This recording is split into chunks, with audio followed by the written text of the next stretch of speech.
Let's see.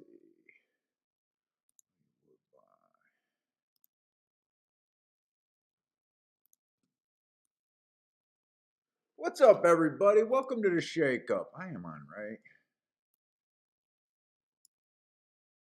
Looks like I'm on. Okay, we got Friday and we got what we got? We got Woodbine and Gulfstream today. What's up, Thad?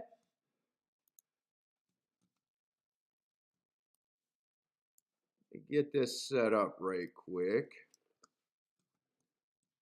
Although I do want to keep my eye on Saratoga today. Except I don't have the form for that.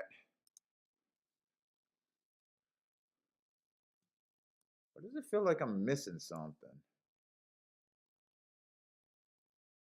Like I'm missing something here.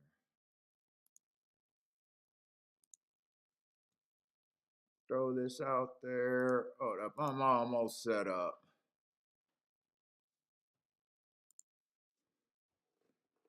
C. Taylor, what's up, man? And Gulfstream starts at what, like 3 o'clock today? I don't know why they do that. First, I thought it was for the heat, but I know it's not for the heat because that'd be stupid. The heat bothers you on Friday, but not Saturday and Sunday? Can't be for the heat. What's up? Rent is due. Yeah, 43 to 1 was pretty nice yesterday.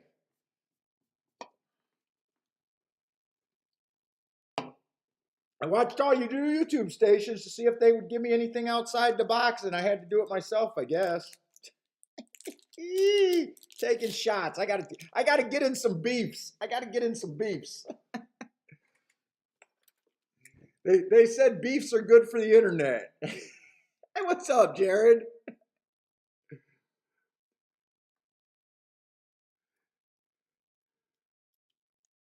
Well, we got some Woodbine to look at.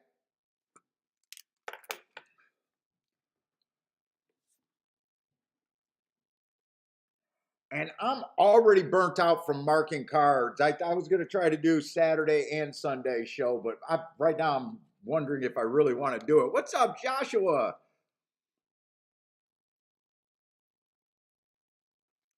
Joshua is back for more. Joshua, you had a nice long shot yesterday, one or two, didn't you? I think you had a 28 to 1 winner, something like that. What's up, Michael Lester? What's up, man? Oh. Now I am gonna have to stop at around 6 today because I got the mother-in-law coming over, bringing me some lasagna, and I got to put her on FaceTime to talk to Kiki tonight. So I don't know. They live right down the street.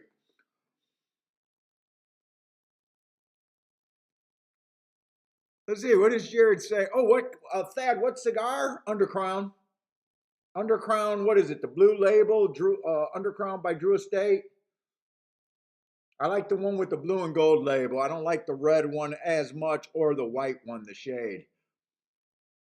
When Joshua was asking about how was the hooker, no hookers. What's up, Jerry?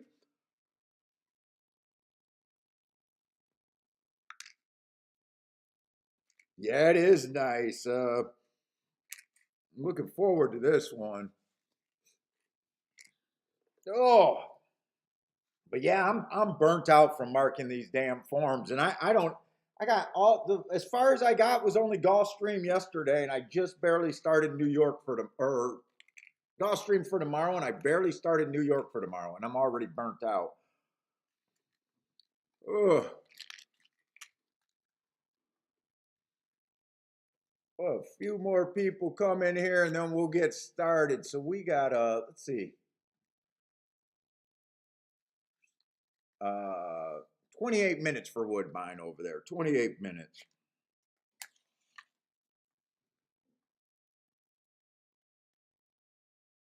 What's up, Matt? That's where I went today, Churchill's. Well, that's where I go every day, Churchill's.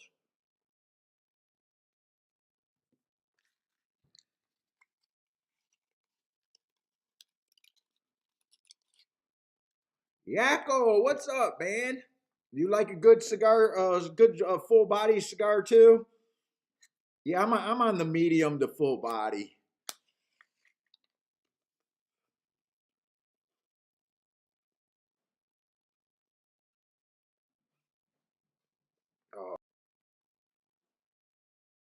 Ah, man, I'm having trial problems lighting. Lloyd, what's up, Lloyd? Lloyd made money yesterday. Thought it wasn't going to be as tough, or you thought it was going to be tougher for you yesterday? Yeah, I don't know. Just reading Twitter, they're talking about that. I think early pick five or something over there at Saratoga looks to be impossible. I don't know. I wish I had the form, but I already started doing Woodbine and Gulfstream.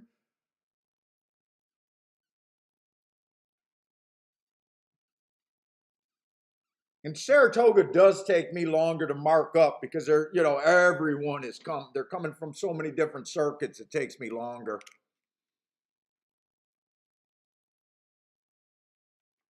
Matt, you're gonna throw my name around? Shit. My guy keeps telling me there's one manager, I don't know what he got because I buy single cigars. And he complains about me running a fucking credit card like old gas station companies used to do for a $10 fucking cigar. And he's like always trying to put new rules on me. Hey, I'm gonna have to do a dollar surcharge. And I said, well, I'm just going to have to go down the street and get my fucking cigars. I mean, I don't understand. I spend a couple grand here a year. You're fucking bitching about your merchant account? I was like, fuck off.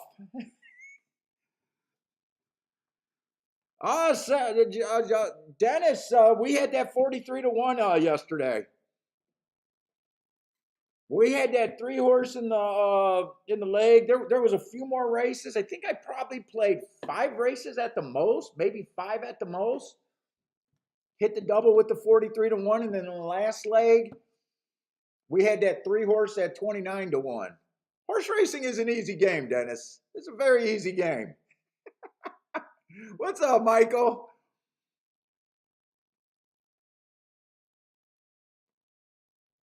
Yeah, I'm just joking on that one.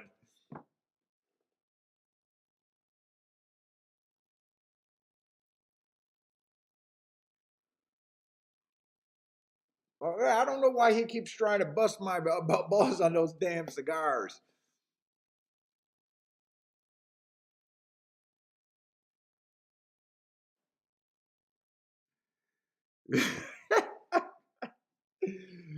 What is Dennis saying with the cigar guy? Just say you're crying about. Oh, that's what I should tell the cigar guy.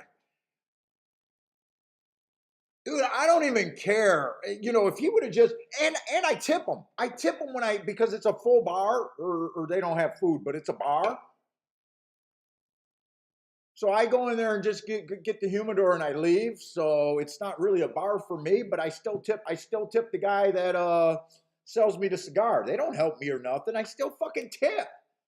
It's just the principle of the thing. I don't go there every day, but I go there 2, 3 days a week. 2, 3 days a week, and between $10 and $15 cigars every time I go. So probably about 2 grand a year, solid. Solid $1,000 to $2,000 a year. I mean, I'm definitely not a big customer, but I'm there. I'm there enough.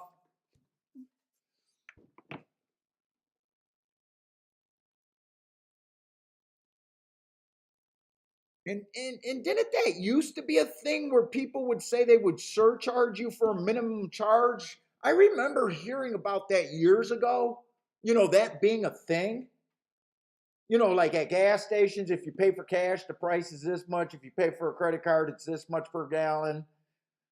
And if you buy a pack of gum at a party store, I remember that being a thing, but I think that went around. I think that went away in the, last few years where I thought that stopped being a thing.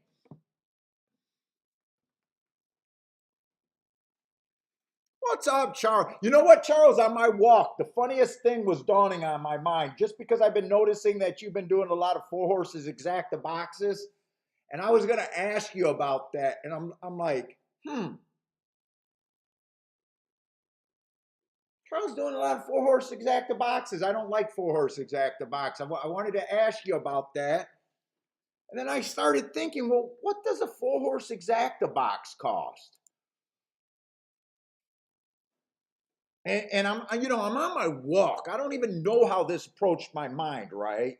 So a 4-horse Exacta box costs $12 for every dollar that you do it for, right? And if you guys notice, one of my favorite bets is taking 2 horses and wheeling them first and second with 4 horses.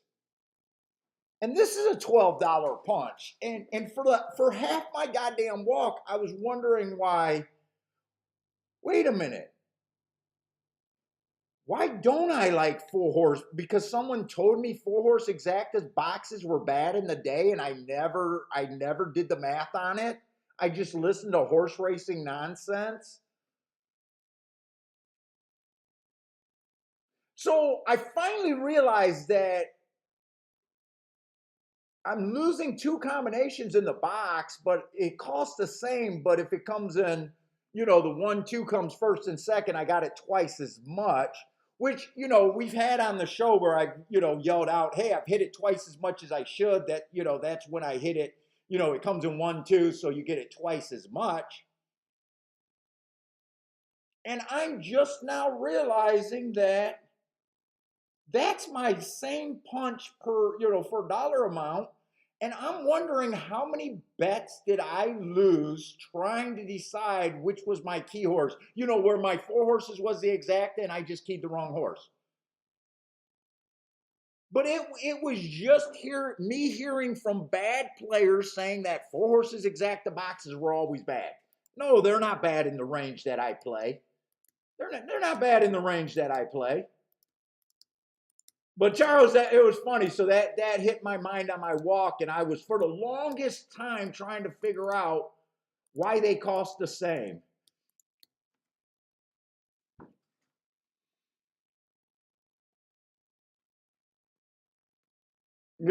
So the way that I should have been playing my tickets, if I like the 1-2 with the 1-2-3-4, I could have played it this way, right? The straight way, and then came back with the 1 and 2. But just a 3-4 there, and that would have been a $10 punch. I would have been saving $20 every 10 times I would have done that, or for every $10. Although I did like the idea of being able to hit the 1-2-2 twice. That's the same way.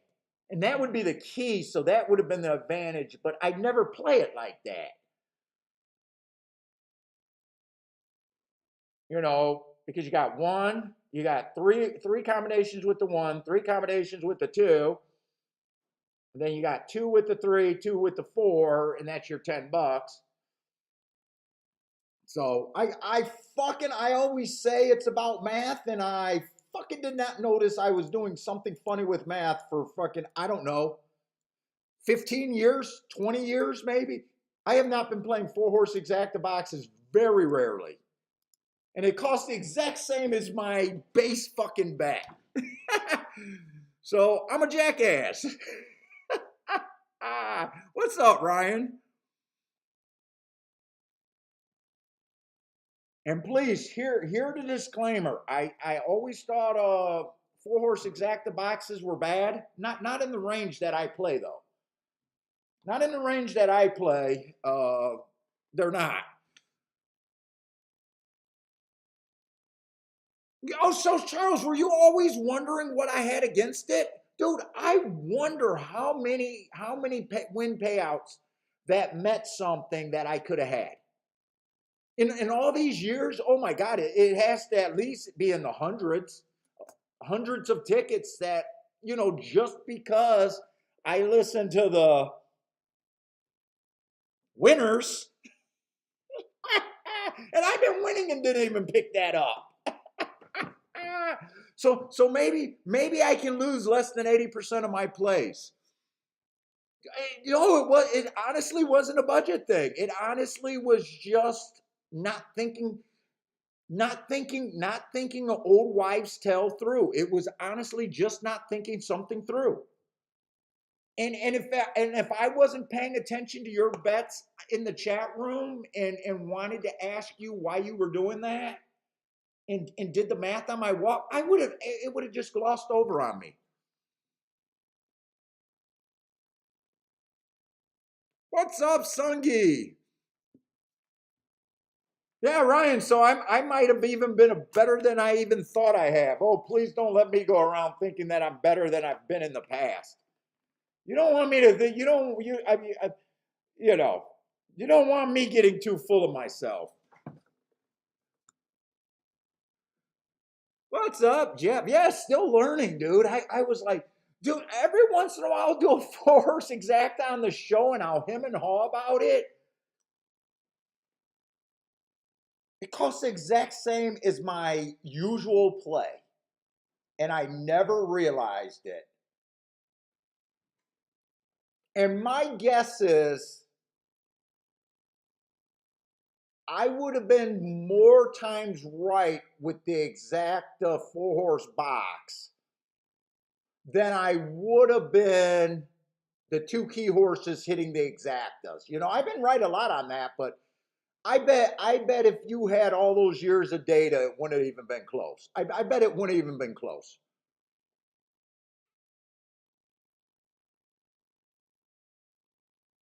Now you still got to make sure that your lowest payoff is in the. But usually when I'm doing that, usually my tickets, everything is, and when I accidentally bet a terrible ticket, I'm the first one to tell you how shitty my tickets are. Dude, I had that three-horse exacta box that paid $6 on a last week's show, and I was so embarrassed about it. And I couldn't stop harping how big of a moron I was for doing that rage bet, a winning rage bet. But it was a terrible, terrible bet.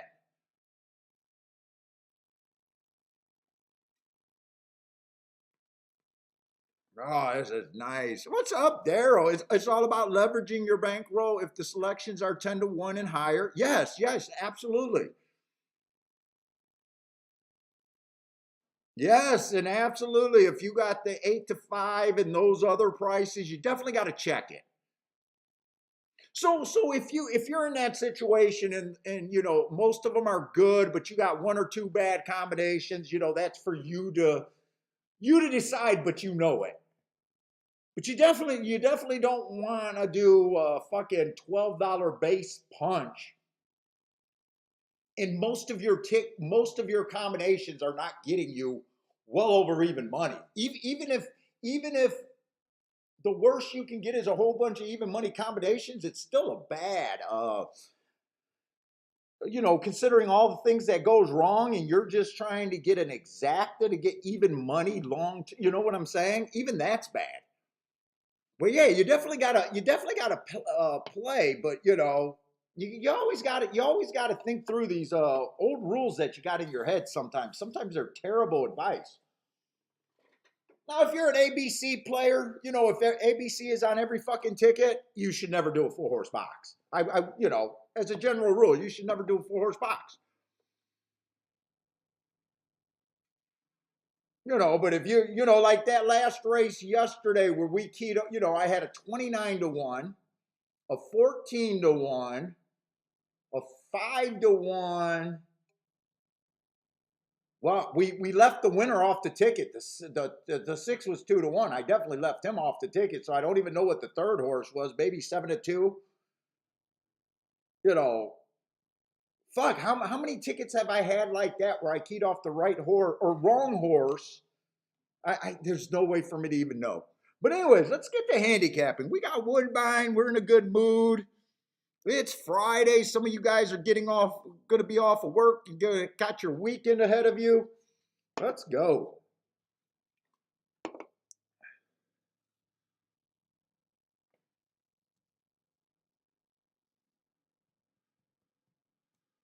Let's go. So let's pull up Woodbine's racing form. So Woodbine, we're getting in the better part. We're getting more data, and I'm still so excited about Woodbine.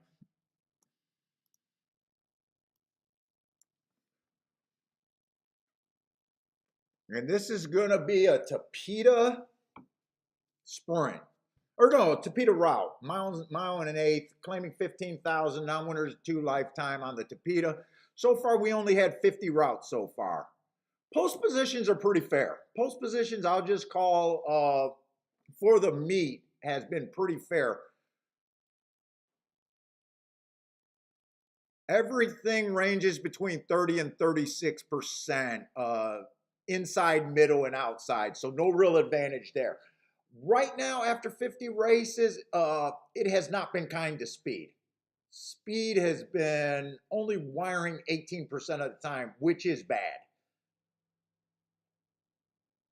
They're stalking 40% of the time, and they're closing 42% of the time. So definitely I'll be looking at, unless we see some evidence and the track just looks so different, and that would be because they wired on the Tapeta routes, you know, I'll make the adjustment there. But right now, I'm just looking at this track like it's stalker closers with no post position bias.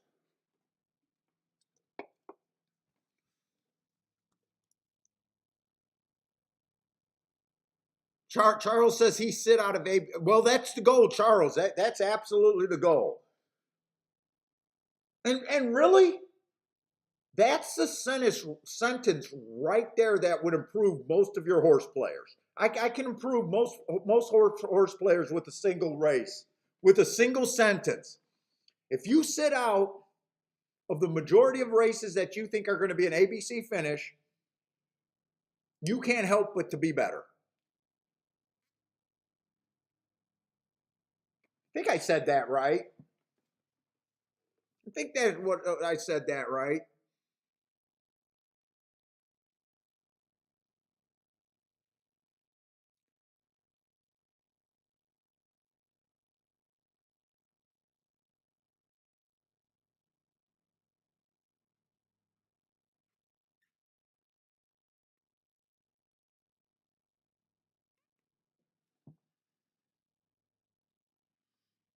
When you got bombs in the exacta, you don't want to not have a horse box. Oh, okay, yeah.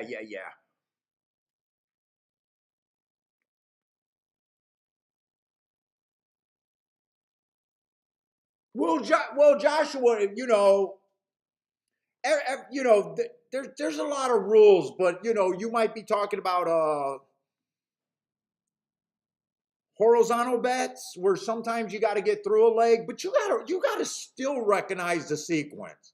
The talent is identifying the sequence and where you make your plays. For instance, that double that I hit yesterday, I started that first leg with an ABC. Remember, I was super wanted to play the 3, the 4, and the 2.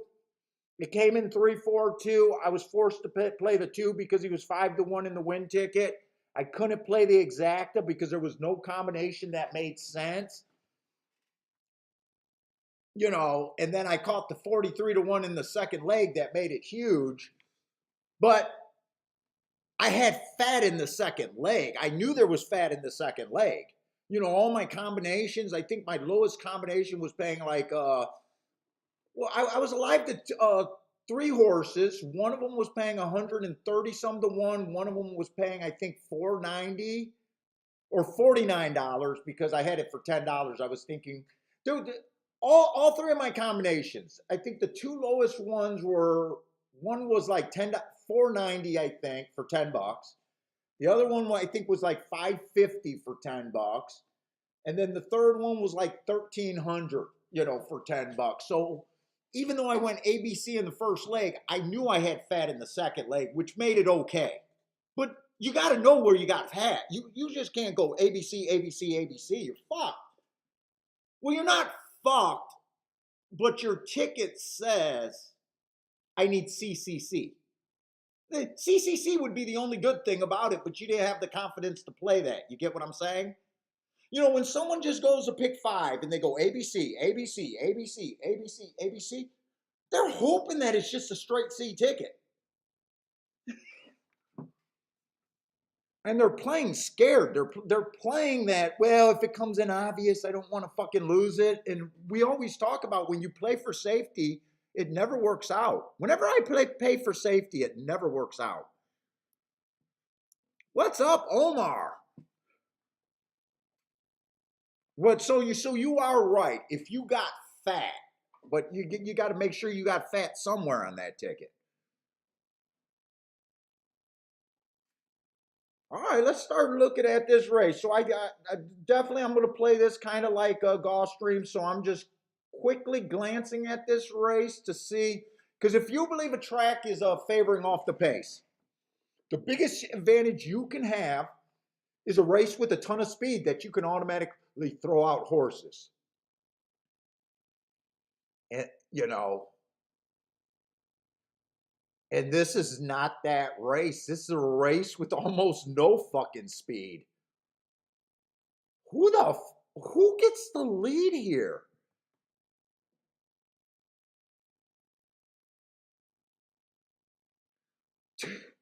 I mean, two went wire to wire once. But I mean, if you can count on this horse getting the lead, I mean, fuck. Yeah, I got a feeling that my head right now, this is the first race of the day, and I always say if you don't even feel like you can even reasonably guess who gets the lead and understand what the pace is supposed to be. So right now, I'm thinking this is going to be an average to slow pace. I'd be shocked if they go blazing. I'll say that right now. I mean, four earned a heart, two back, but fuck, I don't think that horse gets the lead. I mean, he was sprinting.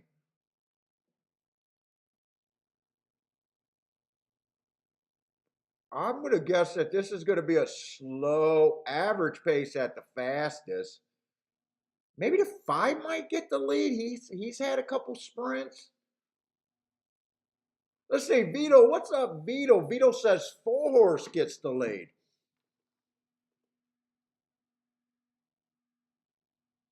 Never been closer to three lengths to the lead, but fucking okay. It's impossible to have a race. I think by definition, it's impossible to have a race without someone getting the lead.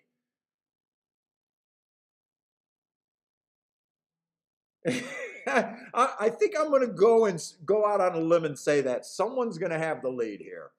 Let's just look at the marks to see if there's anything that interesting. Let's see the one horse stalking closing day last race, just average, average, average. Was a stalker, got in position at the top of the stretch. Wasn't good enough. Nothing's wrong with that. Two's coming out of that same race, stalking closing day. He was a closer, was a little bit farther back. Let's see. One got first run. They were both average, average, average. Not much difference between them. Roughly the same running lines.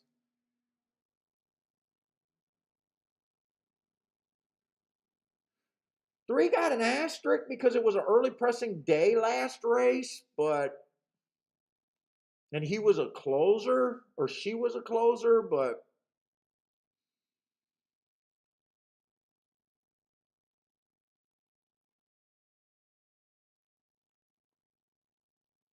four last race, stalking closing day. He was a closer that day. One stepping up in class. He's stepping up in class, or she's stepping up in class. Kind of ran with the bias there, so maybe not as good as that 75. Maybe not as good as that 75 if you think the bias helped her. That was her top.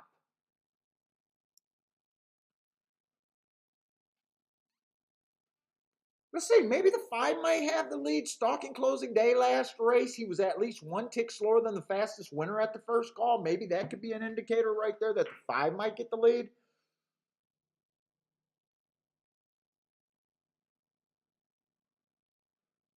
Let's see, five, I know I'm not interested in the price.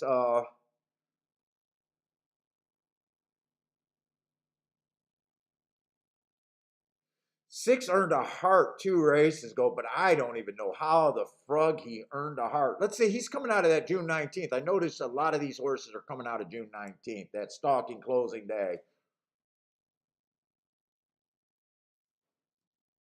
Jared, what's up? Who else is here? Justin, what's up? Five. Justin saying the five should get the lead. What's up, Ed?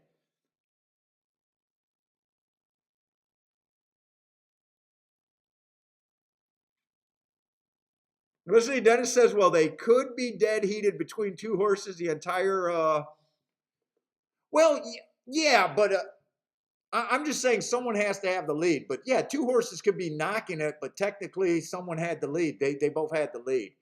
Like there's going to be someone on the front. Everyone can't be 5 lengths behind.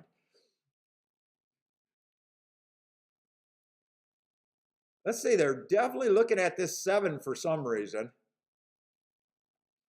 I think I'm just interested in sitting out this race. I don't understand the pace. First race of the day. We got. I'm going to be here to roughly about 6 o'clock.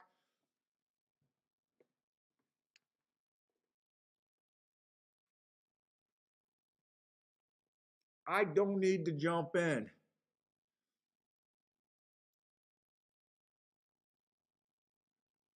Anyone do any good at Woodbine yesterday? Or let's look at the charts from yesterday. I did not do the charts because I've been marking up so much shit. I said I might do 4 shows this week. I'm really wondering if I'm going to do all 4.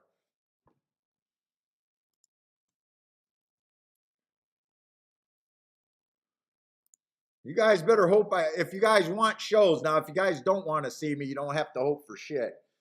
But if you guys want to see me do all 4 shows, you better hope I'm super full of myself. Well, I guess the other hope is that I get my ass killed on Saturday and I rage handicap. I guess that sometimes puts me out because I hate going out looking bad. If I have a bad show, I rage handicap sometimes.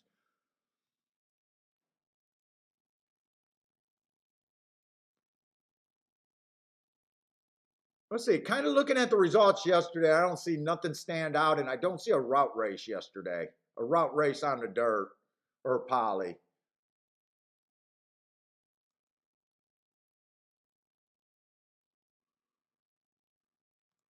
Let's see, what did the prices look like yesterday? They had a $6 horse with a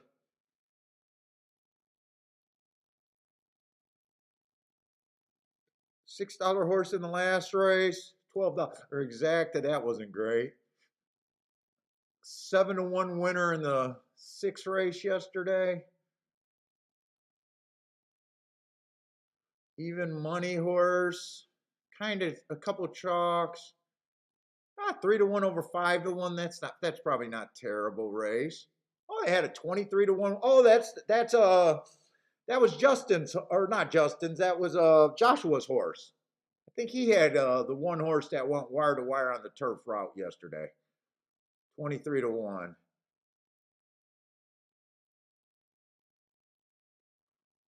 A favorite over a $12 exact and not that much upside. A 3-1 over 3. So they weren't terrible yesterday.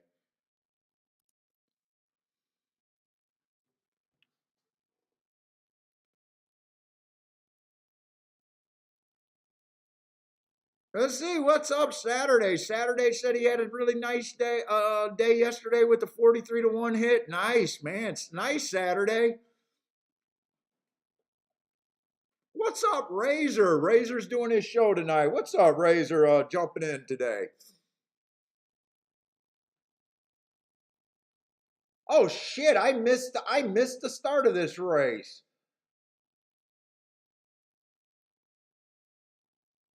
Let's see. 7 got the lead, but it didn't matter. They're coming off the pace. That is what we were looking for.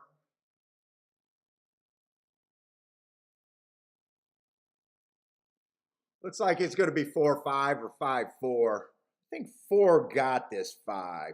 4-5-3. 4-5-3-1.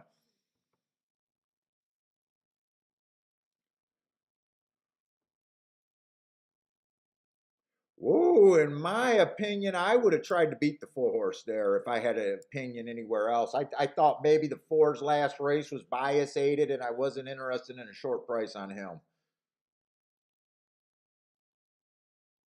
I kind of was rooting for the 5 and I was kind of rooting for the 7 there. Just the heart in that other race. But that's obviously a good sit out for me.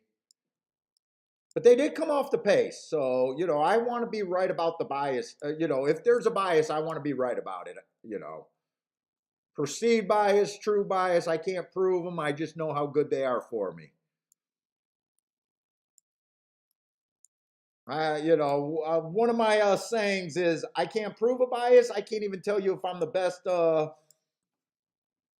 coincidence handicapper out there. I don't give a fuck what it is. I just know where all my big days come from. Believing in biases in track profile.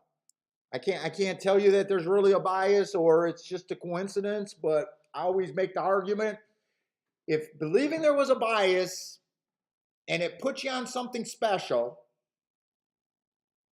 and you did what you were supposed to do, cashed the ticket and got the fuck out, who do you care if they run the opposite the rest of the day? I don't care, so I'm okay with being even a coincidence handicapper. What's up, Elliot? William, what's up, William? Rent is due is looking at Saratoga, and I do want to watch Saratoga with you because I want to play it tomorrow, and I'm a little excited about Saratoga after yesterday. I thought the turf biases were pretty good. I thought the dirt sprints teed up to how I thought both all the turf races and the dirt sprints all matched what they did last year. The only question I had was the dirt route, and I think they only ran 2 dirt routes, and one of them was minutes after that downpour.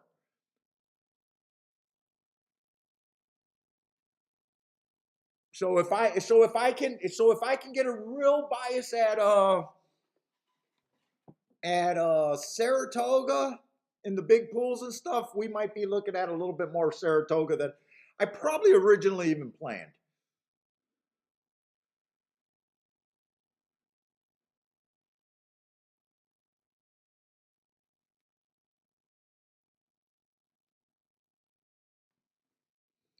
I'm gonna try to say this dude's name.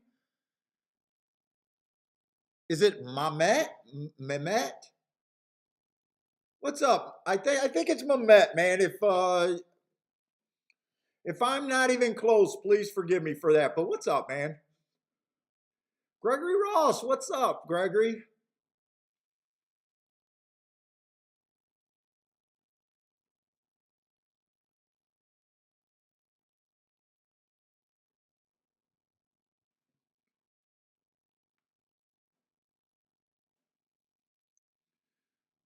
Now, Dennis, when you make a comment like that, the turf races and sprints played how you thought and was afraid that they might. Because the horses you liked, you knew they were going against last year's. Did you do anything to protect yourself on that? Like, do you cut your bets down or do you sit out to watch? Like, the first day of the meet is always dangerous for me. I usually don't play the first, early in the meet, and a lot of times I wait for there to be some races. Now, Saratoga, you don't got that much time because I think they only run 40 days. But I'm just curious how you handled that because you're saying that you know how the track played last year and you were interested in horses at the very least that you thought were going to run against what they were doing last year. So just curious, do you do anything to protect yourself, like sizing down your bets or maybe watching more?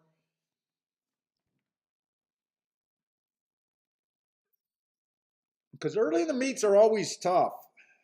You never know. You never know if the track. I never know if the what I thought the profile was last year is going to carry over to this year.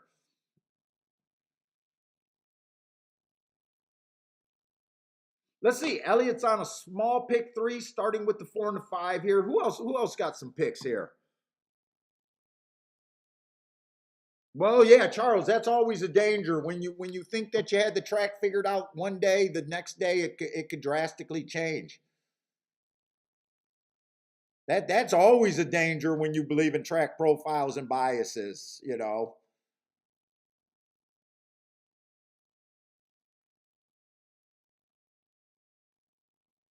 Come on, get this 4 home for Elliott. For Elliott has them both, but four's a bigger pay raise for Elliott. Nice job. Nice start, Elliott. I hope you bet. I hope you. Oh, did you bet some to win?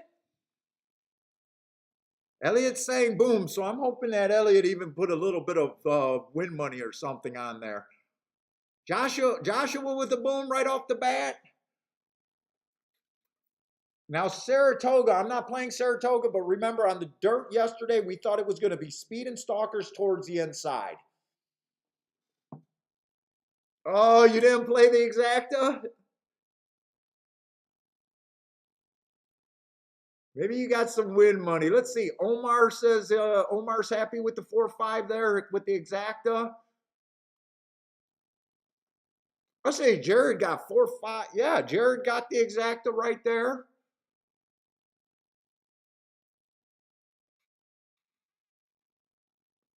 Let's see. William had the Exacta in a box. Nice job. A lot of you guys were on that 4-5. A lot of you guys were on that.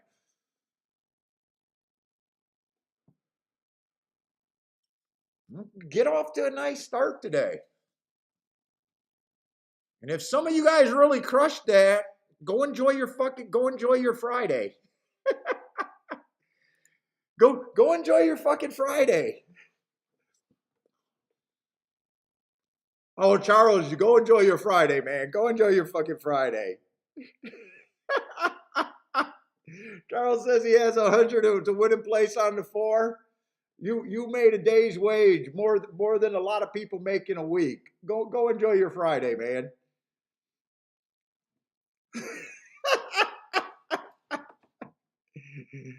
Or at the very least, make them pry those dollars out of your hands. Make them fight for those dollars. I don't believe in playing with track money.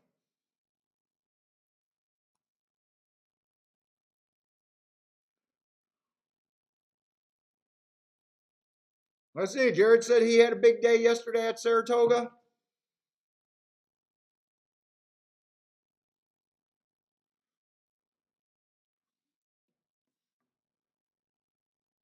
Okay, so 4 definitely closed over there because the 7 jumped out to a pretty big lead.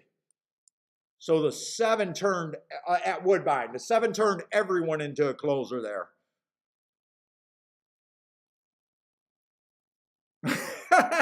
Charles says no, he's going to keep playing. He can't let the Canadians take all the money. All right.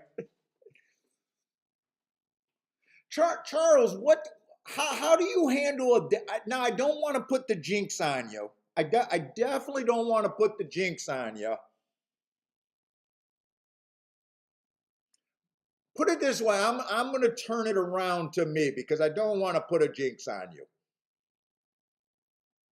I know that when I get a good score like that right off the bat,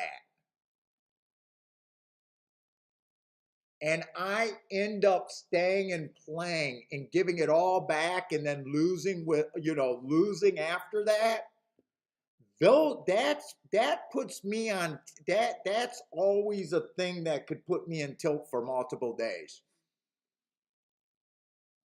That's something that in my head I almost go into self-destruct mode for the next day or so. And I really got to be careful on protecting myself from that.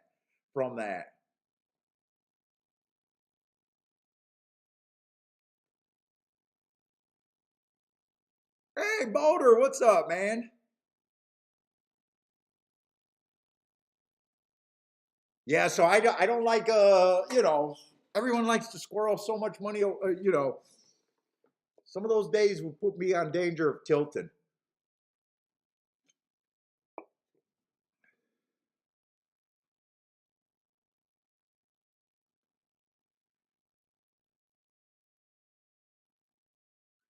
Joshua says he had a 2K hit. He's watching for today.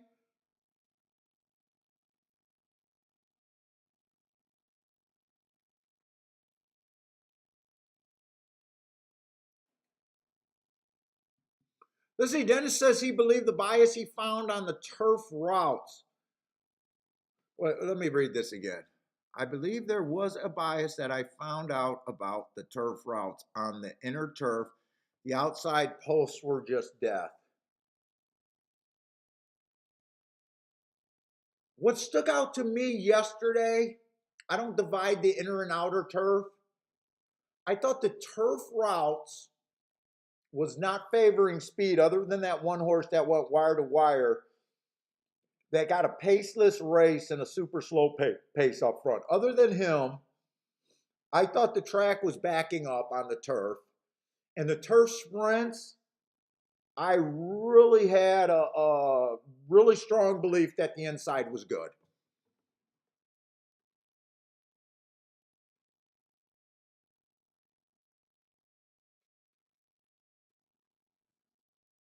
And disagreeing, or not even catching like the second half of the bias outside post. I know there was a lot of inside horses winning yesterday, but that's why Hey Dennis, that's also why I'm able to share my philosophies about biases and stuff, because I know that different handicappers, good handicappers, can look at a track completely different. And I think that's important. I think that's good. I think that's good for bias players. I don't think there's a right or wrong way to look at it. I think you can disagree greatly about it.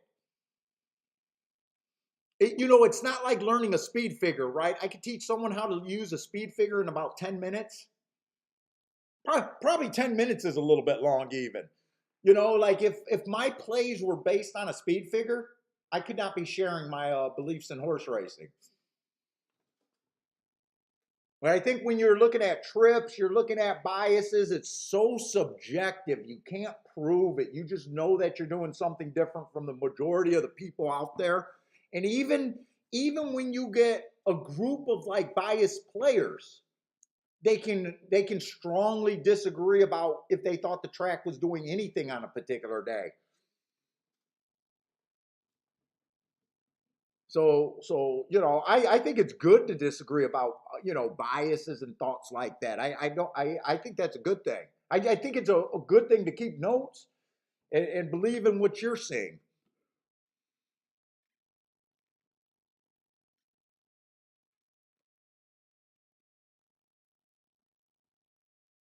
What's up, Turf Daddy?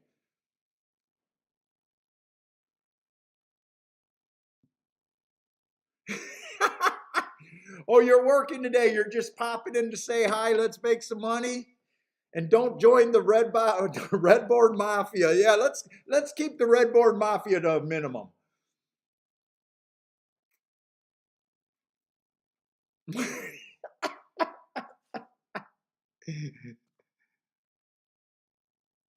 Ah, Joshua wants to send a hooker.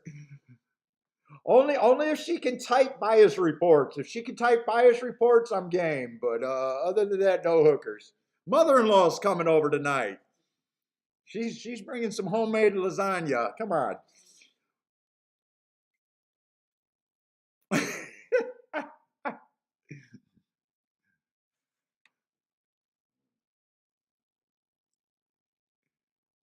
She will do what I want.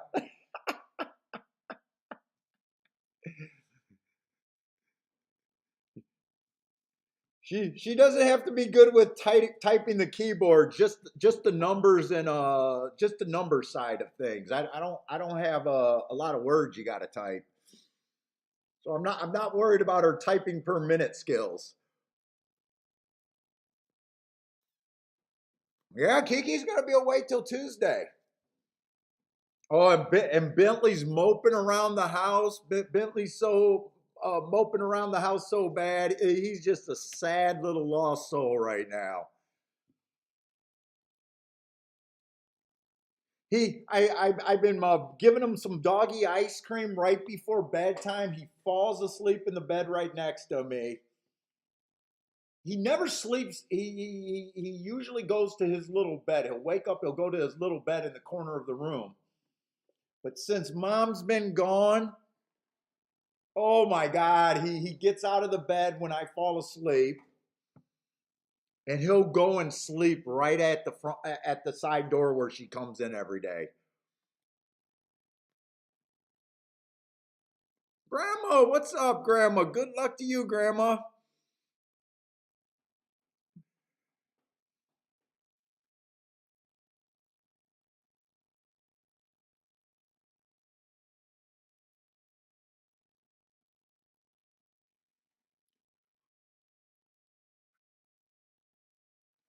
That's it. We got 5 furlongs. Maiden claiming 7,500 on the Woodbine. On the Torpedo over there. Let's take a look. The Woodbine, the biggest number is 7 on out, is only winning 17% of the time. That's kind of weak. So it does get harder to win from the post 7 and out. We got 263 races that I'm drawing that from. So I do got quite a big sample of sprints so far this year. Horses coming from 5 lengths out or farther, only winning 8%. So if you like closers, you need to be getting about 10-1 to even back a closer at 8%.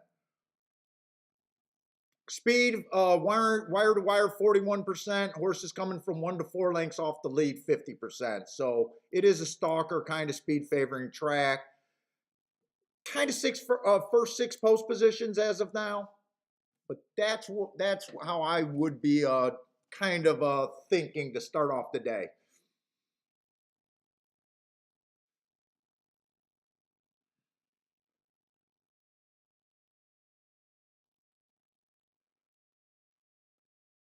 And not a bad looking betting board over there. So let's take a little look on this.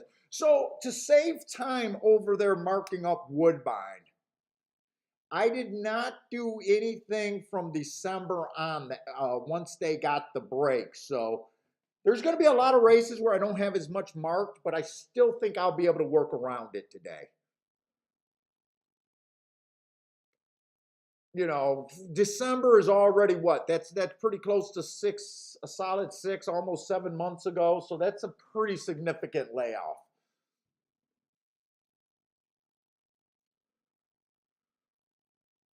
And I'm not a big guy for marking layouts. I usually say anything probably 2 months off and shorter, it doesn't even concern me. 3 months is even okay, but once we get to 6-7 months, you know, it's time to start worrying about layoffs and if they're the same horse. Let's see, the one just ran on a 1 race sample last race. That was not that pretty of a race, but was on the far outside 12-hole right there. I'll just say overall, those running lines do not expire, does not scream out and say I'm a racehorse. I will just say that. So just does not look like a racehorse at this time. Let's see, the 2-horse only ran 1 race. It was an early pressing day. He was a stalker that day, so that's fine. Average match strides at the second call with the slowest winner, so I don't think that's bad. I just think that's an okay first race. He did take money. I find that interesting. He did take money first time out and burned money.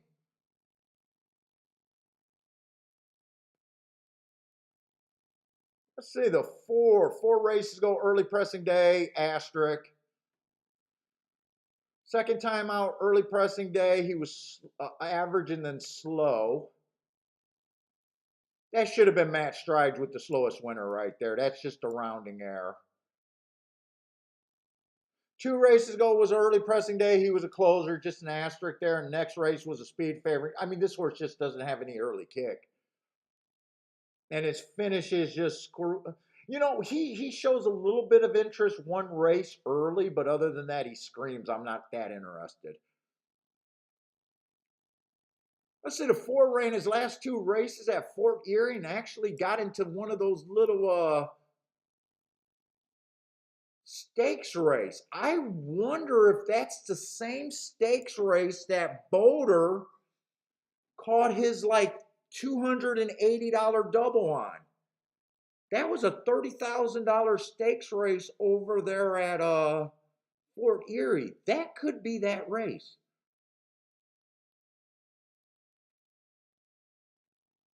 Let's see, 3 races ago wasn't bad. It was an inside day. He came out kind of fast. I gave him an asterisk for that race. So this horse, the 4 is a little interesting. Shocked he's a 5-2 morning line, and I'm looking over and seeing him at 14-1. I got it. Son of a bitch, I'm in the 4th race. No one caught me? No one caught that? Oh, Bob, what's up, Bob? Bob's a sharp guy in the chat room. Sorry about that, Bob. I was looking at the wrong race. Okay, we got a mile and an eighth race. I was testing you guys, and only Bob passed the test.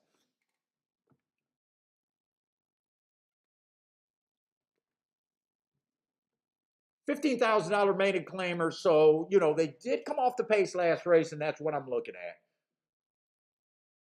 And since I wasted time, let's just see if we got speed.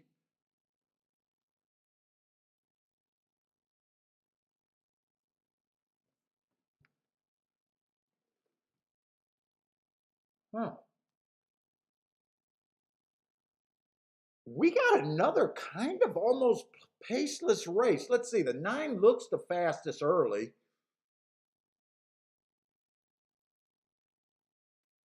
9 got some good marks, and he's a nice price. I don't know if I want to throw him out just based that he might get the lead.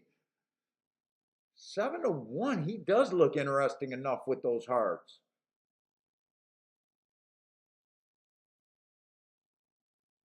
6 might also get the lead, but last race he did a super nice close, and I do love that race. If he runs like that, I think this horse could also win. 6 is at 7-2. Who's the favorite? The 2 is the favorite there. 2 definitely fits running style wise.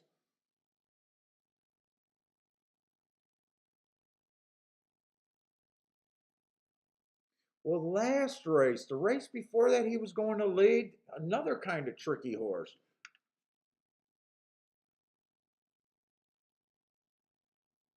I would probably be against the 2 because the 2 tried 2 sprints already. And then the only route he did go to the lead, I'm guessing that the 2 might go to the lead.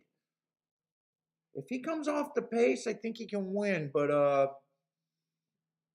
I definitely cannot be looking at the 2, the 6, and the 9.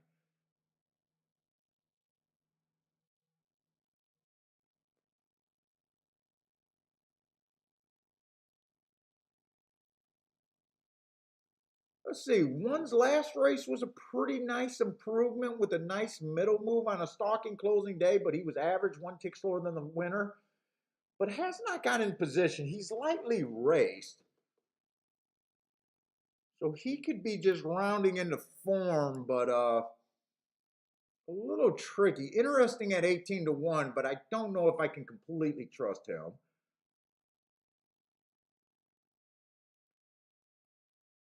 The 3 never quite get in position, but does have the running style that I'm looking for. God, this is a tough race. Fucking, I've been saying that a lot over there at Woodbine.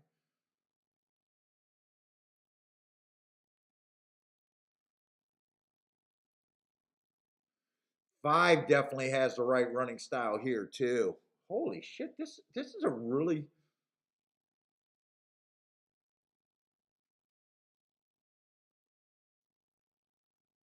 6. I'm interested in a 6. I could be interested in way too many horses in this race.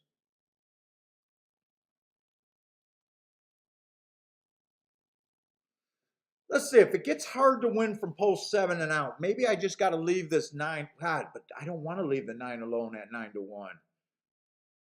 But I think I'm going to have to just because of the post position.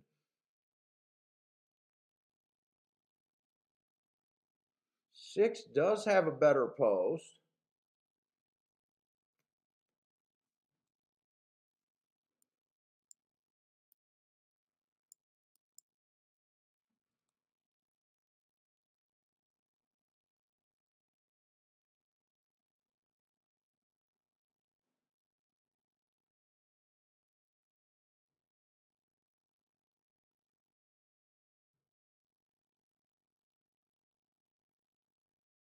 If I want to do 4 horses here, I'm between the 3, the 4, and the 9. I definitely don't want to use the 2.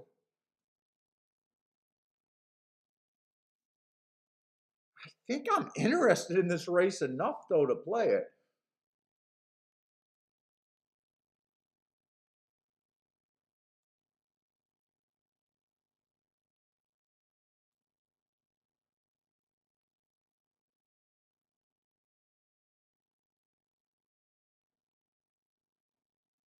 I think I want to use the 4. I think I want to play for the highest possible hit right there.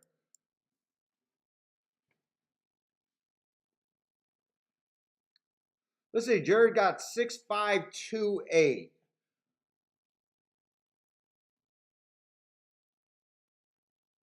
Let's see, Dennis Trusty likes the 3 over there.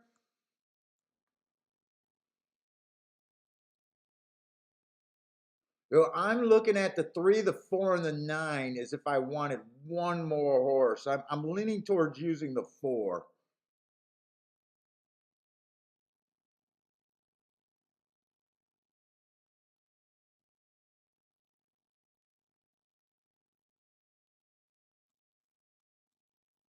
I'm going to do a small exacta box and then a win bet on the 1 horse there. I did not realize they were getting to the gate that fast either. They got to the gate pretty fast, but I think I won't have a problem. And I'm doing an exacta box right here.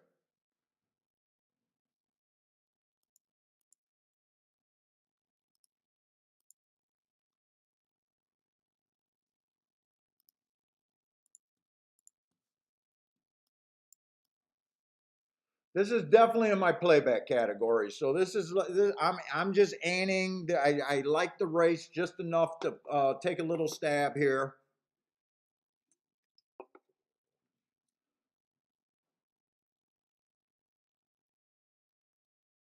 Let's see. William likes the 1-2-3 exacta box at Toga. Jared got to play at Toga. Oh, we got 8 minutes for that. Let's see the Woodbine plays first. Razor got to play at Toga, the 5 horse. Rex, what's up, Rex? I'm at Woodbine right now. Hey, Turf Daddy. I've obviously never used Racelands. I watched in the Muddy Media like 2 shows where they were really pushing Racelands and going over Racelands. I'm not sure I would like that because it just looked like it was really looking at like percentages. Trainer it gave you the power to look up almost every trainer, jockey kind of percentages. And was playing with that kind of stuff, and I hate that kind of handicapping. But I've obviously never laid my head on. But I think it was Inside the Media or something like that. The one that has the guy that always wears the silly hat and Jonathan Kitchen. The white guy with the beard, he always wears that hat. I think it's In the Money Media. So if you want to check out that to see what Racelands might be about, they were really going through it.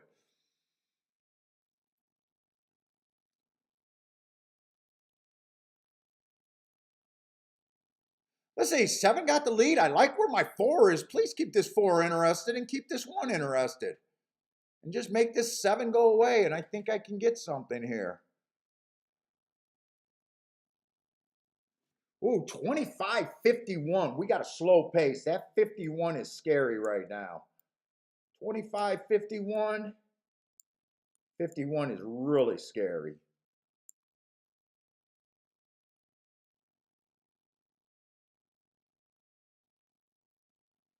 Come on, I need the 5 or the 4 for second. Get this 7 out of there.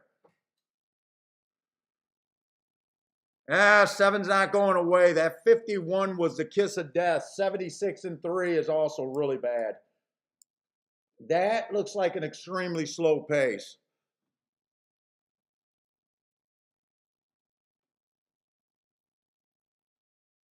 And I had everything behind that 7. And well done on that 7. That 7's 27-1.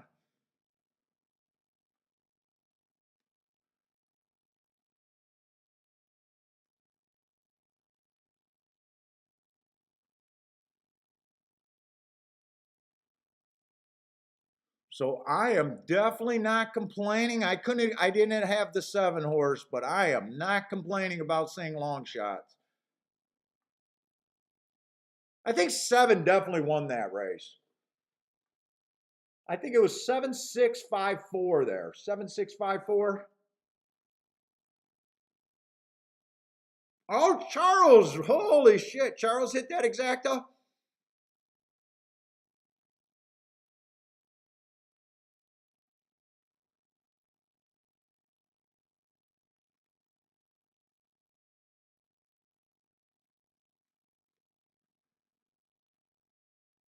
Charles is on a hot streak.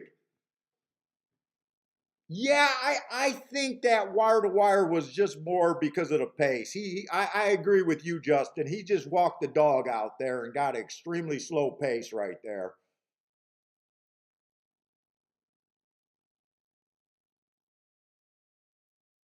Lloyd says he doesn't want to hear any booms with that. Why is that? Because no one put him up there? Did someone put the seven up there? Lloyd, me and Lloyd's ready to police the chat room over there.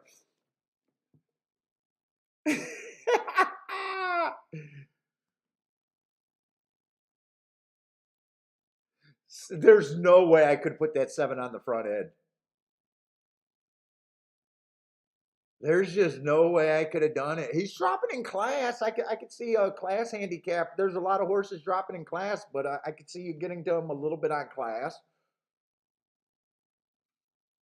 I can see someone in the chat room saying that the track's backing up and he might be coming from behind and being shocked that he went wire to wire and betting him that way.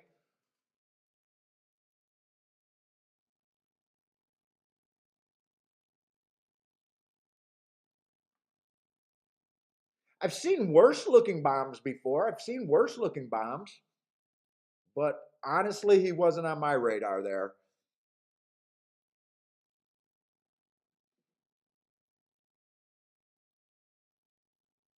Charles says he used Twin Spires app, highest late pace on the seven. So Charles, are you kind of shocked that he went wire to wire? You were kind of betting the late pace and thinking that he was going to come off the back end. I could definitely see that kind of thinking there. I would have had a hard time putting him on the lead.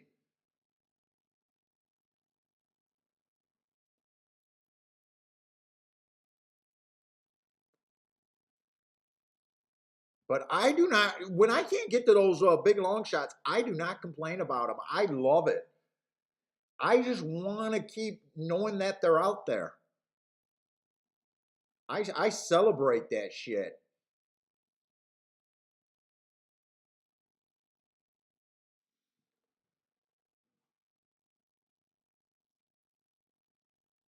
And I gotta take the small positives. If the seven doesn't run, I'm right there with what I was thinking. Even though the 6-5 would have been the worst possible of my group of horses for that exacta. That would have been the worst.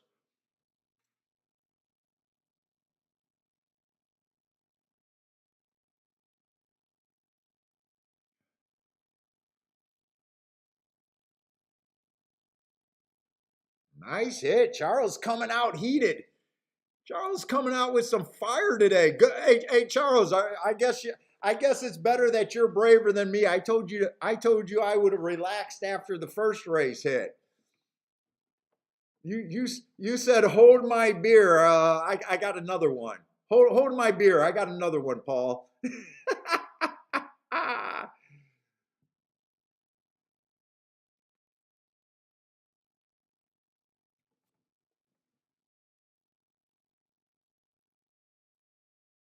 Let's see, but you guys did have some plays. Let's see. Who were your guys' plays here?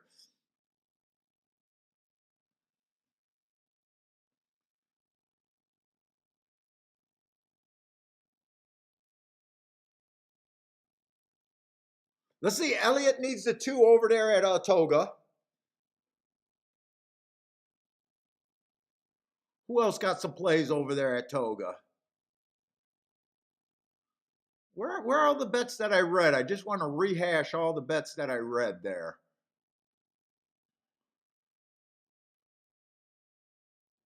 The Toga bets came in early.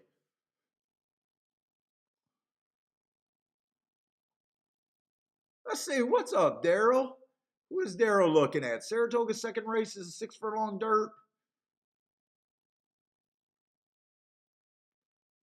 Playing to 1, 3, 6, 7 there with a little bit of the 4.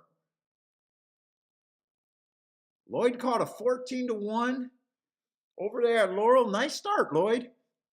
Let's see, William, 1, 2, 3, Exacta box over there at Toga. Jared got a 6-1, 2, 4 at Toga.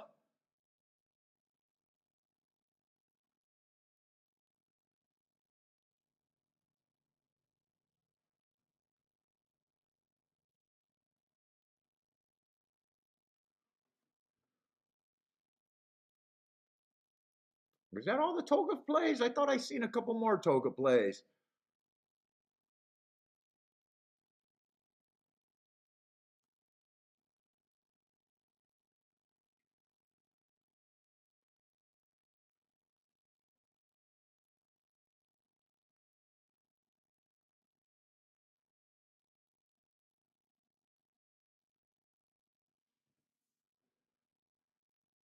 Let's see, Charles needs a 1, 2, 3 at Toga, I think. But I might be going back too far, so let me just scroll back down. Denny, what's up, Denny? Denny likes the 1, 2, 3 over there at Toga. Let's see. Oh, here's Razor. 3, 5, 6, Exacta and try box over at Toga. Rent is due. 1, 2, 3, 6.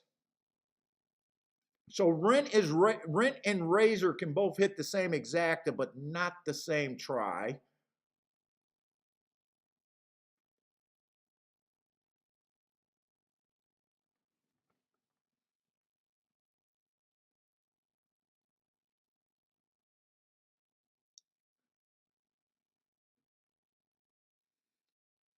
Ed needs the Charles marks over there. I was dissecting Charles' mind last night on the show. Well, not last night on the show. I liked looking at his marked up form. That was kind of fun, Charles, watching your form yesterday. Definitely a guy that spends some time on his racing form and deserves to be hitting these races. If you guys mark up your form as much as Charles do, you deserve to be hitting races. That's my belief. If you guys do the extra work, you deserve to be hitting races.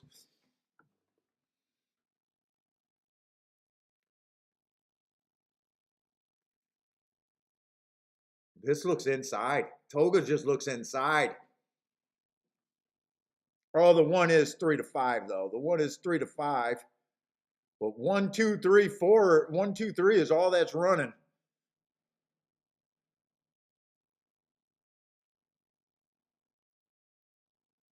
Come on, I think we need the 2 or the 3 in second because I think I know someone that bet a 1, 2, 3 in a box. They're going to get the exact, whoever gave out that bet. Rent is due, walks away with the exacta. Does he get the try? I'm not sure who ran third.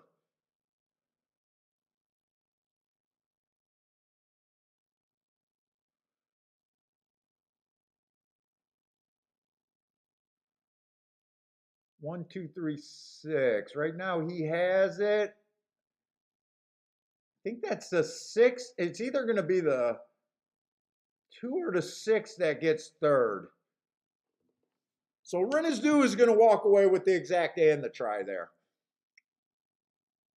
Joshua with the boom, Rex with the boom.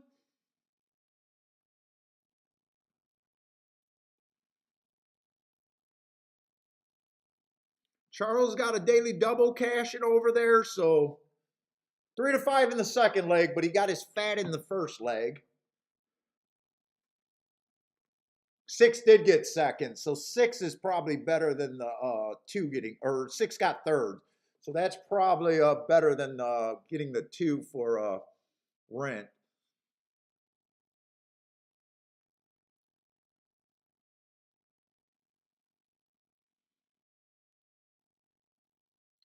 Dennis, in horse racing, if you can play a whole year breaking even, I consider you a very, very, very good handicapper. So yes, I would say that if you can play probably as often as you play, And you spend a whole year and you break even. To me, that's to be celebrated. A few little improvements. It's probably not even handicapping improvements will turn you into a winner.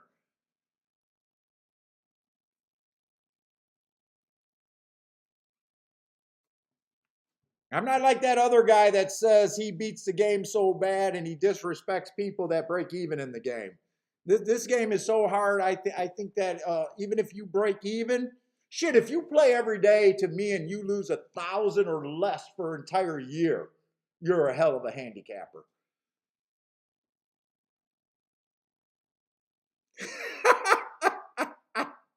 Razor says, so Dennis, if you start with zero and you end up with zero, how much did you win?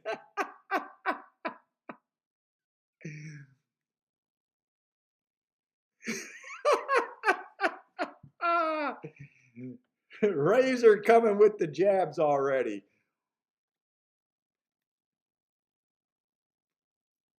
Yeah, no, I seriously believe if you can play all year and you break even at this game, dude, a lot of your fucking entertainment, that's to be commended. And really, the small things are going to make the difference at the end of the year.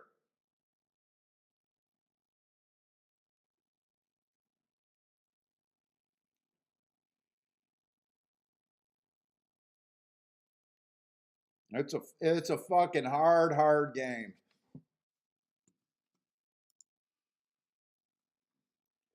Razor, you streaming tonight? You got any special guest on tonight or just a regular crew?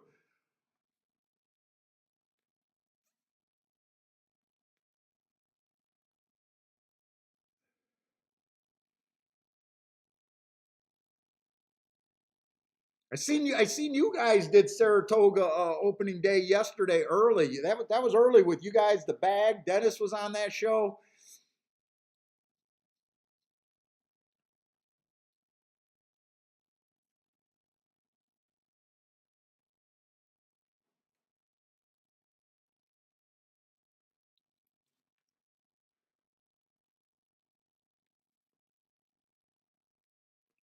So,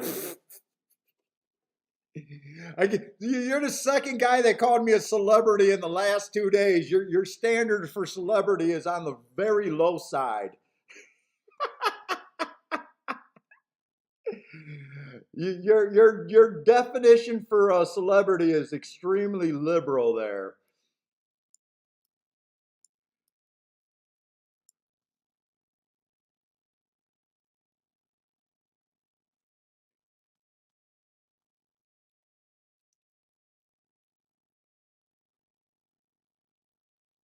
I was looking at the right race. I do want to get the tic tac toe board going for Woodbine. So we had a horse go wire to wire, extremely slow pace, and then we had a horse close today.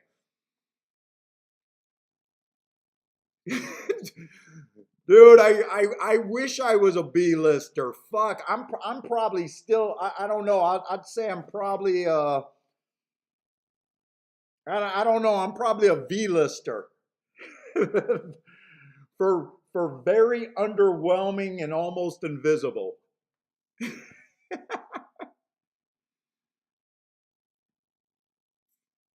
What's up, Rick? Man, what's up, Rick?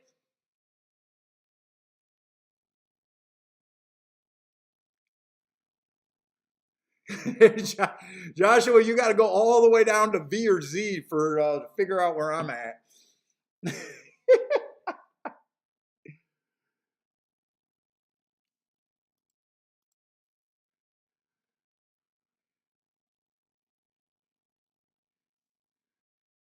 But Joshua is proven that they know their alphabets over there in Canada, though. He is proven that they can at least get to E.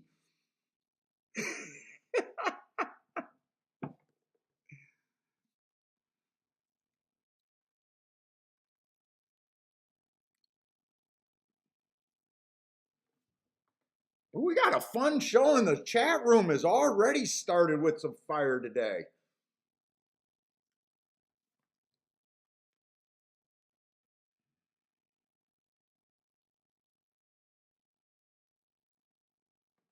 And we just got these competitive as Woodbine races, and I do not mind them.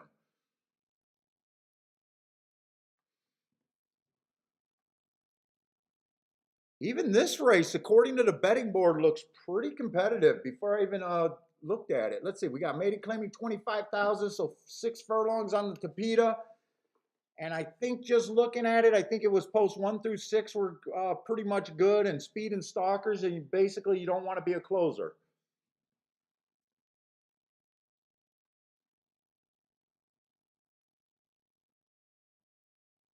Charles is looking at that late pace over there at Woodbine 127.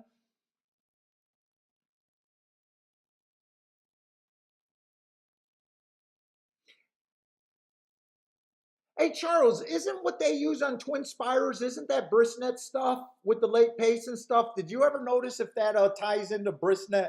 I always thought it did, but I'm not positive on that.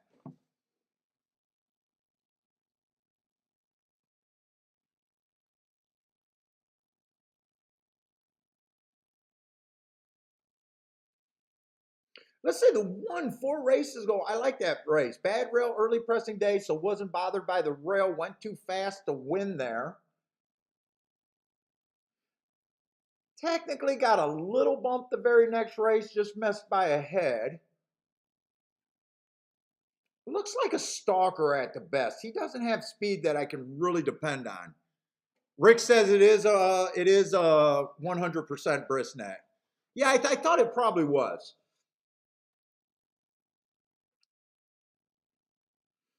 Let's see, the 2 and the 3 are those horses that I was saying. I just didn't want to go back past 7 months. It was just going back too far, and I had to save time. Marking all these forms are killing me this week,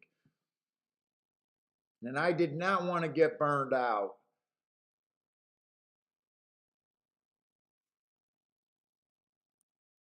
If I got to look up someone, I'll look up someone, but I don't really think that I need to go back that far.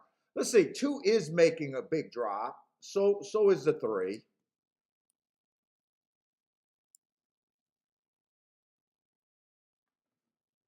We got the fire emoji horse. I say 4 ran against the bias, early pressing track last time. He came out as a closer, just slow, slow, slow. Did a nice job getting in position at the top of the stretch. He did a nice little job getting in position, but man, did he fall apart.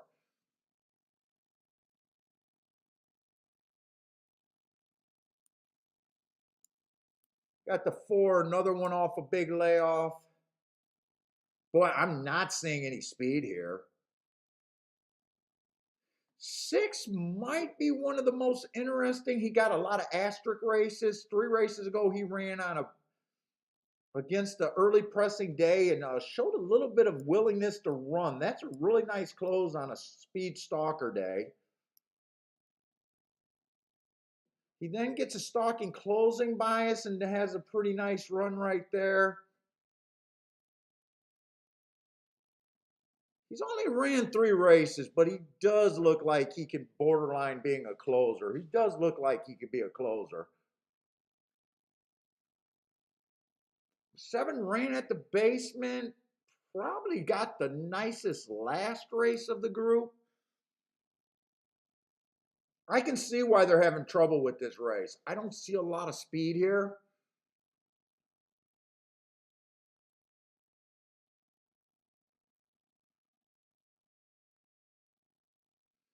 And maybe since I do have time, I might look up some of these older races. I think I am going to look up some of these older races because right now I'm kind of uninterested in the race.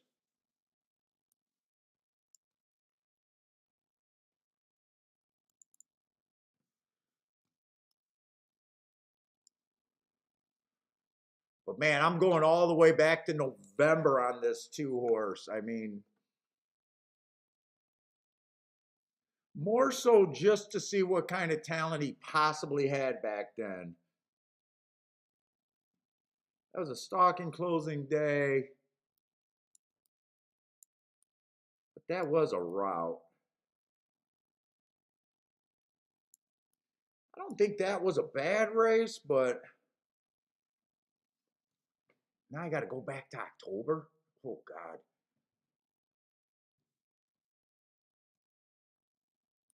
Early pressing day, so asterisk.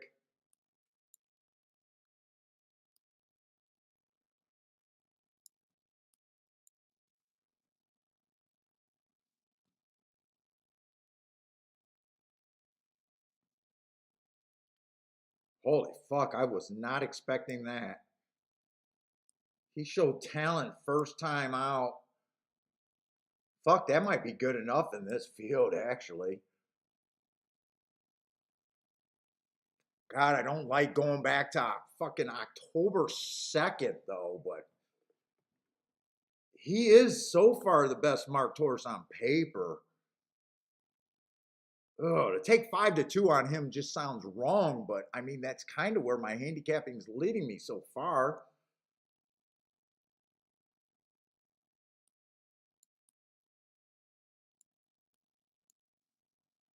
I thought that race was going to be better.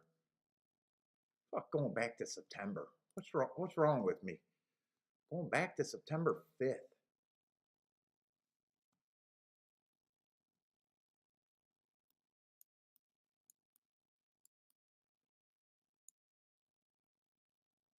Two definitely looks faster than the three.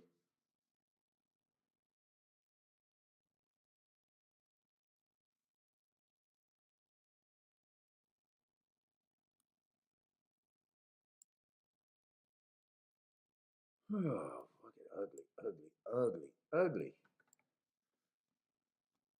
I think that's all I want to look up.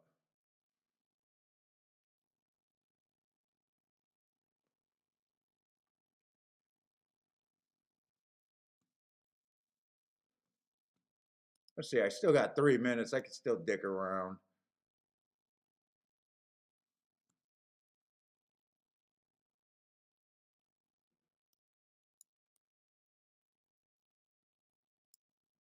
Holy shit, that race is better than I thought it was going to be.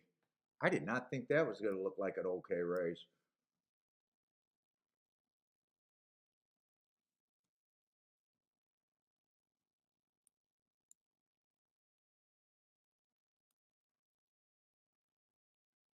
And that's an okay race. Let's glance at this with the board.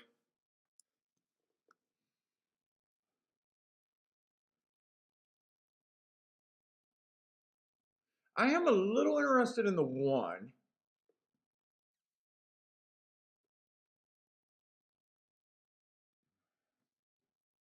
One, the two, and the five, but man, that's ABC right there.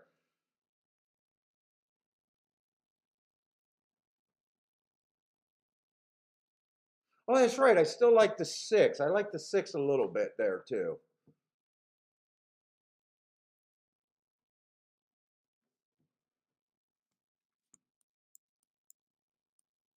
One, two, five, six. Let's see. Six is obviously the best of what I got.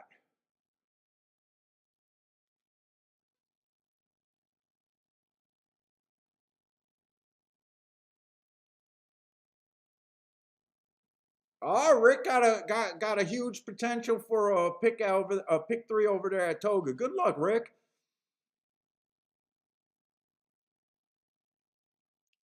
Hopefully, I'll get to see you take it down.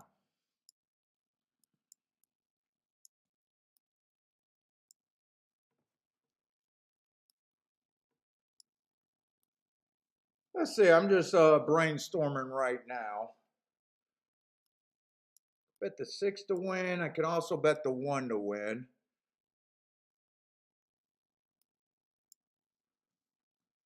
This I don't think is a full horse box. I don't know why all of a sudden I want to look at four horses box. Let's see if one wins. One to the two is okay. One to the five is just okay. One to the six is still good.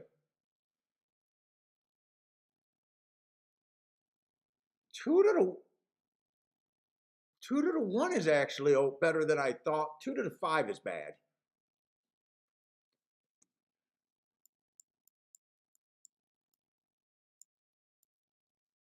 don't mind a 1-2 a little bit.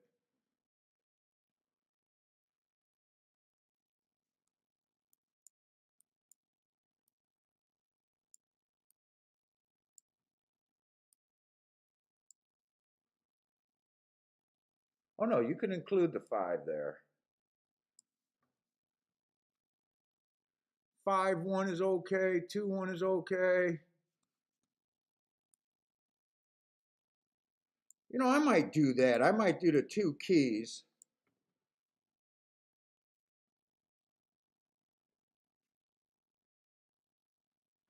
Probably play the key with the 1 for more.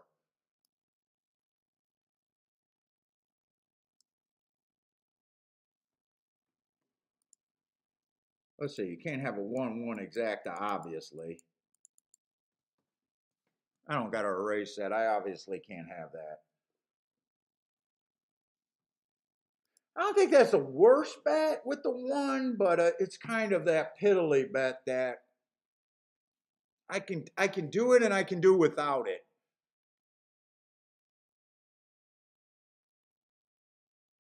Definitely want to do it with the 6. I'm going to do those bets. I think this is only my second bet of the day, so it's either my second bet of the day or third bet.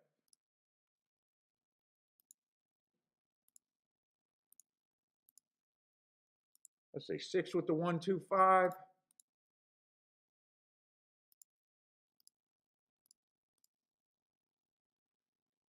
And then 1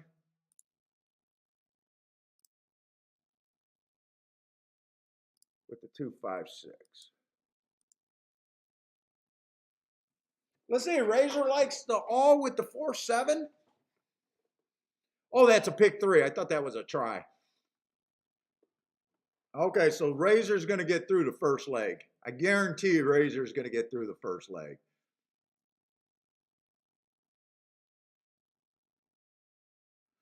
Let's see, William got some 1-3-5 exacta box over there at Toga. Boy, you guys are putting up your Toga picks early. You guys are putting up some Toga picks super early.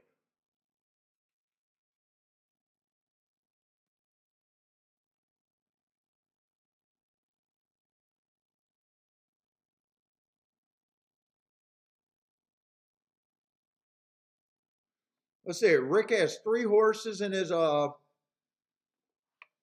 looks like his Toga pick.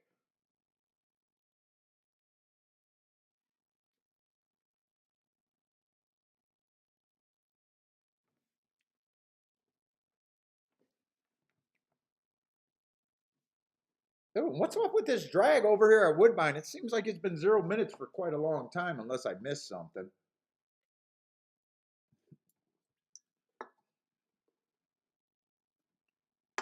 Is that next Toga race, is that going to be a turf race or a... Okay, I definitely want to watch that race because the 3rd race is supposed to be a turf race and route, and I definitely want to get zoned in on that turf over there. Yesterday, I thought it was all stalkers closers except for the 1 race where they went super slow. Let's see, Ed at Woodbine thinks the 4-horse hits the try, so...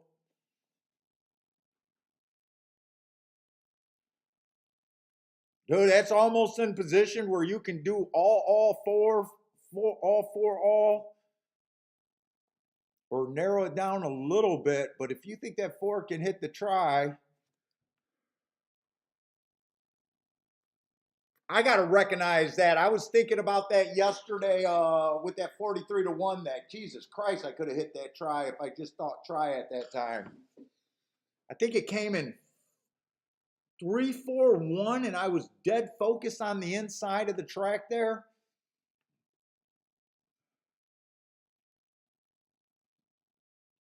Let's see, Boulder got a Toga box, 4-6-7. So it looks like you guys are super fucking interested in Toga, and I might have to be really interested in Toga this year.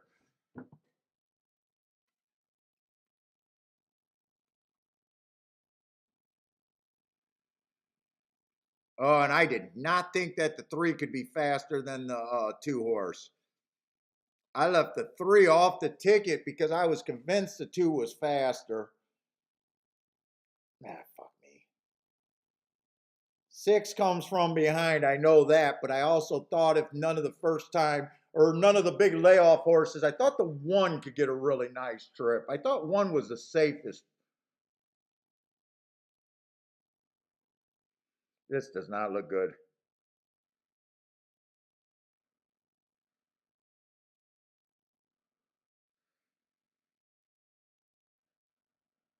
Come on, Swan. Come on, 1. We got this. This is easy for us. This is easy work on the 1. Come on, 1. Get them home. I want the win bet, but come on. Can this 6 rally? No, 6 ain't going to rally.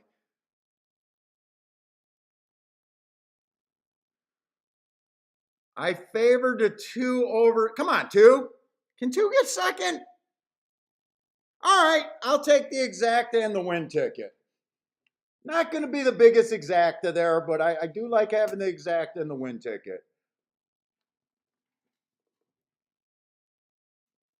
I guess 2 was better than the 3, just not faster than the 3 early.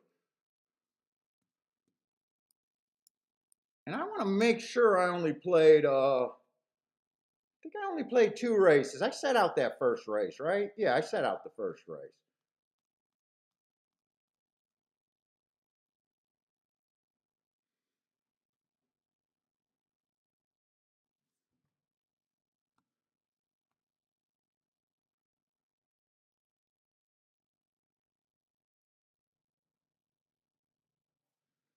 Yeah, not a bad start on the your all there, 4-1.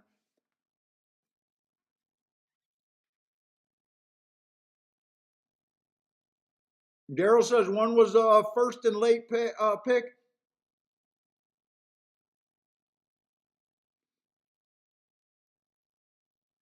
Joshua, no, I don't track my bets in by distance. I used to.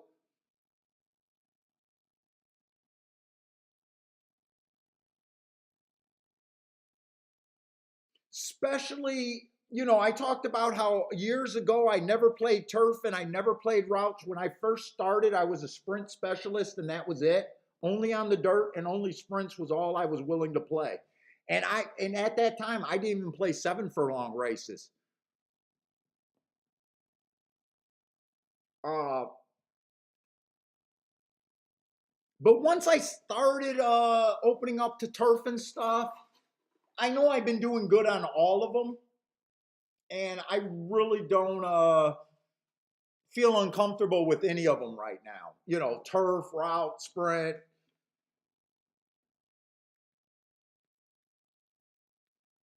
Part of why I stopped is well, no, I stopped before.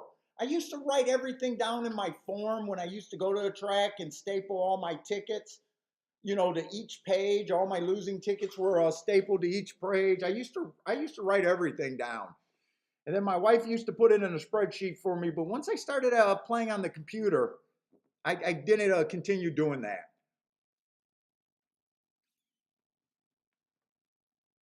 But I don't feel like, when I first started playing route and turf, I felt like I was at a disadvantage. I know, especially when I first started playing turf races. When I first started playing turf, I was like, I read all the books and the books said it was more of a European running style. They all hold the horses. I don't find that to be true. Some races do look like that, but talking about how they all overrate the horses until the stretch and it's a cavalry finish. I don't find that to be true, especially at like tracks like Gulfstream and stuff. I think they still run just like the dirt now.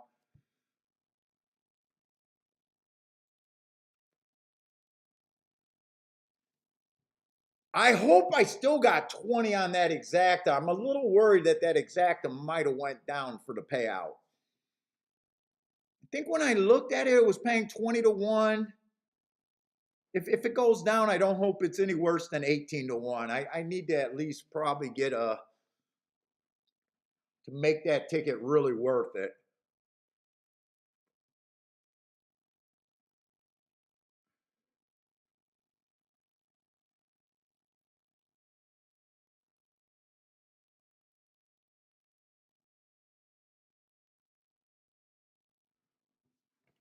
Dennis it went off at 19 to 1. Yeah, I'm happy with 19 to 1. If that went down, about $1 from what I was expecting. So 19 to 1, I wouldn't even call that going down. Oh, thank you, Razor. And Razor, I jump on your show and usually try to watch a bit of it. And I always hit the like button when I go there. I do the same thing.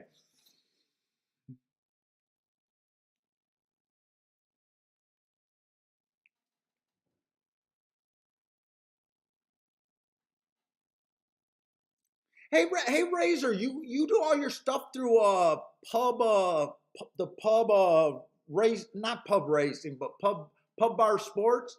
Is that a sponsor for you? Are you a smart guy that was figured out how to get a little bit of a sponsorship?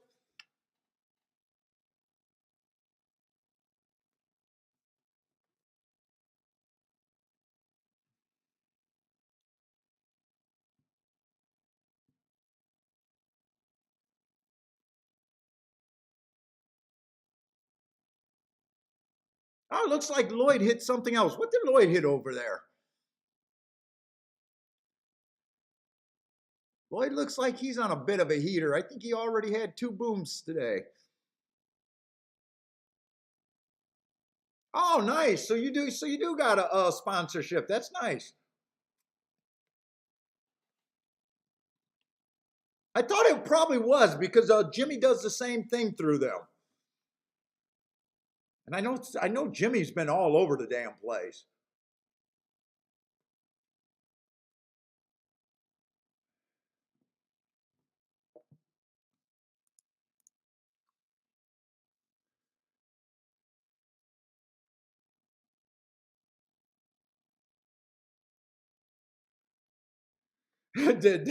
Dennis trying to fire back.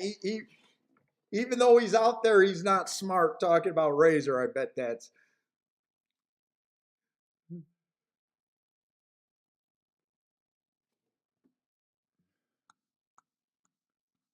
All right, we're having a little bit of fun today. Oh, 1980 on that Exacta. 1980 to 1. Okay, so that was not a bad, that was not a terrible bet. I probably didn't have to key box that one. I paid, so for every $8, I'm getting $19 on that end. I did play that one for more than the one with the 6. Oh no, there's not 8 combinations for every 6. That's right. I don't have a 1-1 Exacta. I don't have a 1-1 Exacta, so for every $6, paying for it both ways. So that is a little bit better than I thought. And let's watch Saratoga because I think I'm going to have to do a lot of Saratoga this year. Hopefully, I stay as pumped up about it as yesterday.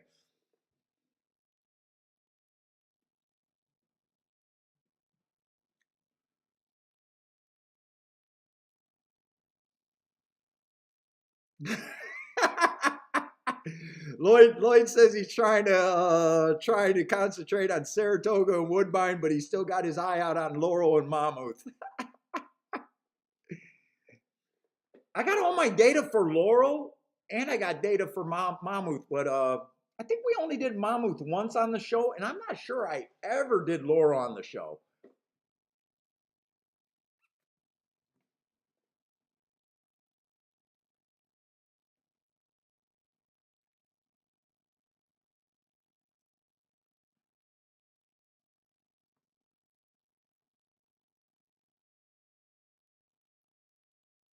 And I've completely forgot about Ellis Park. Ellis Park is another track that I usually do good in, but I just can't play all of these tracks.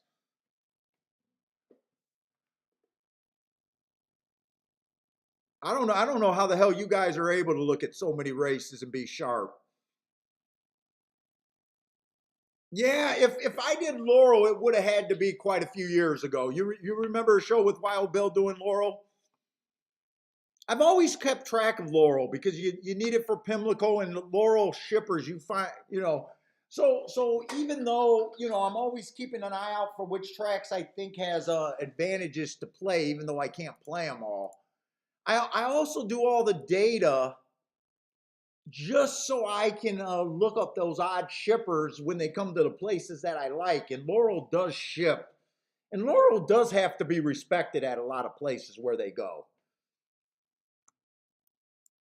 And once Parsons started helping me with my data collection, I was able to really keep track of a lot more surfaces.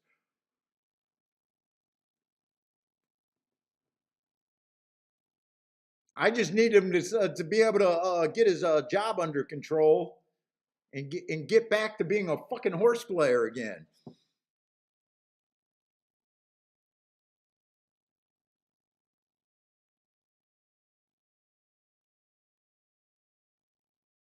Let's see, Denny likes the 2 over there at Toga with the fire symbol over there, and then he got a 2-4-2-4-5-7 over there. And we are definitely rooting for who was a person with the major hit. I think he got a $20 pick 3 going. I want to see a Rolex day in the chat room.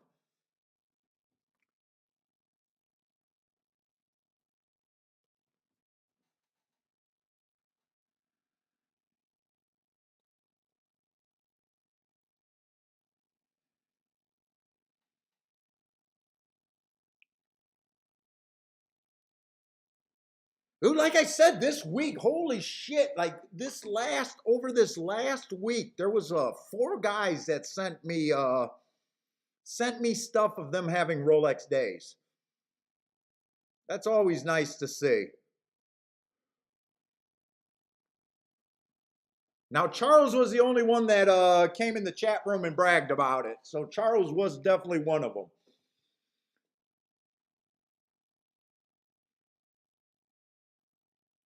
But we want to see more. We want to see more. We're not jealous on this show. We want to see more.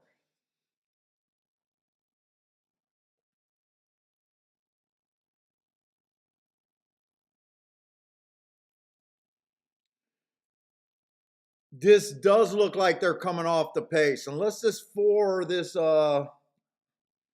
can go wire to wire, I think this is definitely coming off the pace because four is going to have to be a true fighter to be able to hold on here.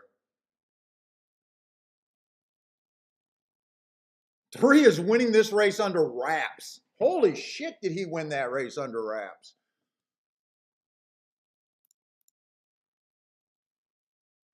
3 was the 5-2 favorite. 4 was the 3 horse. I think the best he got was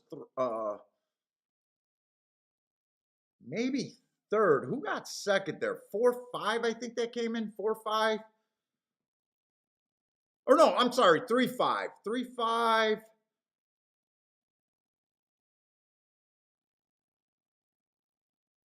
No, the 1's gonna come up. Holy shit, I didn't even see the 1 come up there. 3-1-5-4. Oh, so kind of that ended up being on the chalky side there.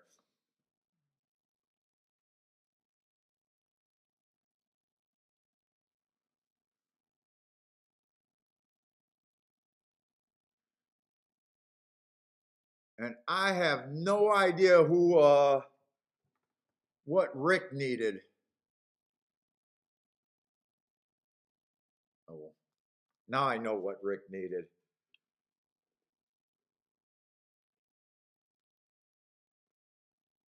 Kind of all inside, definitely off the pace.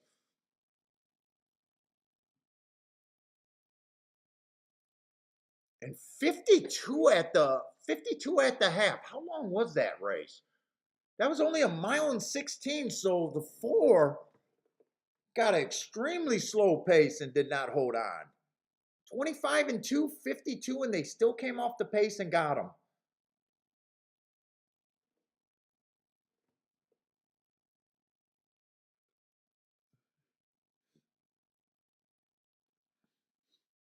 Oh, and that's a Ortiz Exacta there too. Ugh. I don't like seeing Ortiz Exactas.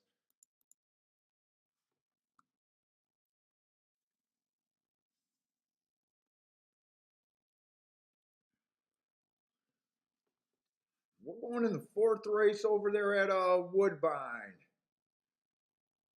Is this the race this was a race I was kind of handicapping early. I must have been really excited for this damn race.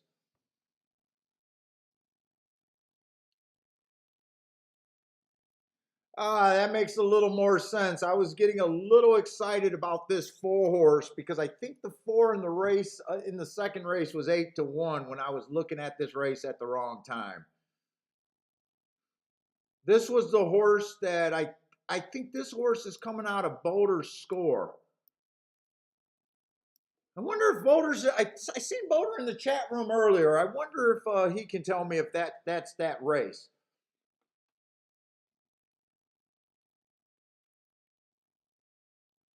Michael, I do not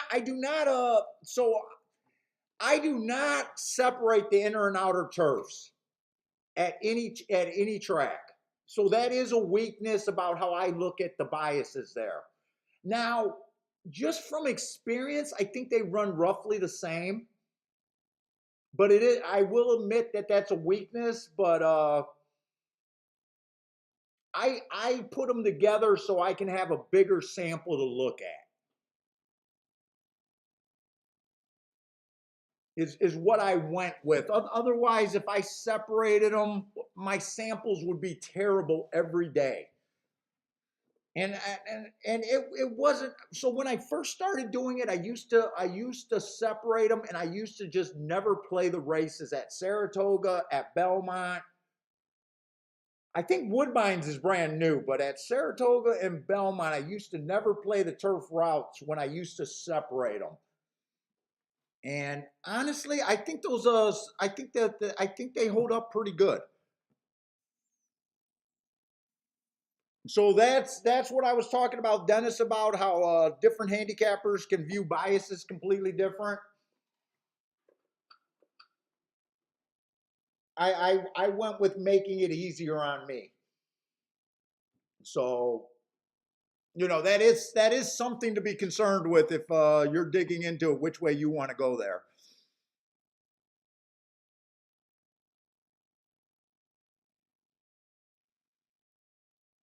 Like Williams saying that he thinks speed and stalkers on the inside at Toga is for the inside is better.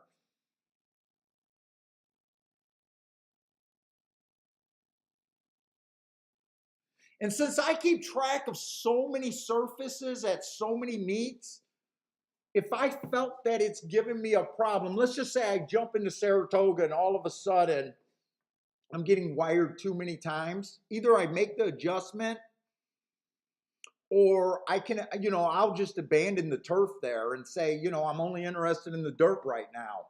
Because I think the dirt's pretty strong too, bias wise.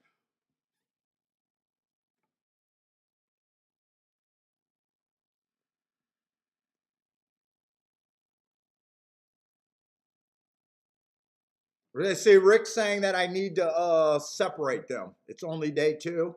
And I would not argue either way. I'm just going to go with, my experience. And like I said, if I feel like it starts giving me fits, I can back off of it. That's just my philosophy there.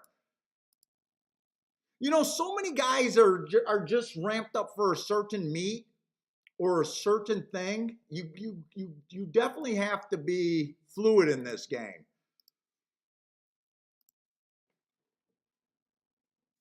I'm willing to leave Gulfstream if all of a sudden I stop winning there. I've been playing Gulfstream for as long as I've been doing this show, but that doesn't mean that I'm always going to be at Gulfstream. So far, it's just my biggest edge, and nothing's went wrong for me yet there.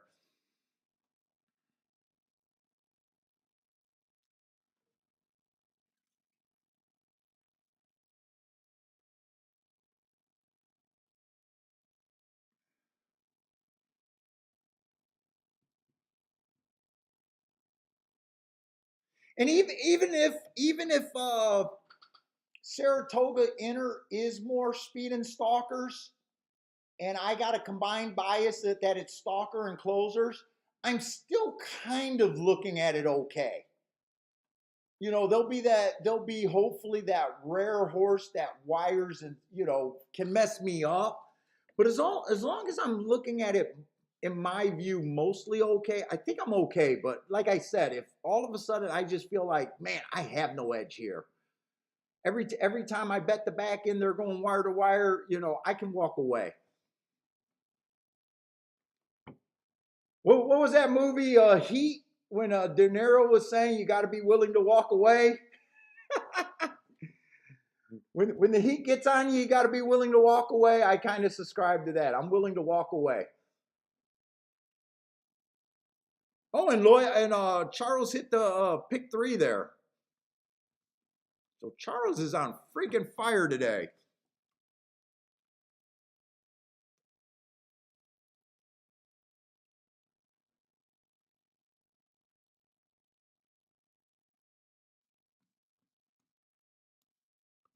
Like right now, just the tracks that are running. Dude, like I got Woodbine, I got Gulfstream, I got Philly, I got Ellis Park, I got Saratoga, I got Monmouth, I got Laurel. I'm behind on Indiana, so I don't have Indiana. I'm behind on Mahoney, so I don't have Mahoney. I'm behind on Prestal, but normally I would have those. Thistle Downs, Louisiana, Texas, Ohio, I keep track of a lot of shit just to be able to be a 75% loser.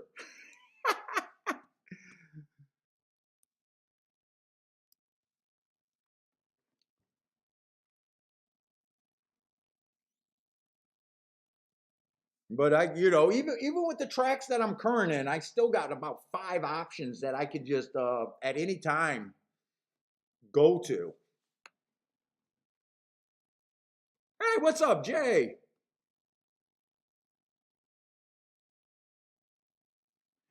Jay, you know what? The last couple weeks, last month, it does seem like the middle of the track is heating up.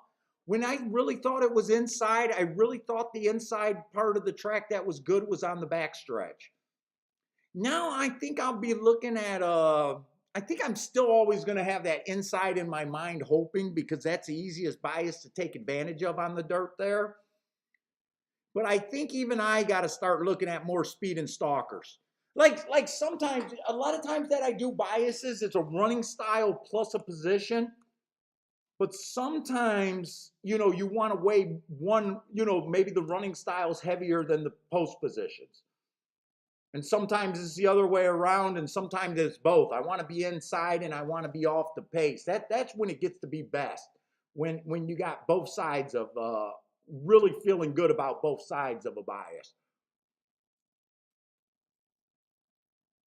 But those middle of the track horses have been picking up at Gulfstream. Even I gotta admit that, and I don't really like admitting that to myself. Because I want the easiest bias out there to take advantage of. And the inside bias is always the simplest bias to take advantage of is an inside speed bias. That's always the simplest thing to handicap. I like closing biases, but in a way, closing bias is a hard bias to take advantage of. I like them, but they're always a little bit harder to take advantage compared to inside speed one.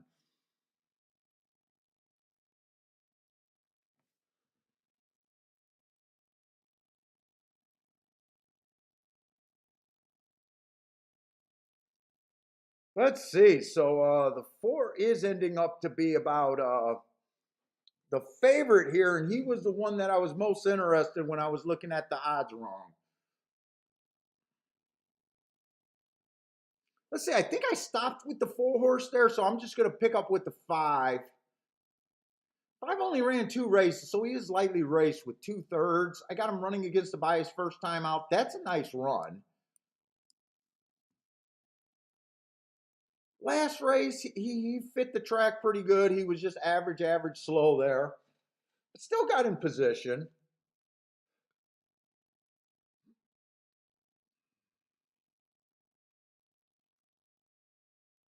6 ran against 2 biases in a row, but that was at Tampa. Man, this horse used to have speed. I'm not sure what to think of him at 9-1. He is interesting.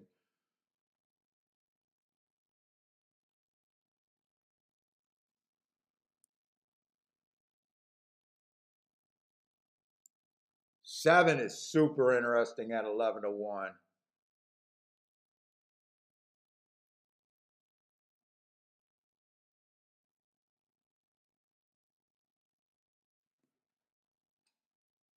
What was I think? What was I thinking? What has Woodbine been doing this year? I think it's been speed and stalkers, but I don't think post positions mattered that much this year on the Tapeta sprints. First 6 post positions, speed and stalkers. Man, 7 is super interesting at 11-1. He's definitely a horse that you'll be holding your breath for at the start. He might just be a stone cold quitter. 11-1 is kind of the right price for me to find out, though.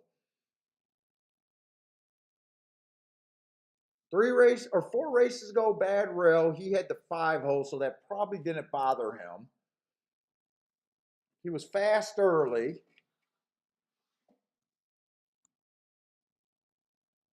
The next race, 3 races ago at Oaklawn, bad rail. He went too fast to win. He's interesting at 11-1. He's right there at the 7 post where it's hard to win.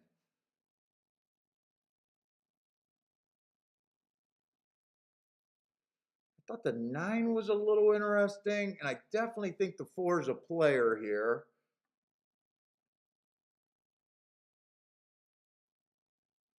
If 4 wins, I doubt it if I can make a real exacta there. Let's see. 4 on top of the 6 is paying 13-1. 4 on top of the 7 is paying 15-1. I probably don't want the exactas with the 4 winning. They're also playing 4 to the 2.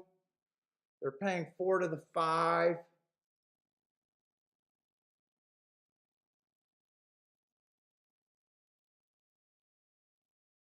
I can see 4 to the 5. I don't like 4 to the 2, but I don't like the prices. 4 to the 6 was kind of non-playable.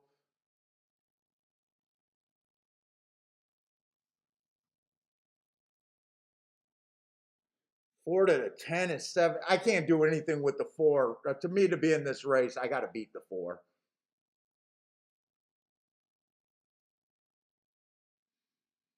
I think I sit out this race.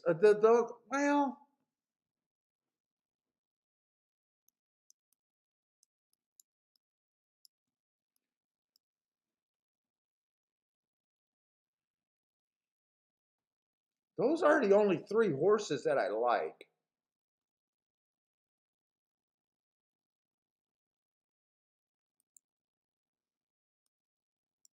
The only bets that I can make here that makes sense to me is the 6 and the 7 to win. But then I got to ask myself a question: how pissed am I going to be if the 4 just wins this race and I just threw money away?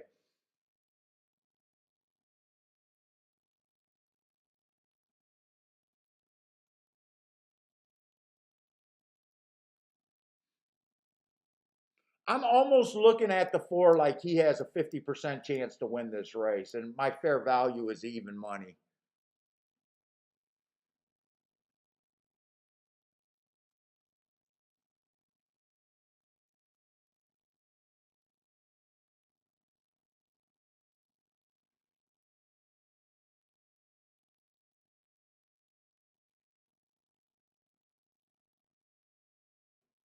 Do I got enough time? I don't think I got enough time to break down an odds line.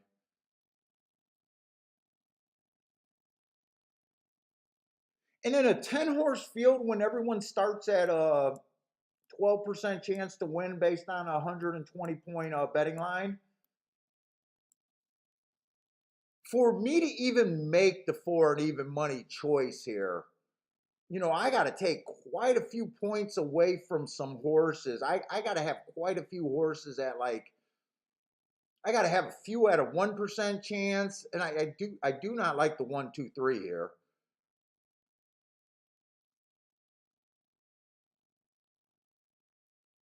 But for me to even bet the 7 or the 6, I got to believe that they're roughly at, should be at about 6 to 1, maybe 5 to 1. Let's see, if I think they were both 5 to 1, what am I saying? That they have about a 16% chance to win? Do I really believe that though? Let's see, 5 to 1, let's see, that's 32 points.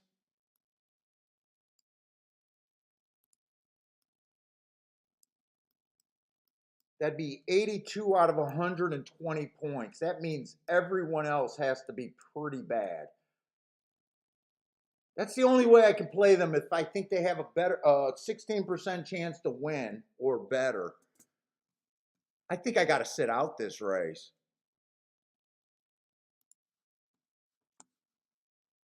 Let's see, that's 120 minus 82 points.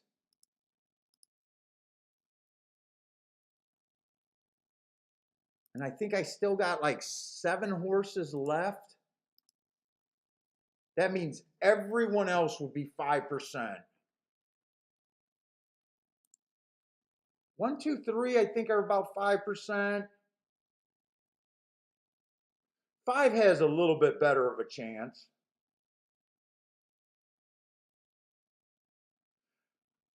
I think I sit out this race. I think I sit out this race.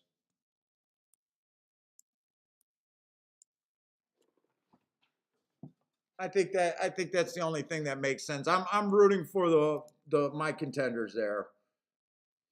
I'm probably rooting for the 4-horse more just so I don't have to get feel a little chicken shit here. Let's see, Rex is going with the 4, 6, 7 Exacta box. Did those go up by any chance? Let's see, for a $6 punch.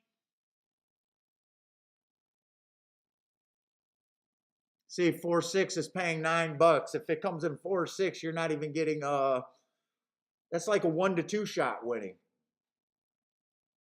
And 7, if 7 wins, you're getting, if 7 gets second, you're getting like a 6 to 5. Now, if it comes in 6, 7, you're in the bank, or 7, 6.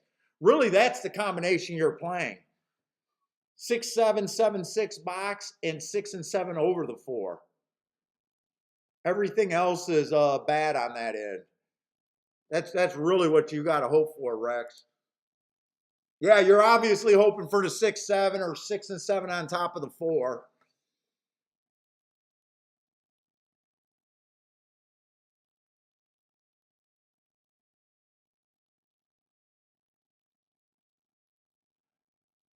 Yeah, and I don't make a morning line giving anyone more than 50%. So I'm really, my opinion is really that the 4 should win this race coin flip.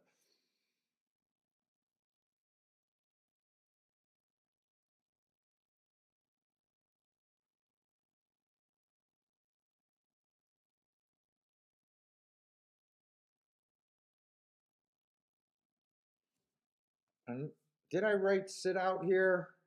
Yeah. Or no bet?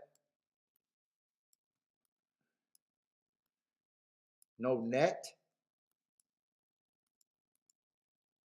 No bet. And I'm just going to write what I was thinking, 4, 6, and 7. But no bet there for me.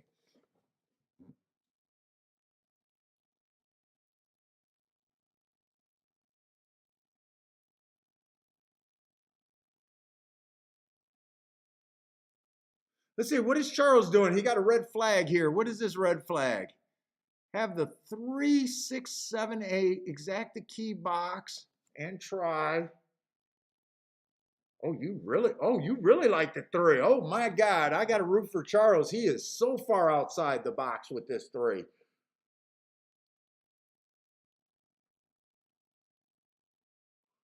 Best I can say, he has a bunch of excuses. Okay, I'll definitely be rooting for that 3 though.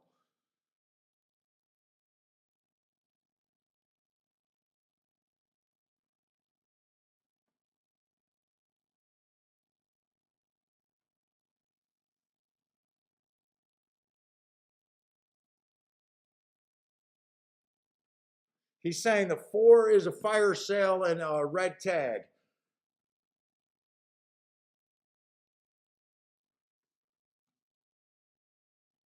Well, where do you see that they once paid $450K for him? You're talking about the 4 in this race? They once paid $450K? Oh my God.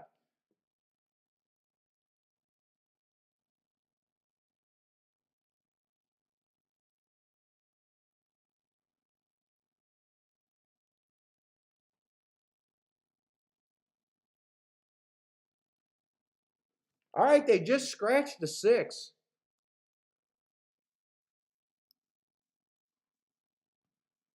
So late scratch on the 6. That's definitely not going to help the 7-4-4-7.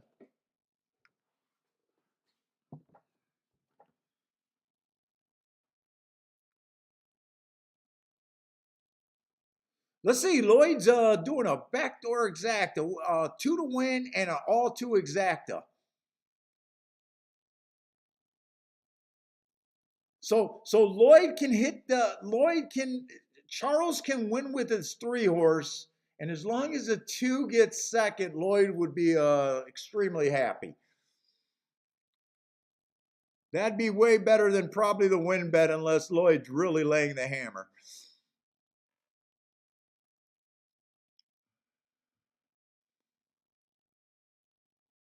And now they got this 4 at 2 to 5. That's just insane at 2 to 5. He can win by the length of the stretch, and that's an insane bet right there.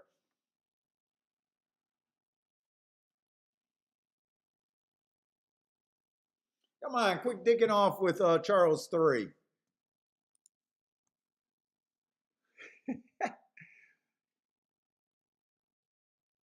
Oh, Charles, your bet is at Saratoga. Okay, your bet is at Saratoga. Oh, that's win place on the 3. I got you. That's win place on the 3. Not. I thought that was a WD there for Woodbine, or what WB, I guess.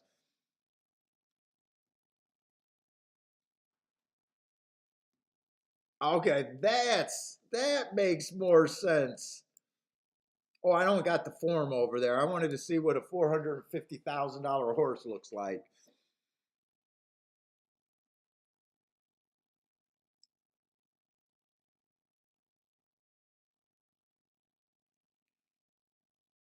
All right, but Lloyd would still be happy if the 3-2 came in over there at Woodbine. Lloyd would not be complaining. He's just not riding with Charles a little bit.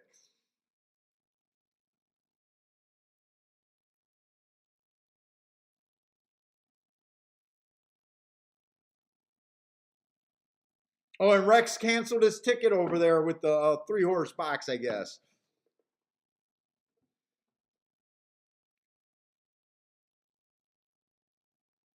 Four did not get a good break. Although 7 did not get the lead either. I thought the 7 would probably get the lead if the 4 didn't. And there's 4 horses across the track there. There's Lloyd's 2. Come on with the 2 then.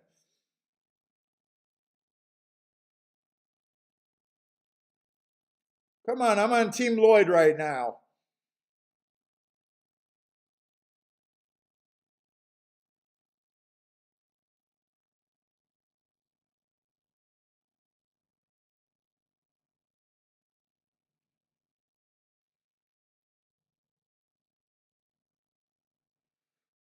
Four had this race measured.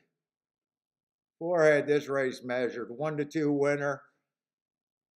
Lloyd's going to get home for second, but that's not the exacta that I bet Lloyd wanted. 4-2-5. So the 7 did not pop. 2 tried his damnedest there. Who was the 2? He took money first time out. I even circled that. I usually never even notice that. Yeah, Razor. That was one of your singles, right? I think you had an all 4 and then another single.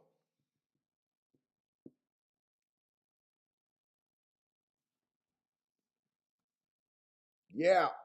And the people that say I sit out too many races, look, I played that race. I didn't bet it, but I handicapped it. I stated my view in that race and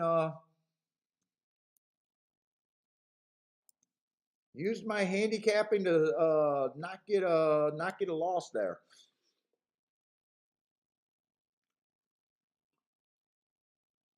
And let's look at Saratoga. And I got to see when Gulfstream's starting. We still got a little bit of time for Gulfstream. Oh, 11 minutes to Gulfstream. Okay, Gulfstream. Oh, but Gulfstream's first race is trash for me. In fact, I'm gonna run to the restroom and be right back.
What do you want? Which one you want? Oh, you go for the jerky first over the cookies.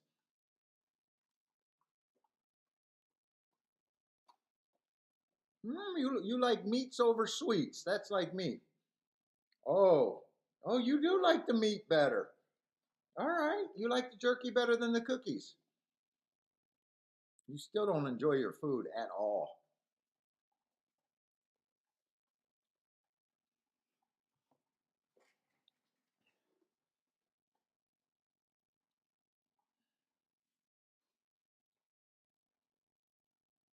I got one more for you. All right. You gonna hang out with me for a little bit?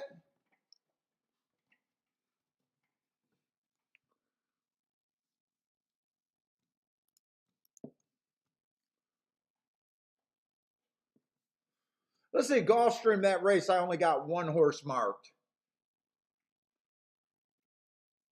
That would be the 5 horse. And they're not terrible races. The first race he ran, it was an inside early pressing day. I gave him an asterisk for being a closer on the outside. And the last race was I think the last race was a decent improvement. I got that it was a bad rail stalking day. He had the rail. He was 1 tick slower than the fastest winner at the first call, slow, slow. I don't know what kind of price you're getting there, but that's the only 13 to 1. That's I'll be cheering for him.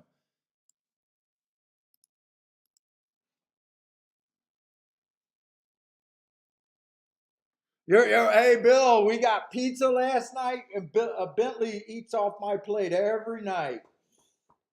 He loves his human food. And we had a slice of pizza before the show too. I usually don't eat it. I only eat one meal a night. Still a fat ass. Let's see, Saratoga's off. It's on the dirt, so I'm still thinking speed and stalkers towards the inside.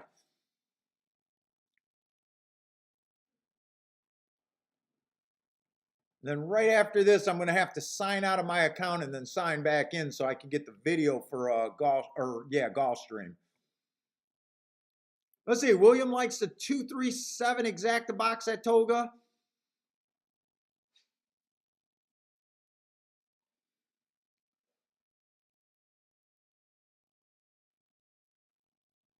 Six just hooked the two. But six had speed. Six was always there.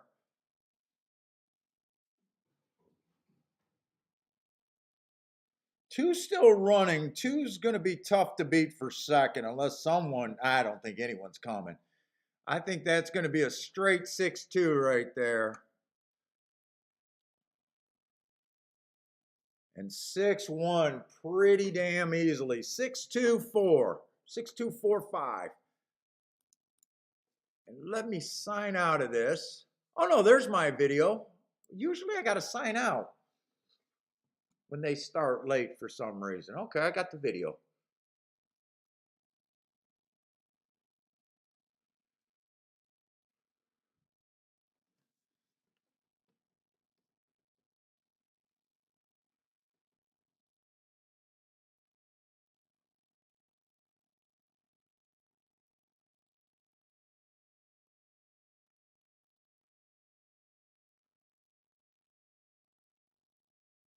Oh, Rex, yeah, I did ban the person that complained about me winning and sitting out. He's still watching. I guarantee he's still watching. I just couldn't deal with someone on that low of a stupidity scale. It was just ridiculous. Well, you keep winning, but you sit out. Every show I watch, you win, but you sit out. You're a pussy. All right, I'm a pussy. So what does he complain about the other shows? Hey, you play every race and you lose. I don't know, but I enjoy your show. Makes no sense to me.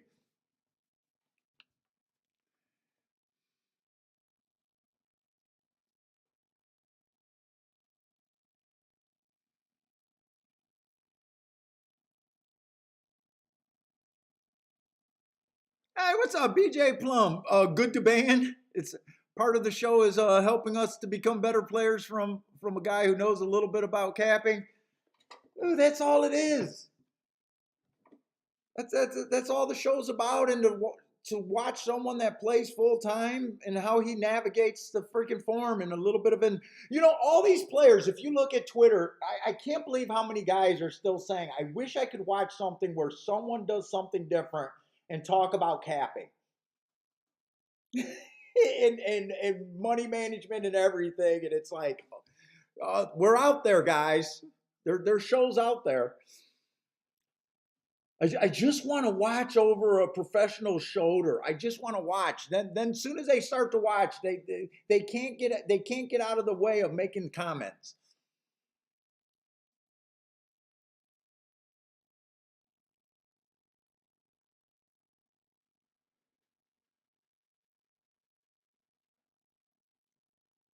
Well, if you're good, you're supposed to have an opinion every. No, you're supposed to know when you shouldn't be in a race.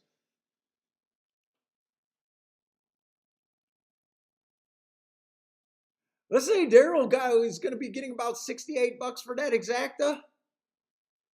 Is that 68 to 1 or $68 total in your bet? I didn't think that exacta could pay that much. That must be your whole bet, right?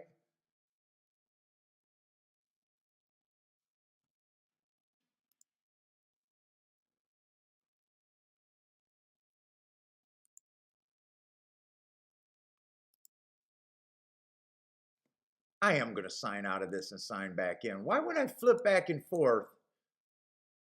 It doesn't give me that. Let me try to just sign in and out.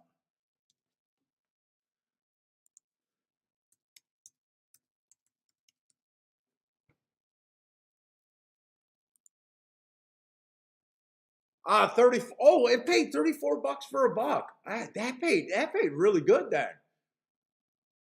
Wasn't that kind of a 3-to-1 with the 3-to-1 or something like that, or did I miss something? Maybe I missed something. Maybe I looked at the odds wrong.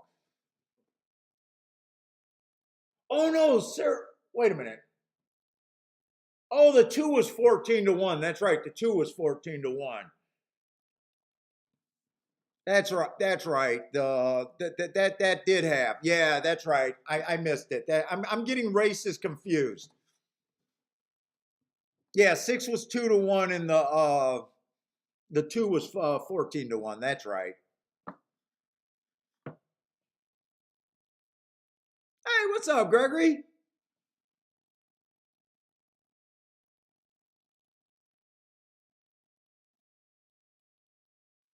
Let's see. Oh, I agree with you. They're both extreme. I just don't like seeing it.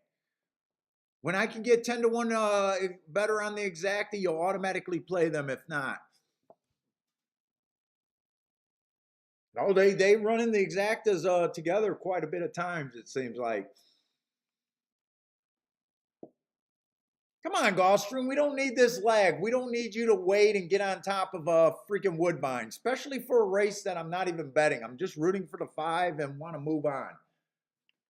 This is going to be a dirt race over there at Gulfstream too. I should note that, and I should be ready. I want to do the tic-tac-toe board there too. So let me just get set up. I got to find a nice piece of the paper. Ah, shit. I guess that's where it's going to be.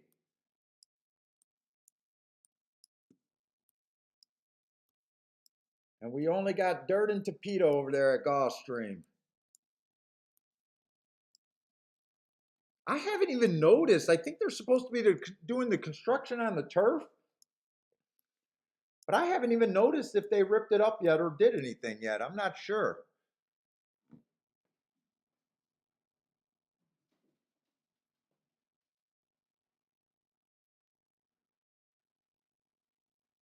And I am going to have a pretty hard line today at 6 o'clock because, like I said, the mother-in-law is coming over.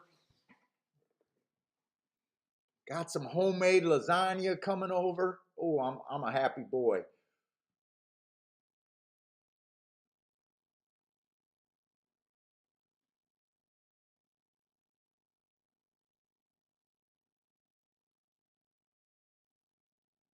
What you got going, Charles? You got a pick 5 or something going over there at Saratoga? Or are those doubles over there? 1, 2, 5, 10 to close out all. Like his position over there at Saratoga. Oh, I hope that's for a pick 5 over there. Are they going in the 5th race? Yeah, they're going in the 5th race over there. Oh, Charles got the pick 3, the pick 4, and the pick 5. Roll it home, man.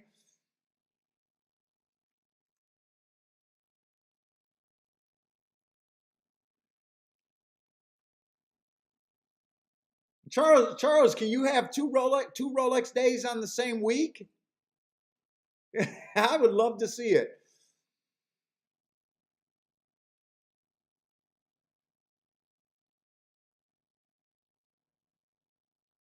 Let's see. 2 did get the lead to the inside. 5's trying. Oh, 5's in decent position if this goes fast enough. He's in position. But these are 2-year-olds. 2-year-olds a lot of times don't pass. They usually go as fast for as long as they can.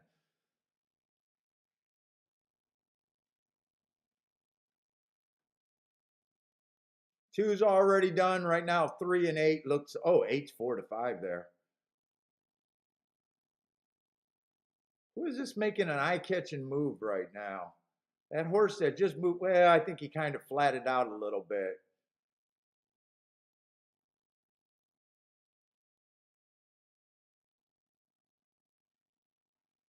3's still trying, but 8 is. Or no, that's the 7. That's the 7 on the front end.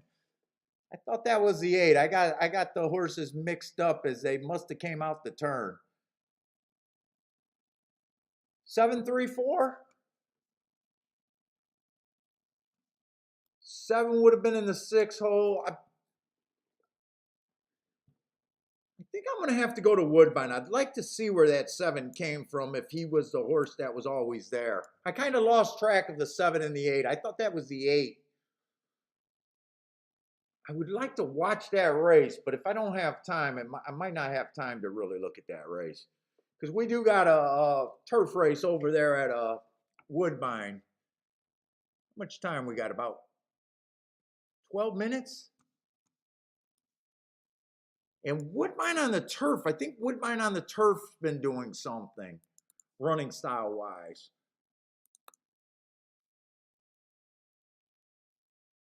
Woodbine on the turf, they're only wiring 22%, so on the low side.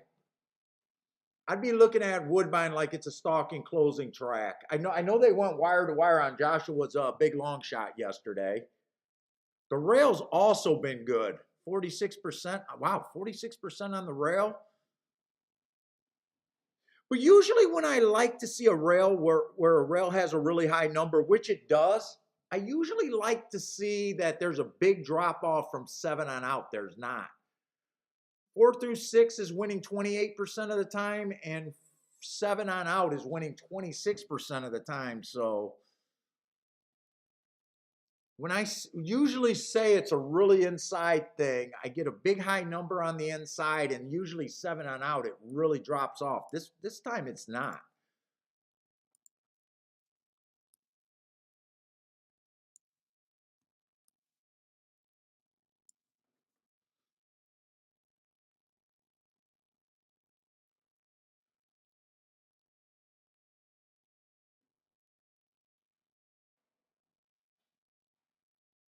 And Gulfstream came in 7-3-4-5, all first time, or 7-3-4-8-5, 4-8-5. So the first time starters dominated that race.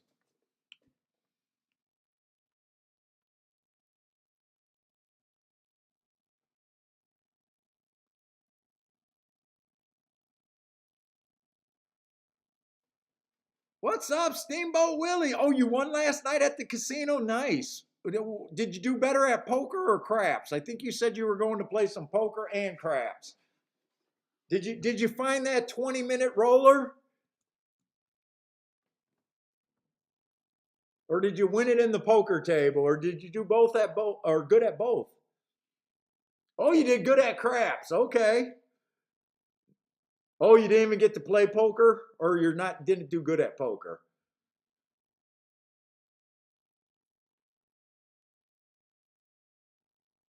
Oh, you had a nice roll and then another guy did. Nice. Yeah, that's my book. That's my crap book right there. 20-minute minimum shooter, and it's hard to lose. Oh, they didn't have poker set up. No poker that night, huh?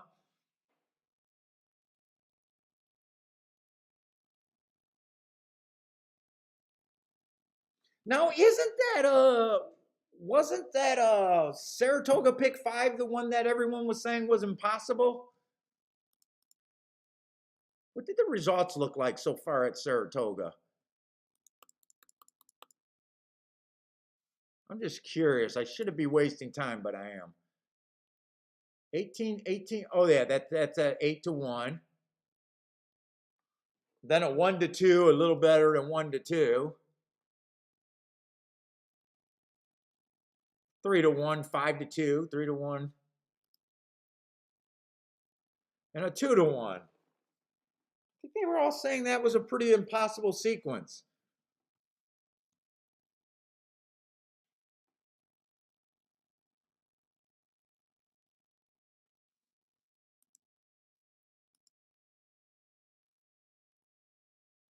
All right, I think I got to get over there at Woodbine.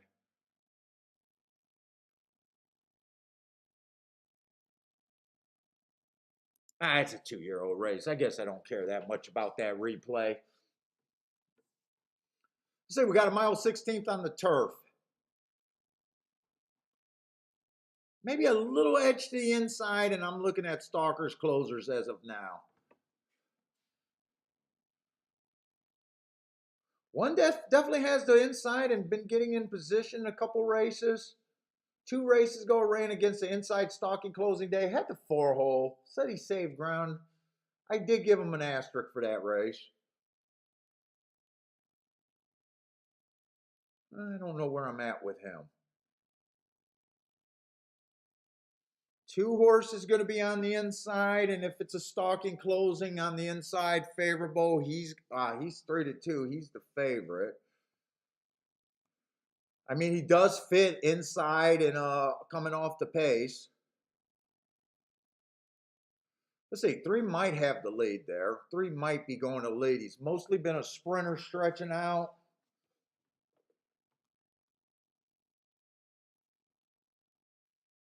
Four can possibly be near the lead. I'm not.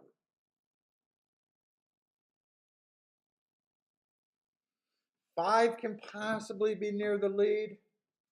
I've seen a bunch of possible near the lead. 6's last race was pretty nice. 1 tick slower than the fastest winner for the first 6 furlongs. He was on a pretty good pace right there. If that horse can rate, 13-1. Am I in the right race? Because yeah, I'm in the right race. The 5 is the 6 is self-made.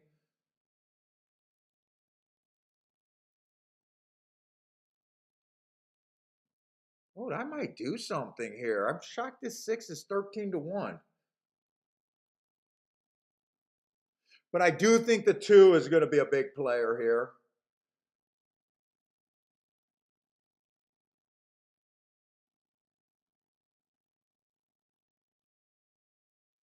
And I do like the 1.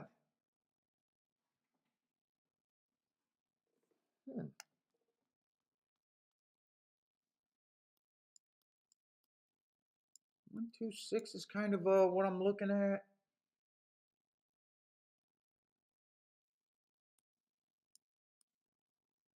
Recently dropping, but I want to play towards the inside.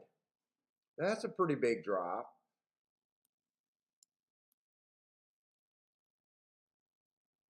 That's a big drop.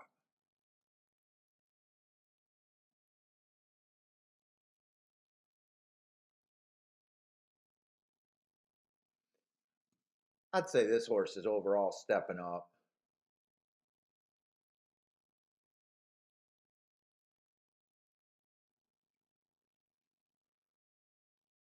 Do I even like the 3?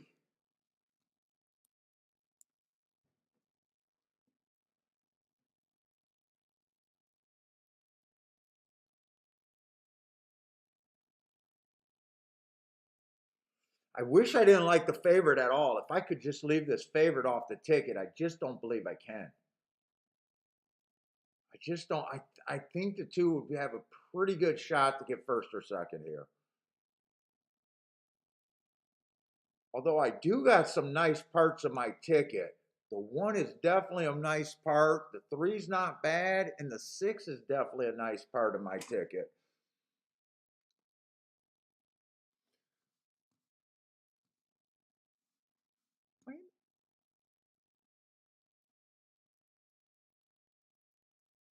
Oh, I'm on results. Okay. I'm so slow.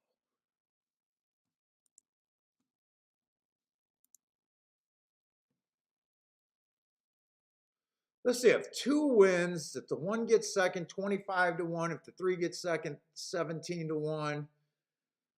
6 gets second, 23-1. Oh no, if the 3 gets second, 17-1.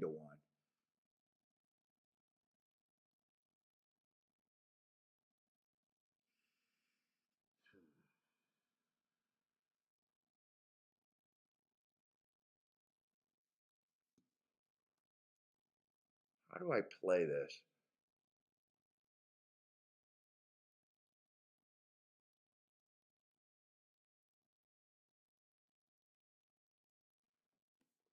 I'm definitely going to do a win ticket on the 1.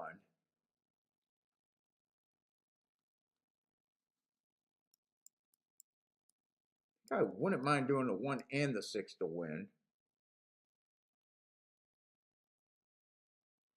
I can even do the 3-horse to win. I'm not sure I want to do a 3-horse Dutch.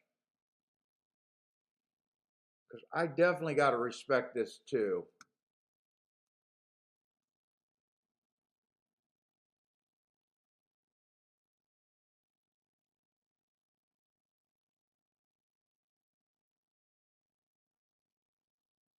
Dude, I don't understand how they're missing the 6. I almost feel like I'm missing something on this 6. To me, the public should be on this horse, and I'm feeling like, hmm.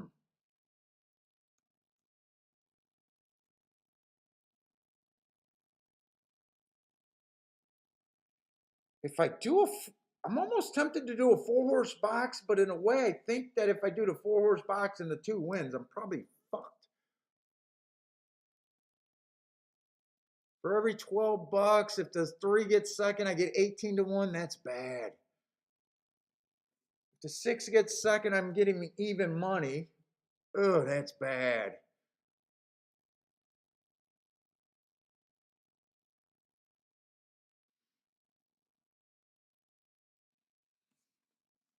Do I play for a big score? Yeah, I always believe that you play for the big score.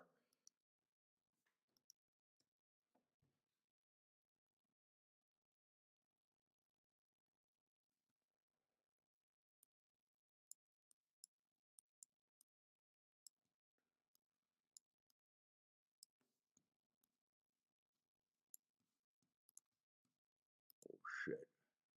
Do the win bets first.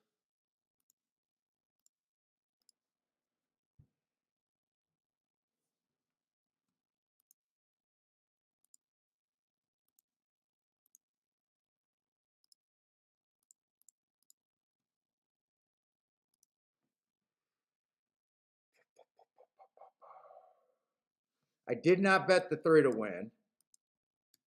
I just bet the 1 and the 6 to win there. Dude, I feel like I should be doing more.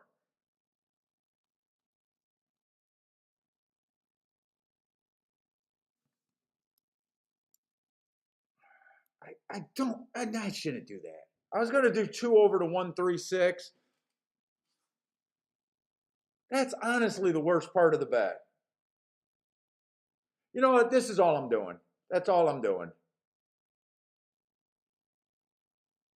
I only played 2 bets today and I hit 1 already. I'm up, but not crazy.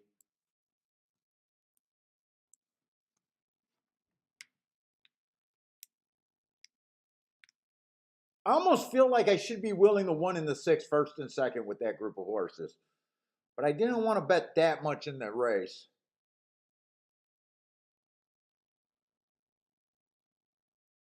And do the 1 and the 6 to win. Nah, we'll see. I feel like I played this a little soft. Unless the 6 wins,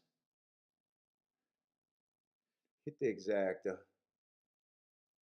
Let's see, 6 comes out in really good position. I do like that. 5, take this 8 out or go fast.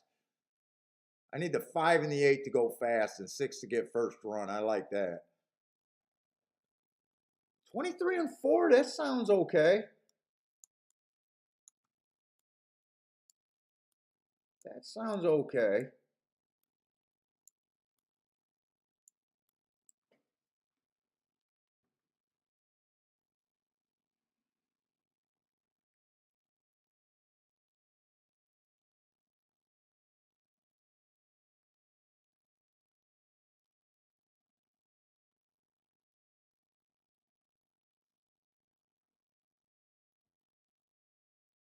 I still like where the 6 is. Come on, 6. I love where the 6 is. I got to walk.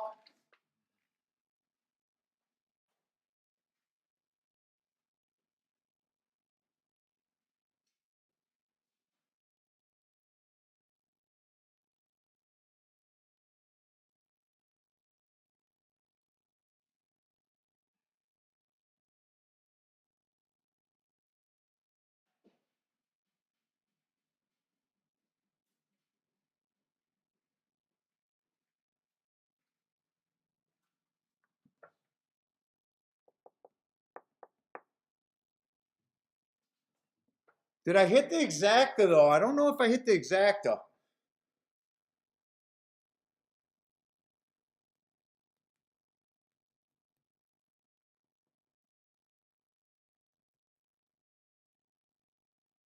Oh, you so pretty. Look at you, so pretty. Oh, I don't have the Exacta though. Oh, first and third on the Exacta, but a nice win ticket. We'll take that. I'll take that. I'm happy with that.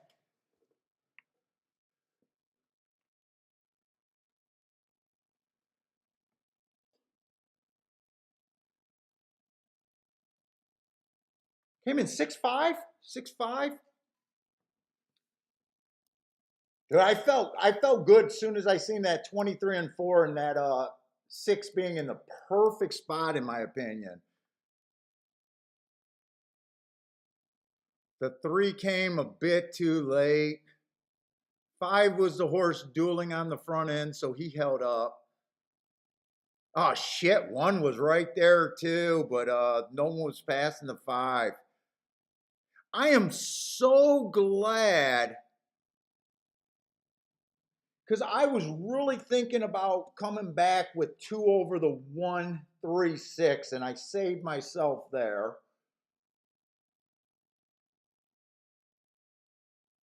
So definitely happy with that result. Would have been better to hit that exact. I think the one holds up for fourth, possibly. Grandma, you've been quiet today. You haven't been sleeping over there, have you?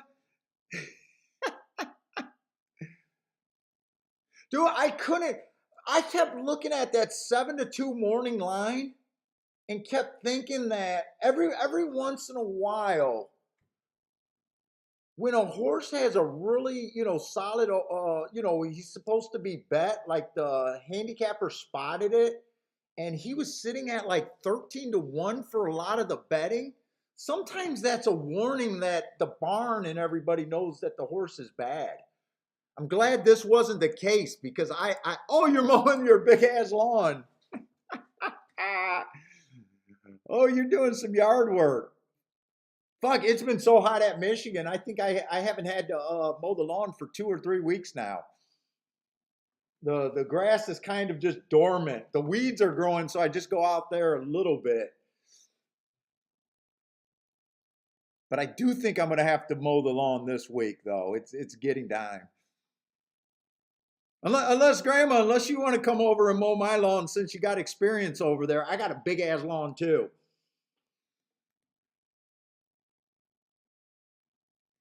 Joshua says you need some goat or sheep.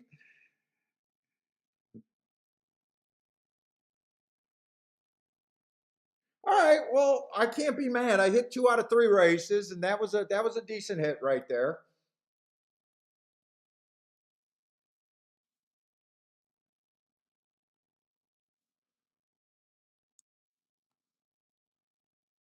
Let's see, do we got enough time to watch Saratoga and do Gulfstream justice, or should I just go to Gulfstream?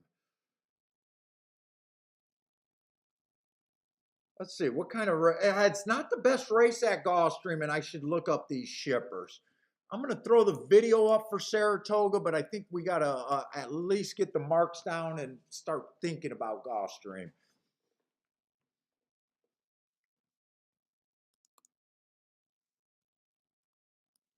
And by the way, I didn't check on how many viewers we got today. Am I gonna be disappointed?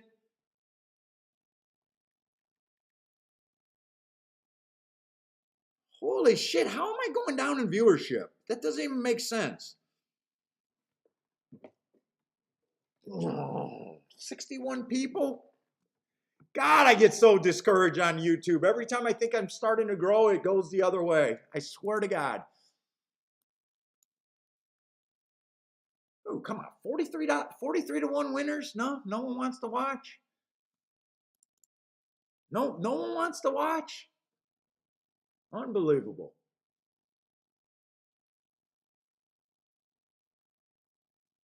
8-1 winner? Shit. Three plays with 2 winners, an 8-1 winner, a 4-1 winner with the Exacta. Fuck, no one wants to watch.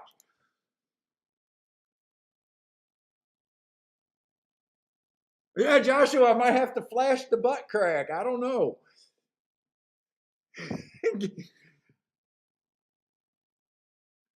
Give some root cleavage or something. I don't know. I don't know what dude, and it's a handicapping show, not even a pick show. I don't get what people want. Maybe horse racing just never gonna grow a crowd. Maybe I just gotta admit it.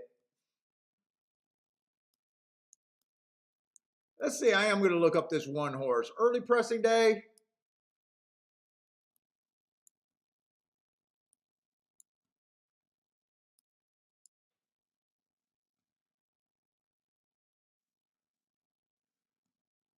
Speed favoring day there.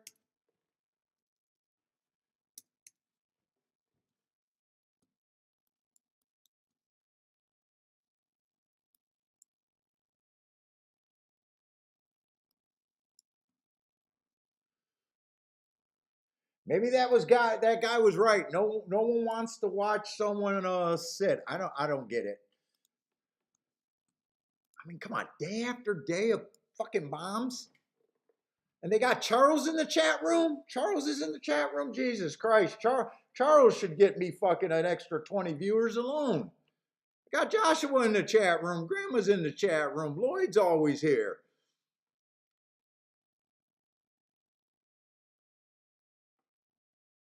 Grandma wants some hot guys in cowboy boots and cowboy hats. I can't help you with the hot guys. I could put on a cowboy hat, but what's up, Maj 312?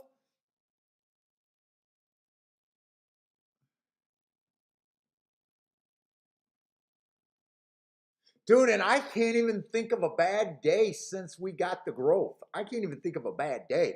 That's the worst part of it. You know, I can understand if there was a lot of bad days in front of that 43 to 1 and people just went away.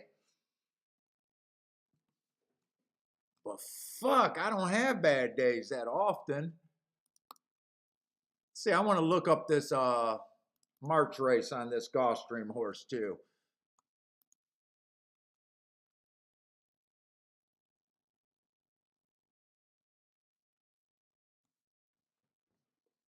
Oh, my nose itches. What is that? March 31. Yeah, timer malfunction that race. I don't have a lot of information there. What kind of race is that even? I didn't even look. Oh, that's going to be 7 furlongs on the dirt, though. 7 furlongs on the dirt.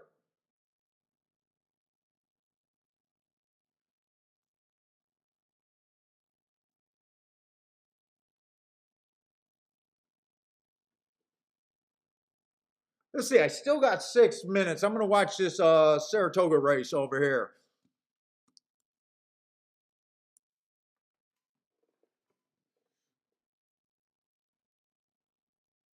What's up, Spencer? Give out the recipe. What recipe?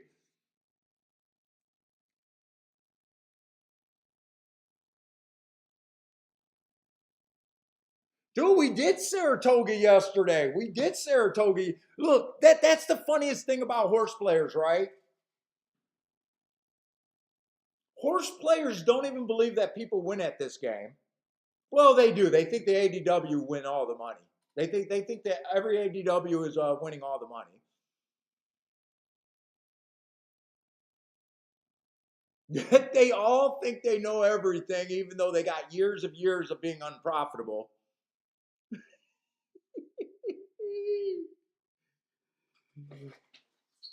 They say they want to watch people, but soon as they start to even watch people, then they want to discredit that person. But they read all the books from authors that never played in front of them and read those like gospel, even though those books all made them suck. I don't get them. I don't get horse players. I don't get horse players. They're a strange breed.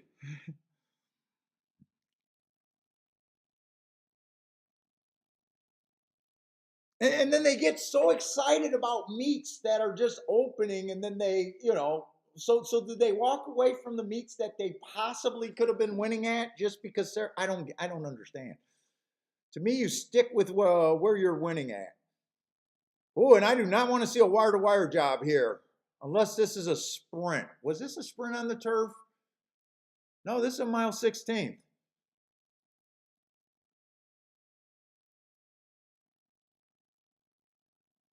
I think 5 horse was up there all the time. I think this was pretty close to a wire to wire job right there. And I think the pace looked pretty lively there. I think the pace looked pretty lively.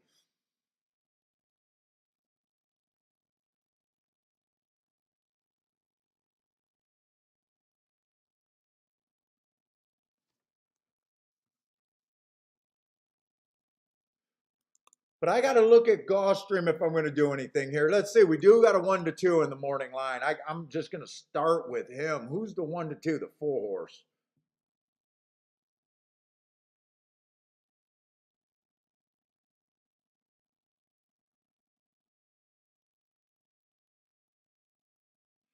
I mean, yeah, he ran 2 races and neither of them looked that bad. But fuck, 1-2 on him.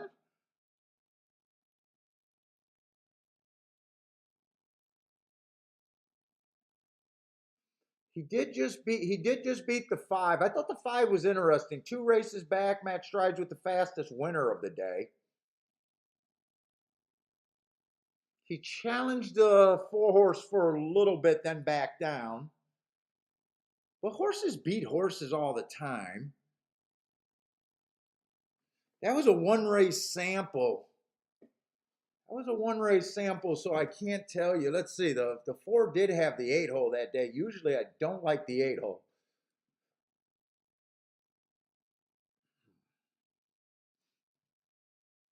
Five's interesting, but I don't know if he's interesting enough to play.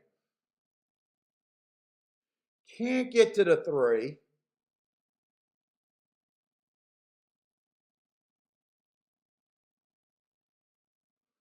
Two's been running quite a few routes. And when he was a sprinter, he wasn't that fast.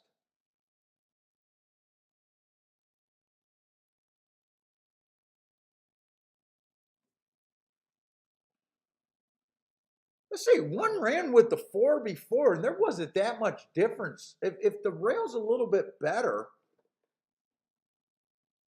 one's coming out of that same race. Let's see, the 4, and the 5 are all coming out of the same race.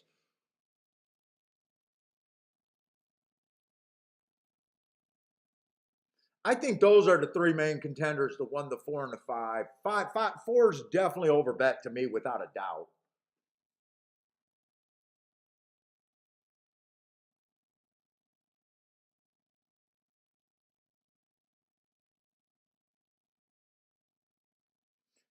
Five ran his worst speed figure last race. If he bounces back, this is going to be a tighter race, I think.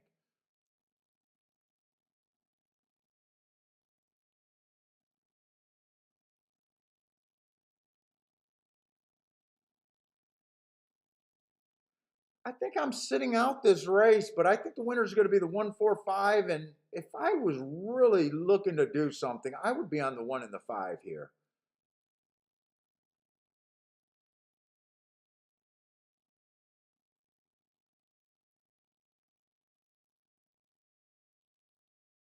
And it's mostly a math thing to me. Hitting a 1-5 doesn't do anything for you. The math is so, or hitting the 4 horse, yeah, the 1-5, the 4 horse, doesn't do anything good in math for you. Hitting the 5 or the 1 is a way better long-term play.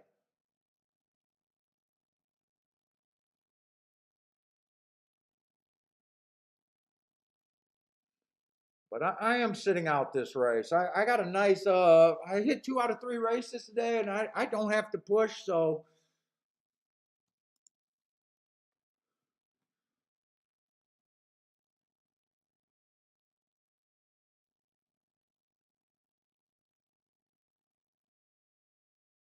Jared said he had a huge day yesterday. Jared was blowing up my phone yesterday. I had to toss my phone to the other side of the room. He was texting me so bad. You think he spams in the chat room? Oh my God, does he spam on text? It's like beep. All right, put it down. Beep. Oh my God. Beep. What the fuck? Beep. Ah, fuck you. Get out of here. Oh my God. It's fucking too much. Oh, Charles, did you hit your pick five?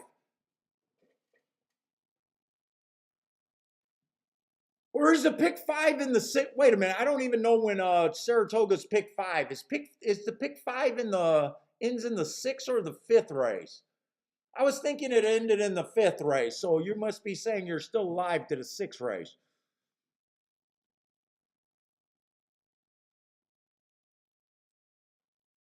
Yeah, Joshua, I'm not giving you my number two. You're another spammer.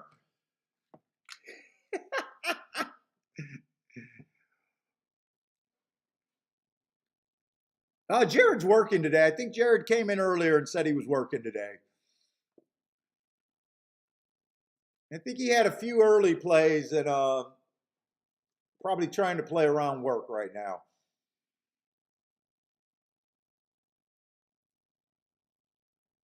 Oh, it did end it. So did you hit it then? Did you hit the pick five? Oh, you're alive in the pick six. Oh, Charles did hit the pick five. Congratulations over there, Charles. Charles is on fire today. And he said he had the pick three, pick four, and pick five there. Dude, are you at a Rolex day yet today? You got to be pretty close to a damn Rolex day, don't you?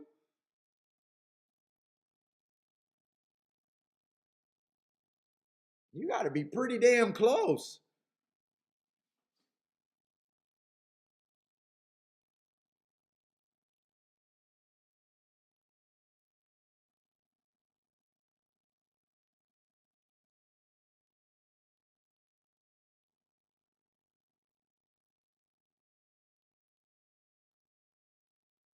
Five is giving four all he wants right here. Five is giving four all he wants. I think the four looks a little bit better running right now, but five is definitely giving the four all he wants. And I did not see the two, but that speed duel really helped the two there. Who the hell was the two? One, I don't know why the one was so far back, but he was. Oh, two horse was the route to sprint horse who used to run sprinting. 4-1.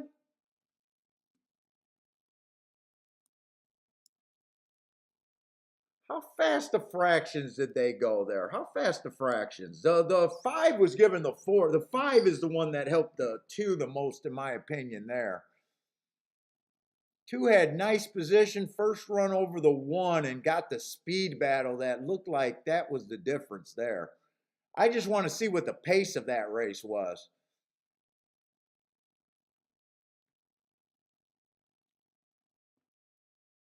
Jared got the, oh, Jared, we were just talking about your spamming on text, man. Driving me crazy. Jared said he got the pick four.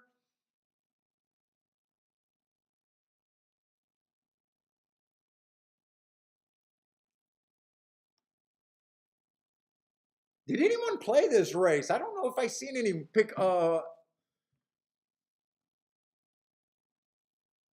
don't know if I seen any plays at Gulfstream here.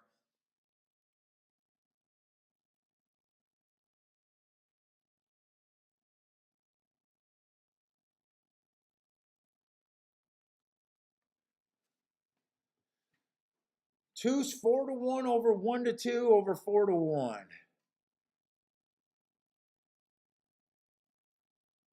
And I got to get back over to Woodbine. So far I haven't played a race over there at Gulfstream. Just gonna write no bet there for myself. No bat. No bat's close enough.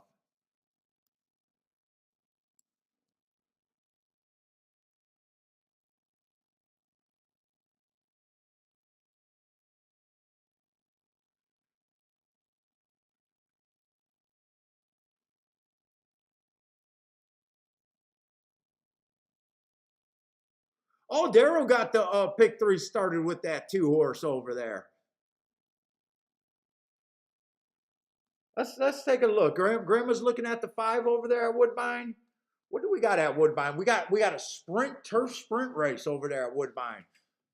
And I got to look at what they've been doing on the sprints there. The sprints are kind of like the routes over there. Other than it being speed and stalkers are the running style. But they also got the inside post 1 through 3 winning 50% of the races. But it's that weird where they really don't fall off at 7 on out. 7 on out is winning 24% of the races, and 4 through 6 is winning 26. So that leaves 50% on the inside. That's weird. I feel more comfortable when it really when the outside is really bad.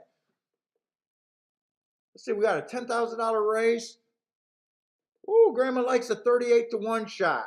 Grandma, you're not even supposed to ask when you like that. You're supposed to already be betting.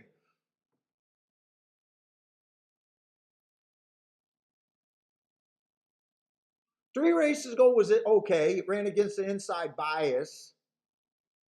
I gave him an asterisk there.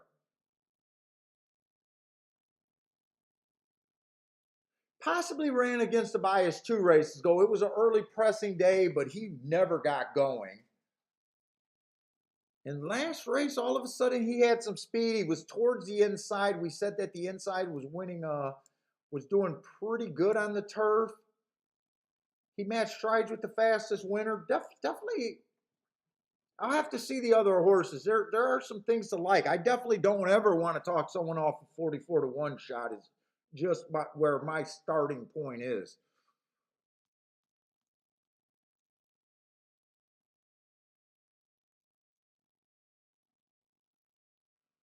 Let's see. Let's start with the one horse. One's been running a whole bunch of sprints, and just last race he won at a route. Basically, the fastest winner on the stalking closing day there. Looks like a stalker sprinting.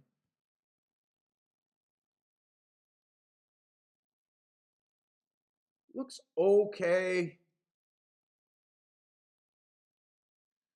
I really don't know what to do with the Fort Erie horse. 4 races ago, he ran on a bad rail. He comes right back and wins off of that race at Fort Erie.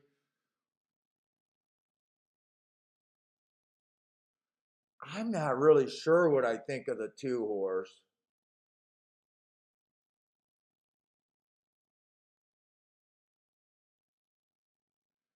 Three's kind of been average.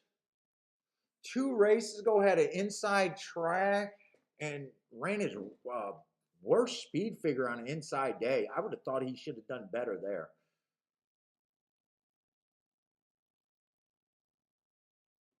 That's the favorite, huh?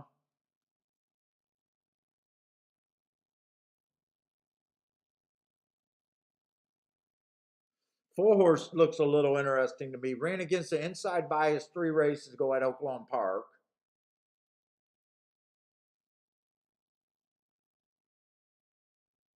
Comes off of a month layoff, almost a 2 month layoff. Inside of the track was good.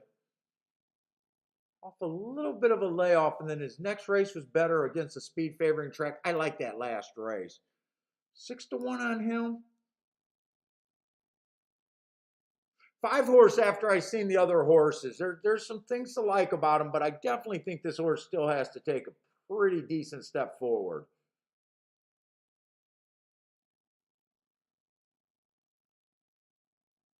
Got some excuses and something to like, but I feel like that horse definitely got to take a step forward.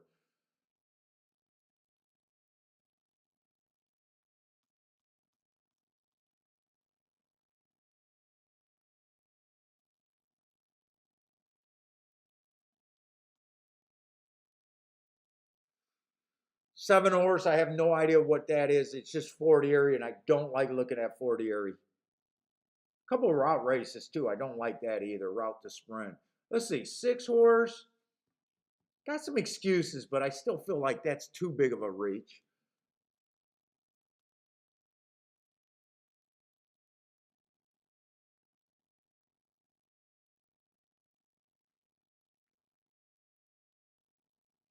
The 8 and the 9 both look okay. They just don't blow me away. And I keep thinking that the inside has been winning 50% of races. I probably want to be closer to the inside.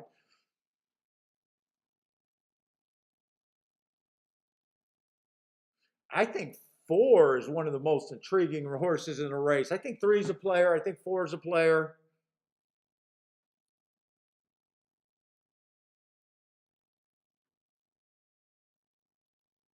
In fact, I kind of like 1, 3, 4 here.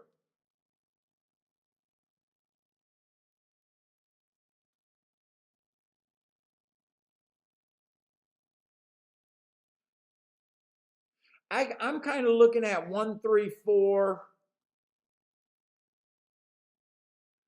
And I think all the outside horses, everyone from 8 to 11 would not surprise me, but I just keep looking at the insides winning 50% of the races. I would basically just want to use those 3 horses, 1, 3, 4.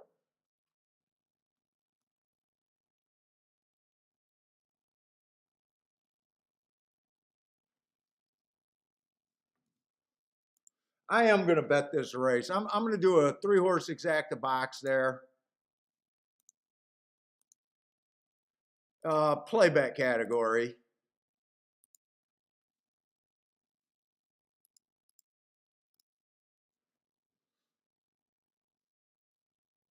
And I'm playing the 1 and the 4 to win.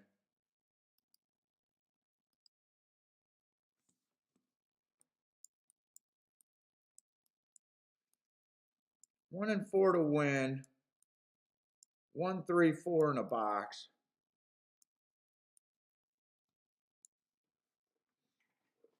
Let's see, Gregory's opposite. He likes the 1 and the 3, but he also is going to look for the 2 outside horses. Everything from the 8 on out would not surprise me. I'm just looking at the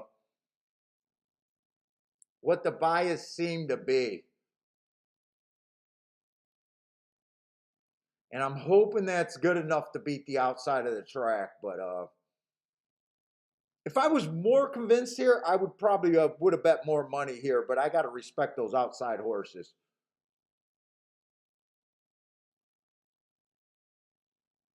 And one might be a little underclass there too, but I got the bet on the 1. I think 4 is the horse that intrigues me the most there. If I was the one wider in the exact, I probably would have keyed the 4. 4 probably would have been my key. Hey, what's up, Hawk?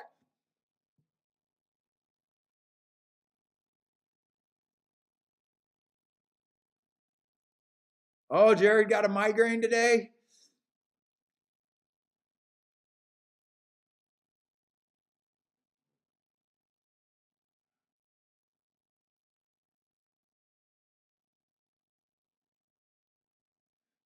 Grandma's 5 is at 99 to 1. I wonder if she decided to play him or not. That's definitely seeing outside the box there. And does have a couple marks that does make me think that I might have probably should have included him a little bit. 10 got the lead. I was hoping 10 would not get the lead. Ugh. I was hoping none of the horses from 8 on out broke.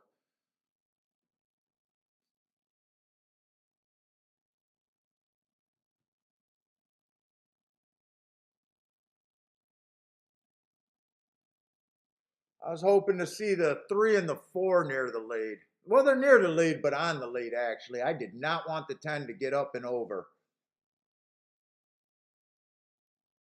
Although 4 looks like he's riding pretty confident, but I always worry about a horse getting a nice lead. 23 and 2 does not sound fast either.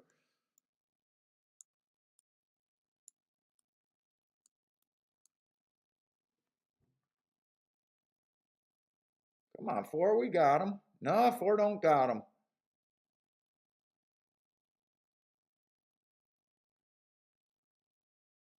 Looks like Gregory Ross. I think Gregory used the 11 and maybe the 10. Who did Gregory use?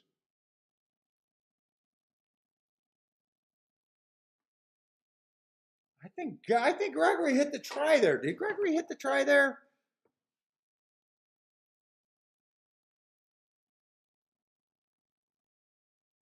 He came in 10-11. We got 2 shots. Gregory got 2 shots for third. 10-11-3. Gregory gave you guys the super, but he only took the try, according to nice bet, Gregory.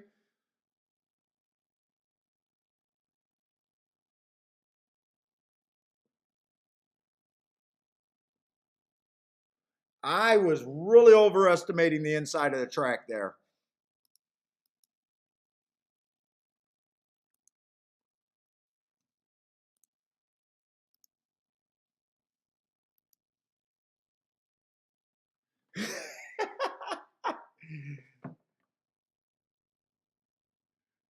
Gregory didn't have to worry about third place. He had them both. He had the third and the fourth place finisher and got the best part of his ticket home with the 10 winning.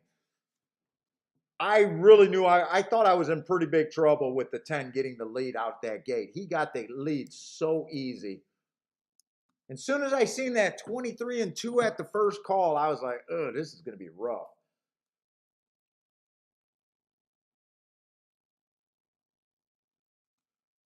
10 went wire from wire on the outside. So the speed part was okay, looking for speed and stalkers, but not necessarily the inside.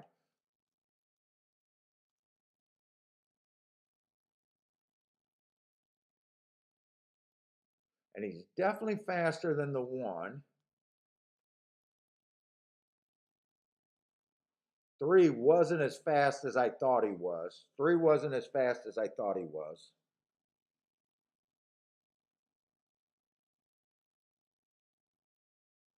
Four was up there, but was not good enough. Nowhere near good enough, really. He chased and tired badly. 4, I said, was the horse that I liked the best there. So I was way wrong on that one.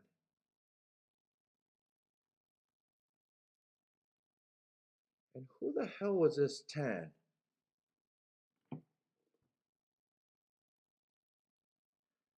Ran on a speed favoring track last race, wasn't good enough. And the race before was a nice win at the level.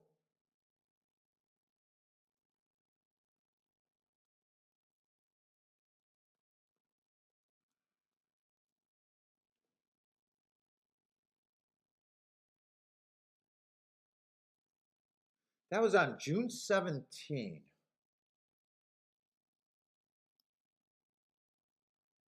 That's not the same race, though. The 9 ran on June 17. I want to see who. Someone was in that race with him. The 4 was in that race with him.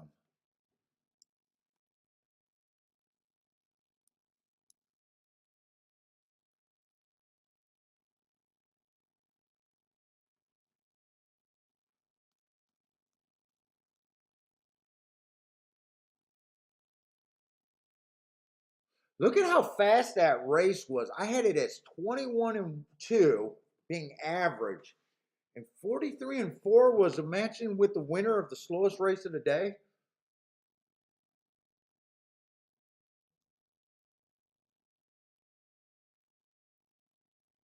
Four's coming out of that same race. He was slow chasing that. Wow. Dude, how many races of that profile was that day? I want to dig.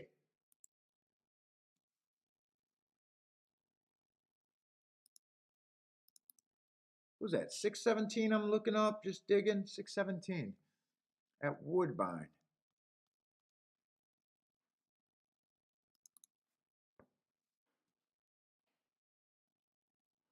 the fastest winner of the day went 20-4 that day. Holy shit, was that track blazing fast. 20-4, 43-1. Holy shit, was that a fast race. Dude, you don't see that very often when a horse goes 21-3, 43-4, and that being the slowest winner. Not even being in the range of a winner that day. That's crazy.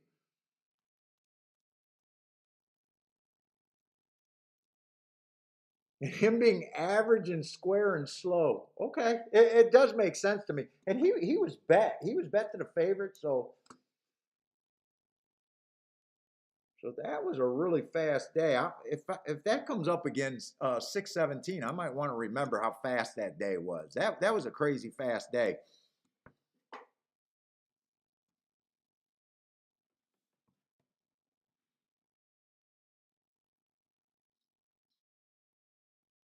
What did that try pay? That try had to be okay, right? That try had to be pretty decent, right, for you, Gregory?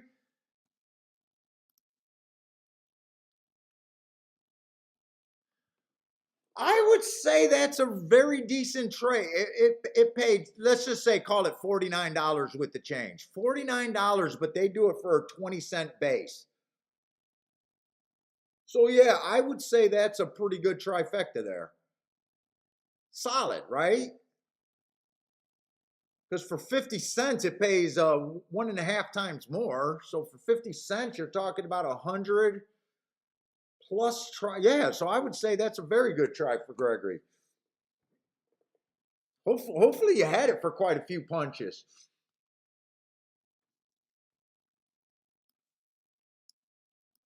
All right. Let's see. Daryl's looking at Saratoga race. Another race on the turf. Two big hitters. The 9 and the 5. He's playing the 5-9, 7-6-11 something there.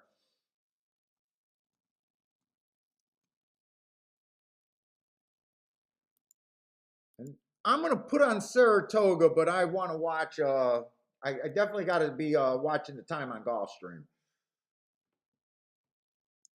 I don't want to see too many wire-to-wire winners on that turf. So we got another turf route. I really want to watch those races. Let's see, we got an 8,000 race over there at Gulfstream, 7 furlongs on the dirt.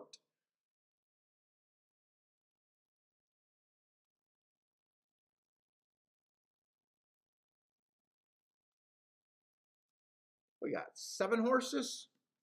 Hopefully no scratches. I got to see the betting board though. I can't handicap without the betting board. Holy shit, we got a 3-5 favorite in the 6 horse.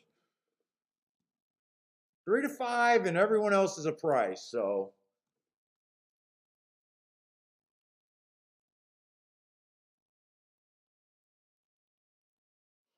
6 definitely looks like a bit of a hitter here.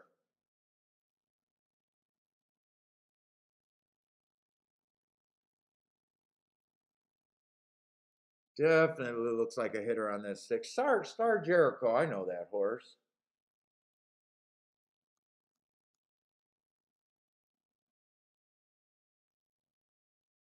Let's see. The one's been losing against the favorite last 2 races. 2 races ago. Early pressing day. Slow, average, slow. Could not keep up there. Next race, it was an inside track. He was on the outside. There's a little bit of upside there. A little bit of upside. Slow, average, average was close to the pace there. That might be interesting. I don't want to. I'm trying to avoid saying on the dirt at Gulfstream. I'm looking automatically at the post 1, 2, 1, 2, 3. Although the 2 just won the last race and 7 won the race before.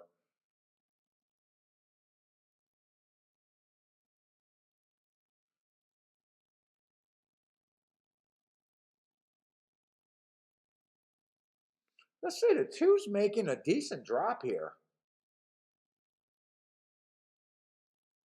2 races ago, chased the slowest pace of the day. Early pressing day, dueling, match strides with the slowest winner, average slow. Was in position, ran 3rd. Starter allowance 20,000. Wait, that's a big drop to this race. That's a big drop right there. I'm willing to forgive him for that race. Comes back, runs against an inside bias. Two's definitely a little interesting here.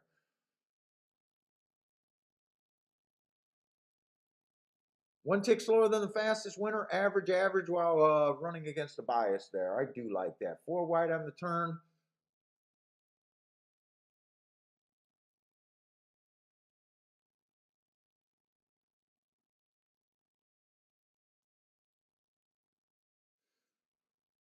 Three horse, 3 races ago, kind of slowest winner of the day. Or didn't win, but Matt Strides was slowest winner of the day.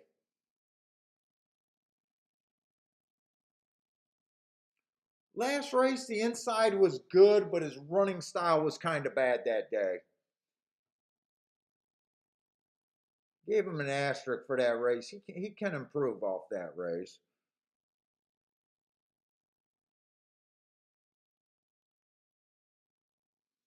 Four's making a decent drop here. Four's making a decent drop. 2 races ago, ran one of his better races on a day that the rail was good.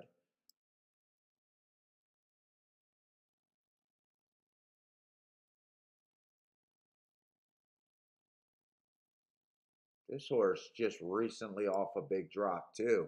This race is getting more and more tougher as I look at it.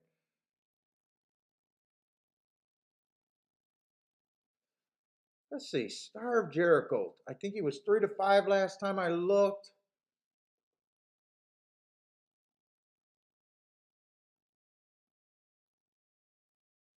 Last race was a nice race, but the inside of the track was good. Can that speed figure just be because he had the good part of the track? He's put up a 90 before. I don't know if he's a gimme. For me to play this race, I definitely got to get outside of him. Let's see, I don't like the 7, even though he got hurt. He earned those routing.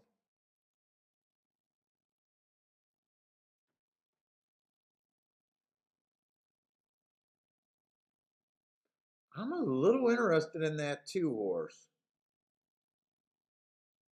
Let's see, what's up, Mac and Company? Shan, what's up, man? Denny likes the 236 over there at Gulfstream. I'm kind of with you on the 2. Frankie 888, what's up, man? 9 all. Hawk likes the 3 and 3497. Long shot Louie, what's up, man? Dude, a lot of you guys came in late. You must have just heard me bitching about where did all my people go. Now this pace is fast. This should be a meltdown here at Saratoga, right? They got a meltdown here. If these horses hold up on the front end, this got to be a meltdown.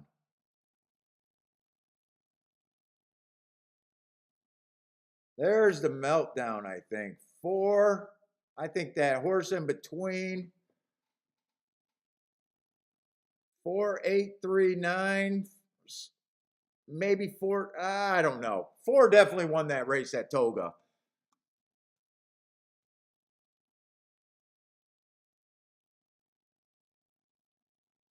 Hawk got a shot. Hawk got a shot. I know 9 was up there.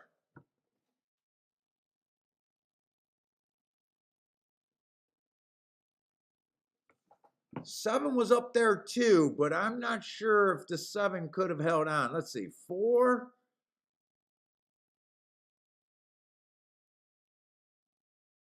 Does the 8 hold on? Oh, that's going to be tight. I think the 8's going to be a heartbreaker, possibly.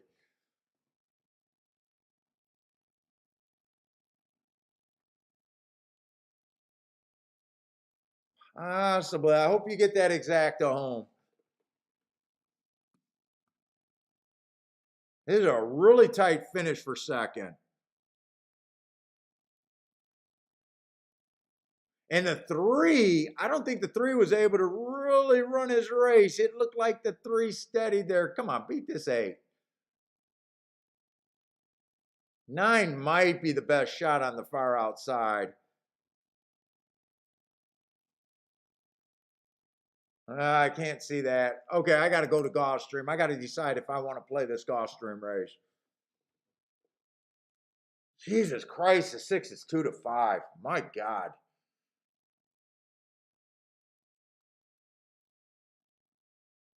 And I like him. The way I think he gets beat is if the inside could be good and if he was aided by a bias last race. He does let horses get in front of him. That's another way he could get beat. If someone gets the lead. He's not really a lead type. Someone gets the lead over him, and I do think the 2 can get the lead over him. 2's at 8-1. I think I'm going to have to just be committed on that too. I do want to look up that starter allowance $20,000 race if I can.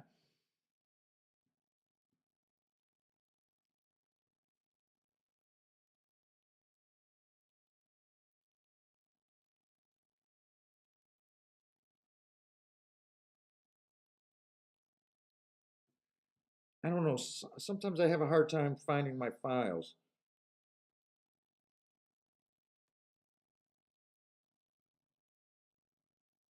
No, no, no.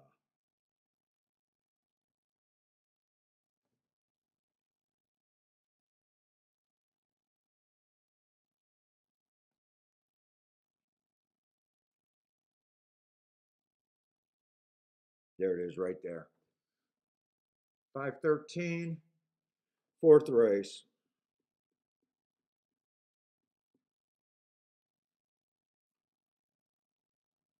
Fuck, I'm looking up March 11th. Wrong race.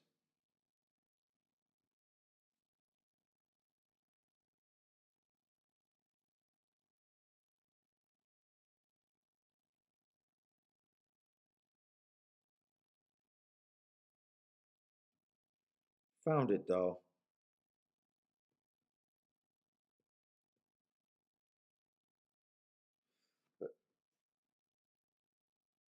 Oh, second race, second race.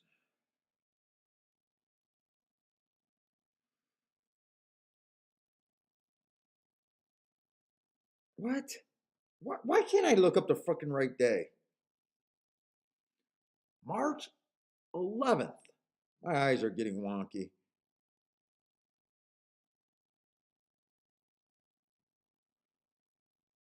Second race. There it is.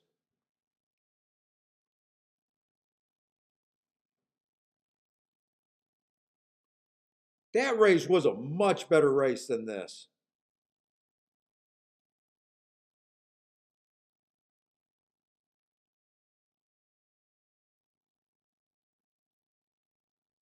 I got to play him at 10-1. I don't even got to think that much. I think he has a better. I think he definitely is a value at 10-1.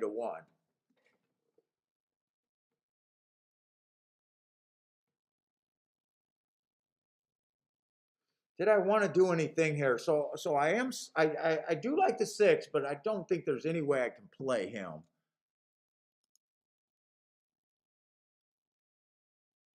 2-6, might as well just play the win ticket.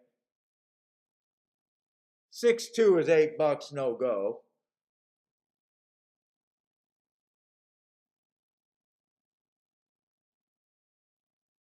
Do like the 3 a little bit.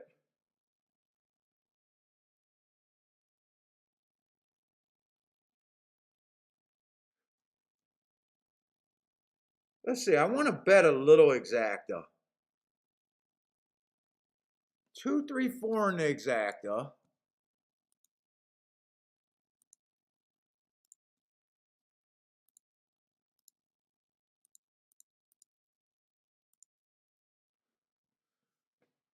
I think I want a little bit more on the 2 to win.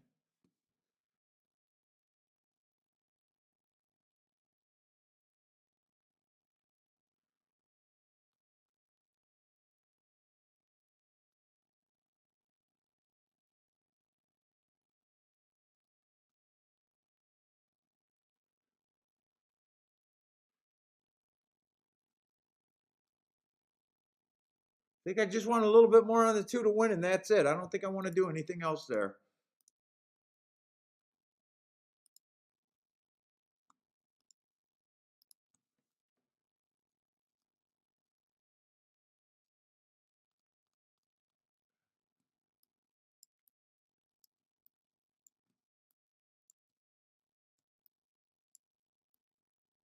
Two, three, four.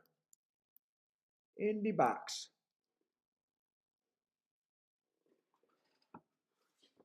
Hey, Denny, I'll book that action. Hey, Denny, Venmo me. I'll book that action and I'll pay double. Oh, there you go. No, I'll book the pick 4 at Belmont. I don't want your action at Saratoga, but I'll pay double at Belmont. You're stuck in Belmont. I was like, I'm gonna book that one. Venmo me the money. I'll pay you double.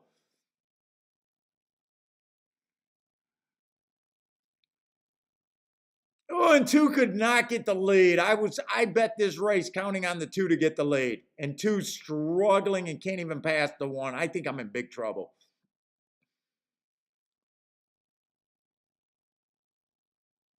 Unless the 2 can rate a little bit and still keep this 6 off of them. I'm just worried about 4 horses across the track and a horse that I thought was going to get the lead.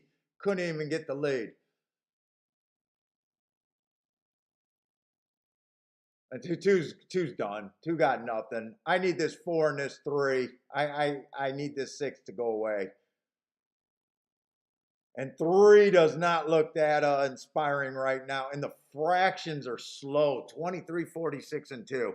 I think 6 got this measured. I should have lost interest when I kept saying I liked them, and I just should not have tried to work my way around to 1 to 2. I just thought that the 2 should have been about 4 to 1, and I just couldn't get that out of my head. And 2 ran terrible.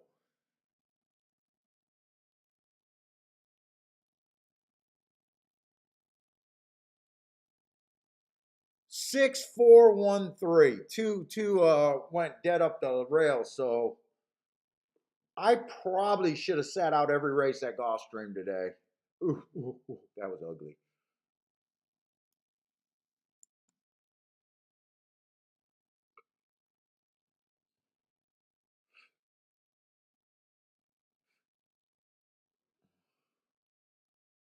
I thought about dutching a win bet and doing it with the 4, but that would have just gave me another loser. So I guess I got to be happy that I didn't do that. Let's say Gulfstream's next race look ugly, so I guess Woodbine is definitely the track that I needed to hit today. Lloyd took a shot with the 2-3-5. Yeah, same thing. I'm up right now. I want to say on a different day, I probably would have sat out that race. I'd like to say that I would have made the right decision and just sat out that race.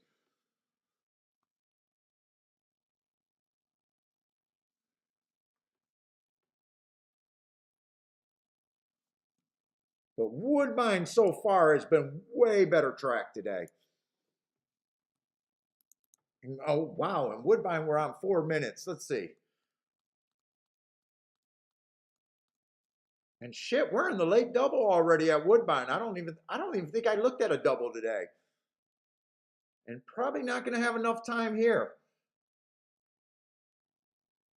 Let's see, mile 16th on the dirt, and I got to keep reminding me what I think that track's doing. I think I just think that Woodbine is not favoring speed on the front end on the route.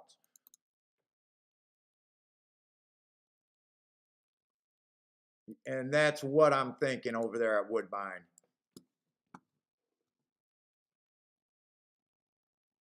So we got a mile 40. A mile and a 16 claiming 40. Jesus Christ, that's why no one watches me. I mess up everything.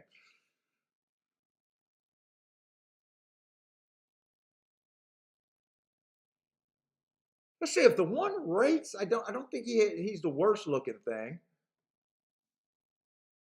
5-1 probably sounds right in my head, but I got to look at these other horses. Let's see. Two's probably going to lead.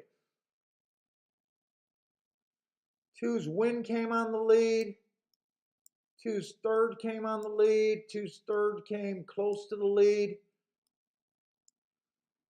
I'm going to look at this like two's going to the lead. And I don't want to be on the lead. I think the three's probably I want the three to go to the lead with the two. Three's a sprinter. He tried to go wide. He went wire to wire once. He tried to go another time.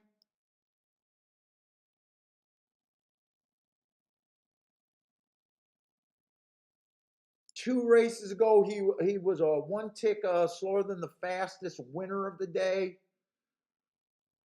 I want him to go to lead. I think that's his losing condition. If he goes to lead, and if I'm right about the track backing up, and if the two presses him or someone else presses him,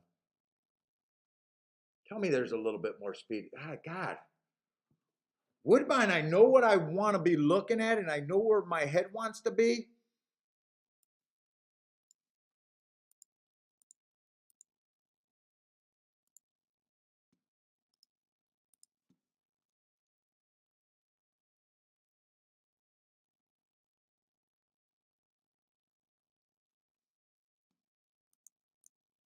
But I would love to see more speed in this race. Let me see that. Nine's race 2 races ago. That was a really nice race. Stalking closing day while earning hearts. Came back to win at 17-1. That's a really nice race right there. Wait, he's 16-1 right now. Why is he 16 to? Oh, he's stepping up a bit. He is stepping up a bit. But I do like that his last 2 races. Stepping up. Come on, just I draw the arrows perfect. I draw perfect arrows. Come on. Ah, fuck, they're getting in the gate. I'm not gonna have time here.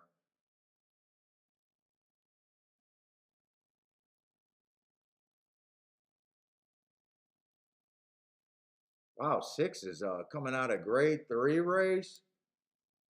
Why did that go yellow? What the fuck just happened to my pin? Ah, shit, did I lose my pin?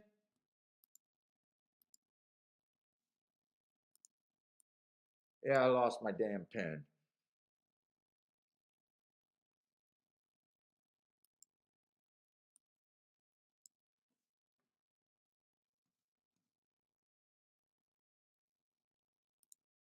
They're in the gate. I'm gonna see if I can fix re-download that form and get my pin back.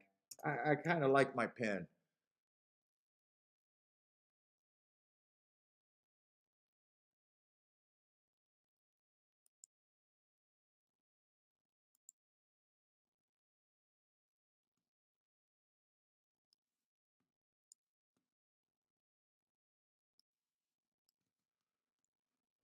My biggest opinion is I was hoping that I think the 2 and the 3 hook up and they come off the pace. There is how I was looking at that race.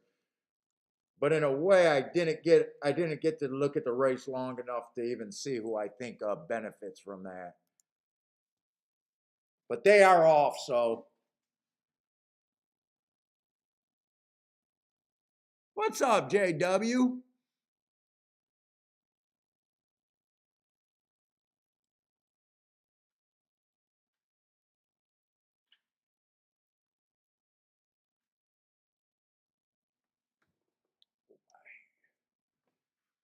Two got the lead and three's chasing here. Ooh, 26. God, did they get away slow.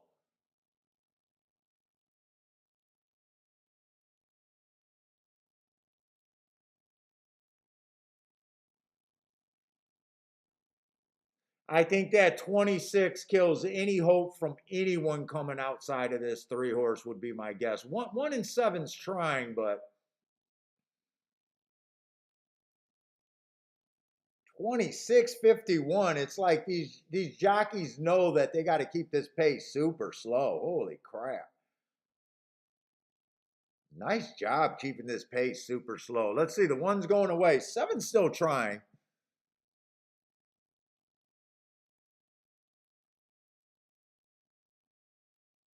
Seven's I think seven's already flatted out. I don't think you can overcome this pace.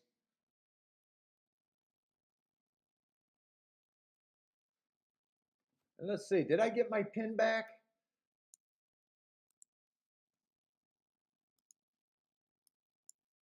Yes, I did. Come on, can we get him? Can we get him? Can we get him? Can we get him? You even can close on a 26 front end and a boom. I hope someone had that fucker. I hope someone had that. I was definitely looking for a closer, but did not have time. Seven's a closer that ran against the bias 2 races ago.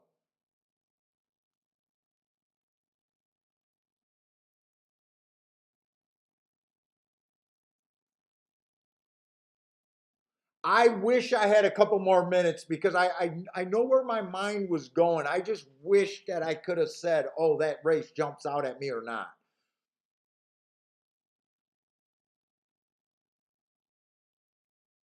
I honestly can't.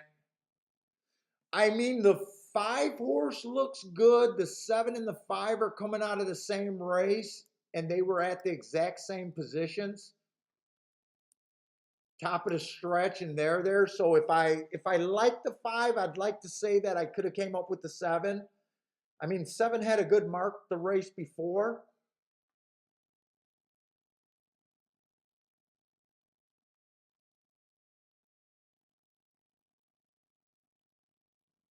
Four's running style fit might have caught my eye, but with that being only a 1 race sample and no other work, probably wouldn't have got that intrigued with him.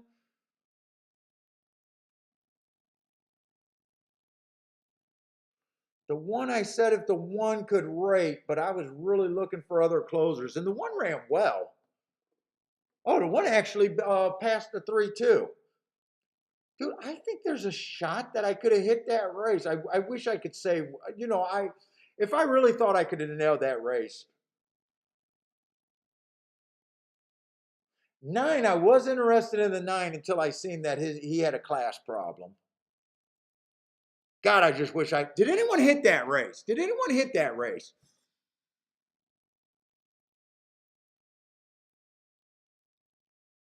Jeff hit that race?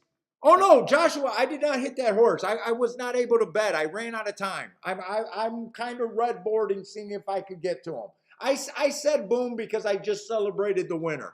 I did not hit that race. I try to be as honest as I can on the show. So if it came across that I was celebrating that I had a winner, I did not hit that race, guys.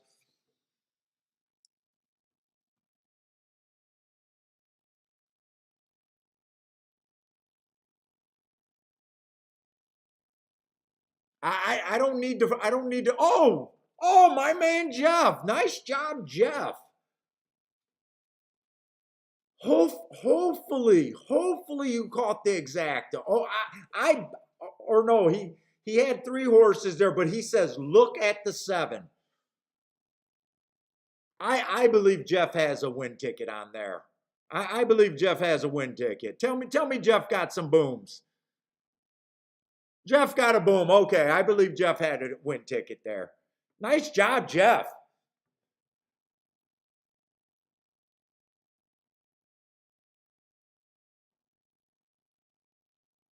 Dude, I really wouldn't be shocked if I would have came up with the 175 in a box. I really think there was a chance that I could have got there. Unless I got suckered in on the 4 a little bit.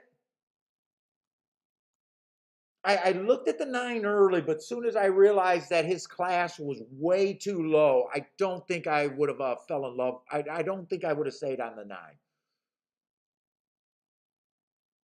And even if I missed the exact, I could definitely see myself Dutching The two highest of my group, which would have been the seven and probably the one. But Jeff got it. So I definitely don't want to rain on Jeff's parade. Nice handicap in there. Jeff, was that kind of a bias play? Looking at him, thinking that the track was backing up there.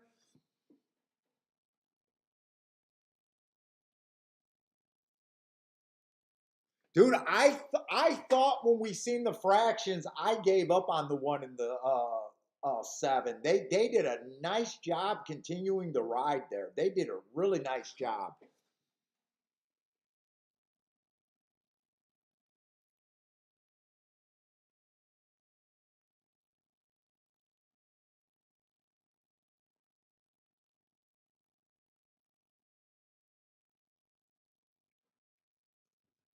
Charles, looking at those late pace numbers, 7543 were the late pace numbers.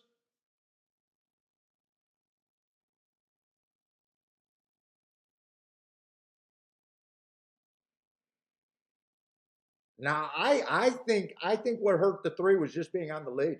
Might have made his move a little too early too, but you can't blame him for that because the two went backwards and he found himself in first, and you got to ride then.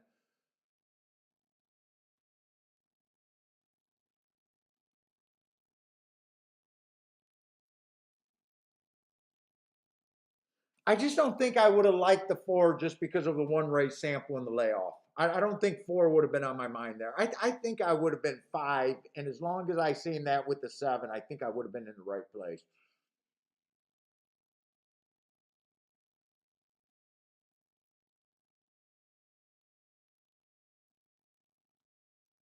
Dude, I love handicapping, man. I love fucking handicapping. I love this fucking game. Dude, those results excite me. They just excite me.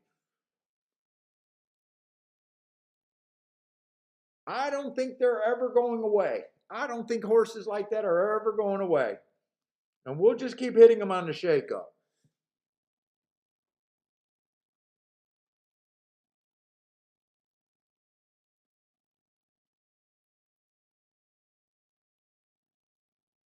And seven did come from about 5 lengths back. I'm watching that replay now. One was always in third, but seven was in like fourth or fifth place. Now he's making his move. So now he's about 4 lengths back. Dude, I thought the seven and the one were all in, and the three was still sitting. Look at this. Is the seven and the one all in when they come around that turn?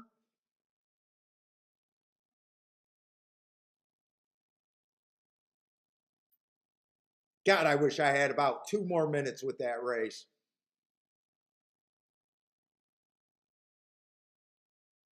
Like the one looks dead right now. The one looks dead, and the seven looks like he's pumping for second. And the three is still as chilly as can be. Now he's finally shaking the reins on the three, and it still looks like the one got a little bit more life. Dude, the seven's just trucking, but man, he's been under a drive for a long time.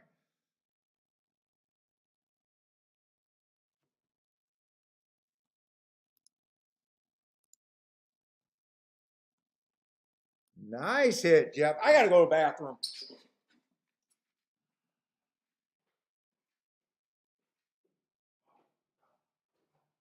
Billy, Baba's coming over tonight. You better be watching for Baba.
got left? We got one more race at Woodbine. We got some crappy races at Gulfstream. I guess I probably should have did Woodbine and Saratoga today.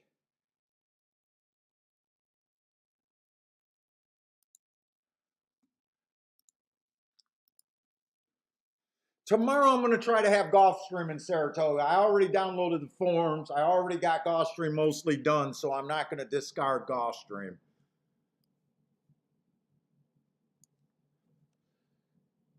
Maybe today we'll get all the chalks away and the bad races today at Gulfstream out of the way, and tomorrow might be good. But it's going to be rough handicapping Saratoga tonight. Hey, Rex, I'm trying to even see if I can see that they're doing work over there yet on the turf, or if they already got it done. I don't even know if they tore it up or what. I haven't been paying attention over there. And I mean, Gulfstream just, you know, I don't want to complain too much, but we just kind of had some kind of weak field so far.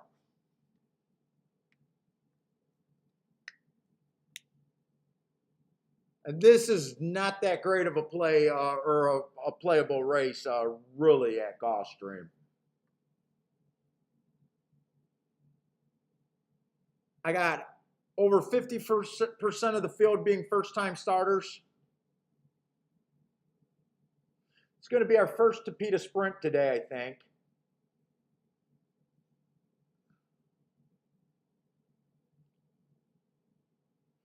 5 to me probably should be at the favorite, but you know, when I look at I'm ignoring the first time starters, so you know who even knows what that is. But I don't think I want to touch that race. Let's see, I might as well just flip over to Saratoga and watch that with you guys. You guys got Saratoga picks, throw them up there. Throw them up there so we don't got to worry about some red boarding. let's do the red boarding police. Elliott coming through with a pick 4 over there at Saratoga, starting with the 3-4 here.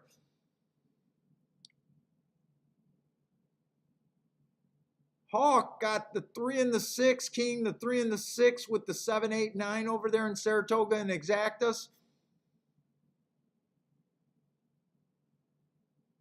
Let's see, Lloyd said he was distracted with Monmouth today. Looking at Monmouth and just hit a little poof at a 16 to 1 Exacta.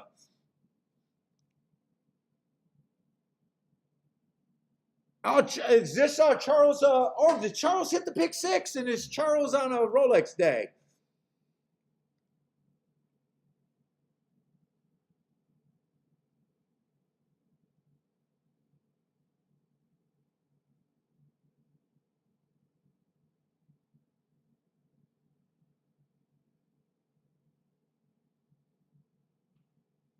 Oh, did Charles hit that 7 horse too? Wait a minute. Did I miss Charles hitting that 7 horse?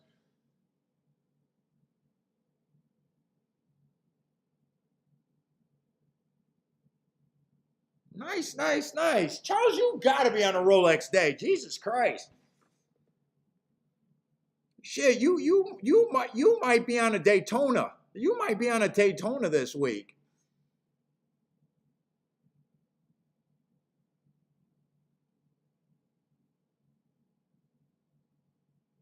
Charles says alive in the pick 5 and pick 6, the late ones, huh?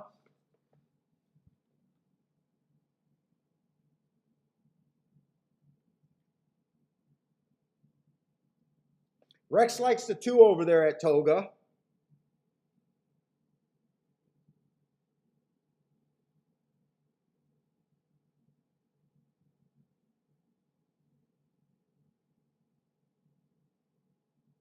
Yeah, that last race at Woodbine is gonna be a little bit thinking about it tonight. And I know I'm not gonna get upset about it just because of the time restraints, but I think there was a 50-50 chance to get that right there. I really do. I really do. My whole opinion was the 2 and the 3 were going to get beat there.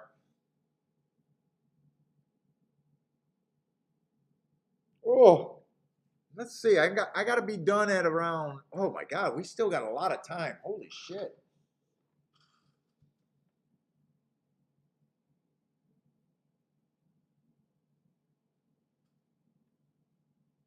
Let's see. Charles likes the 3 horse here a bit. Oh wait, he got a few horse. 1, 2, 3, 4 here. Oh, this is going to be a dirt race. Is it a dirt route? Dirt route over there. So I think dirt route was the only question mark when the outside horses won the first race yesterday. I have not been paying attention to the results so far today, but I thought Saratoga on the dirt was going to be speed and stalkers, and I think towards the inside on the routes.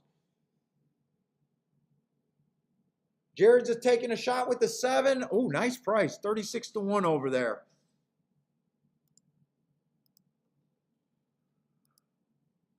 Dude, and they really think us horse players need some help with love over here.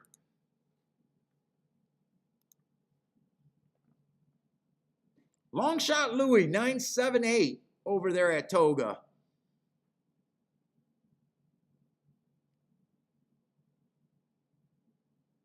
Jesus, long shot Louis. Wait a minute. I got a question of how you bet that race after the race, though.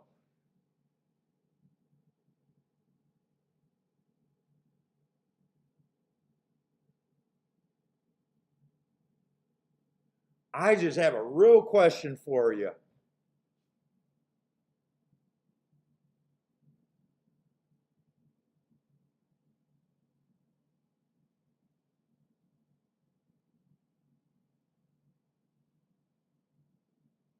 Let's see, Lloyd's all 4. Lloyd, you like backdooring those exactas. Oh, okay. You're hoping that the 4 can hold on for second. I was wondering if you had a win bet on the 4 like you did that 2. I see what you did there.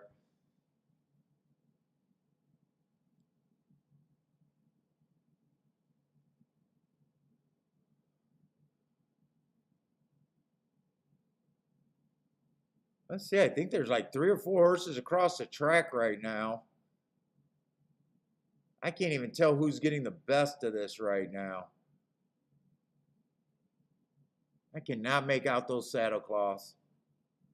3 looks lively on the outside, though.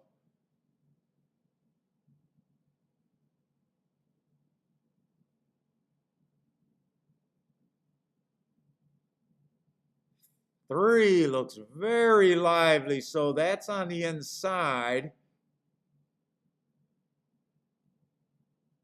What wasn't that Charles' top pick, or the horse that Charles said he wanted the most? Charles is on Flago. Fucking goddamn Charles. Wasn't that Charles that said he liked the 3 horse? Oh, wait, wrong name. Wait a minute. Charles might be talking about other races. I don't know where Charles is at right now. Because he said the horse's name is Mare Mission, and am I in the right race?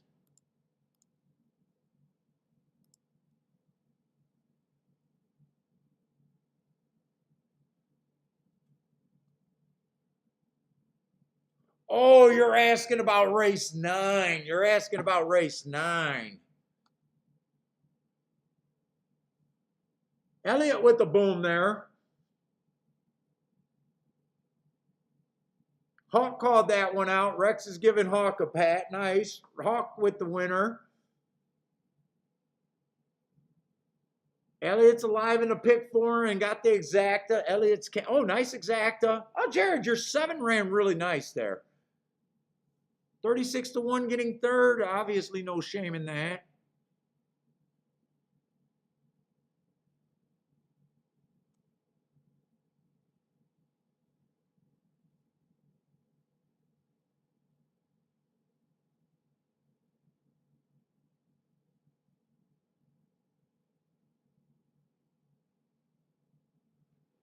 A sharp chat room, and you got a 6-1 on Jose.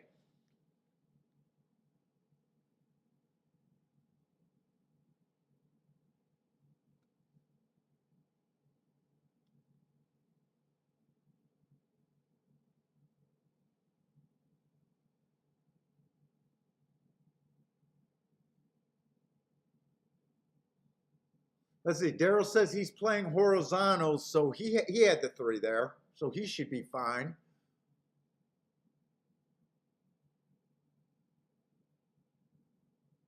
Hawk had winning place on the 3-6. Oh, no worries there. 3 and 6 exacta.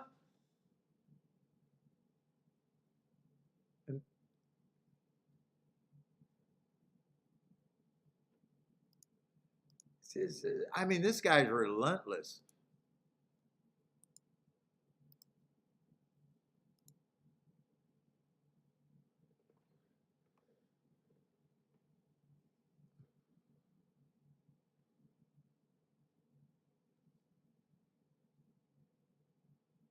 Let's see, Gulfstream, we got 2 minutes, but I'm not intrigued at that race at all.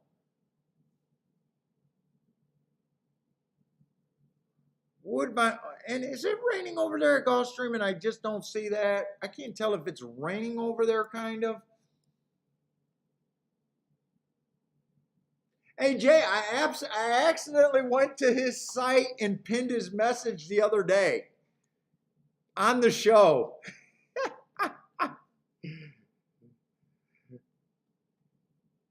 I put it right up top or something. I don't know. I don't even know what pin message did, but I accidentally did that.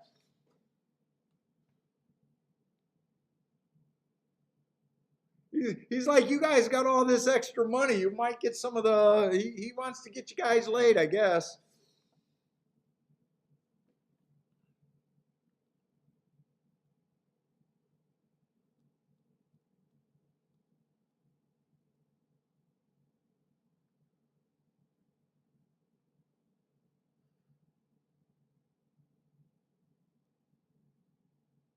Let's see. I got behind on the tic-tac-toe board.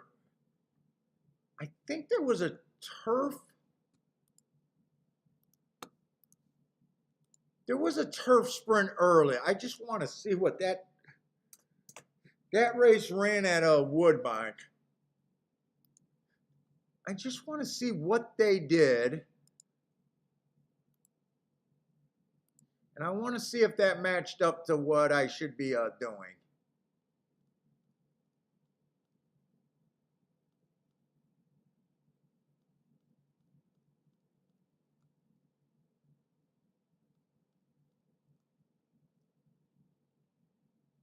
Oh, that was a race where Gregory hit his try. That's right, the 10-11-3. Gregory hit that try there.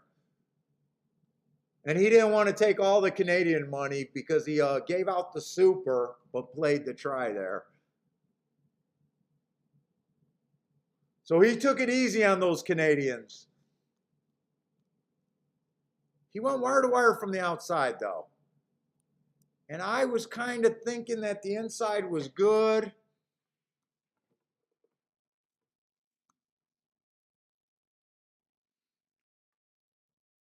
Seven furlongs, $25,000 claimers, non-winners of 2 lifetime.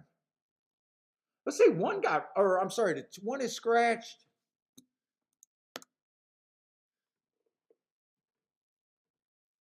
Two got some nice marks, but they were earned at routes.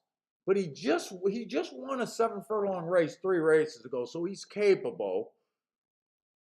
I mean, I do like his last 2 races. I do like 10 to or 12 to 1.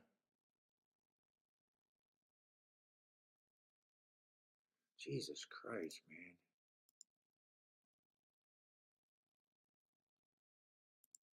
Dude, I gotta blame it on people because they must get customers coming right afterwards because they're paying someone to do that crap. So I'm blaming you guys you guys must be going to the website.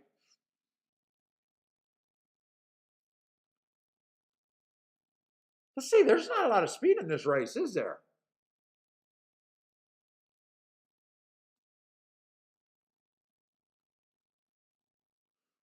Talking about Woodbine, there's not a lot of speed in this race. 12 can't get the lead.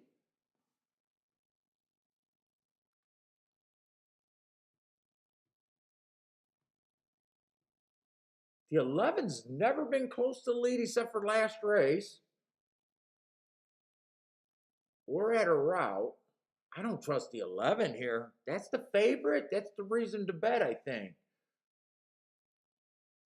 If I can come up with an opinion,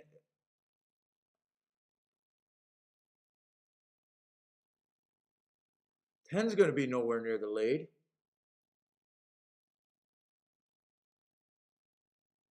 9 got the lead before, but that was on routes. Definitely can't trust him. Is there any like sprinter speed in this race?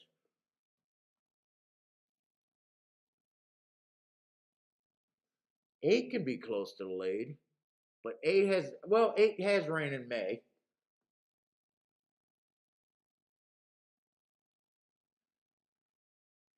8 might get the lead, but I don't know if I can trust him completely. Let's see. This is a 7 furlong race.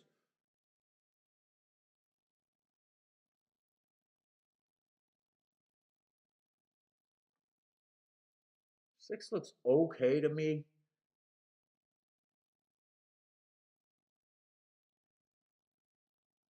Maybe the 5's on the lead, but he hasn't raced since November. Let's see. 4 horse could get the lead here.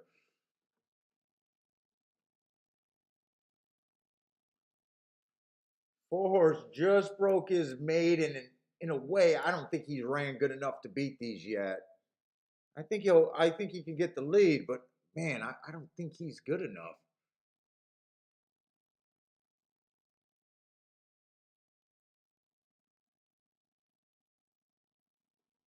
Dude, my 2's at 15-1. I might be interested in this 2 a bit.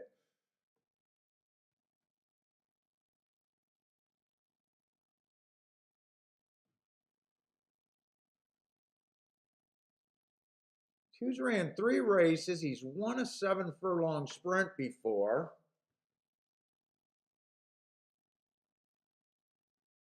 That's a really nice race last race, running against a stalking closing track, battling. The only thing I don't like about it is that it was on the route. I think 13-1, I could take a shot on him.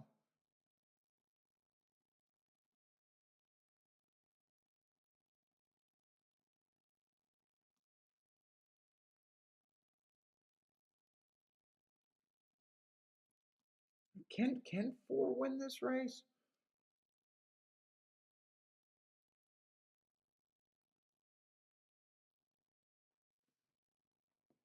June 24th, this one race sample here. Ah, fuck. Fuck. I don't want to get shut out. I'm going to do a small bet on the 2 horse, and I don't have time to dig anymore.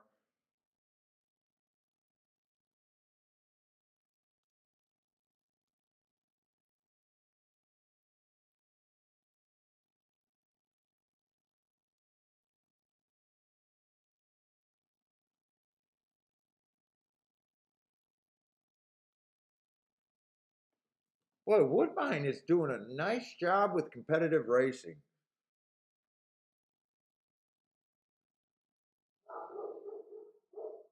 Someone's at the door. I got to go see who this is. Who's at the door? Who's at the door? I'm coming.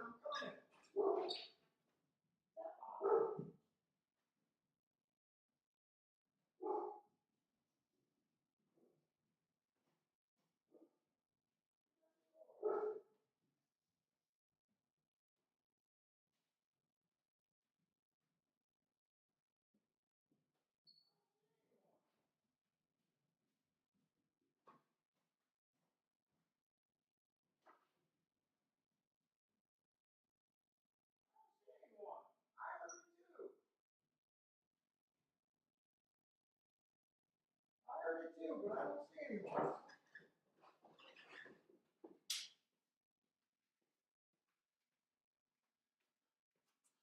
Holy cow, how did they not get out the gate?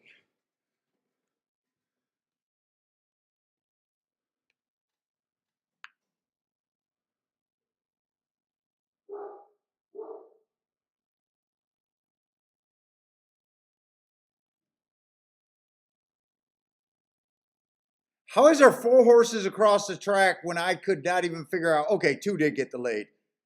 And don't look so ugly in the saddle. This guy looks ugly in the saddle. Don't lose your balance. Just give me a nice ride.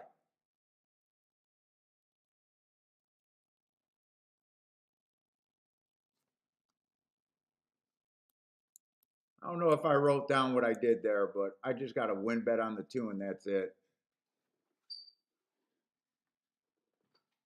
God, I'm being hounded by a 50. Oh, this two got a lot of horse. Two should have a lot of horse here.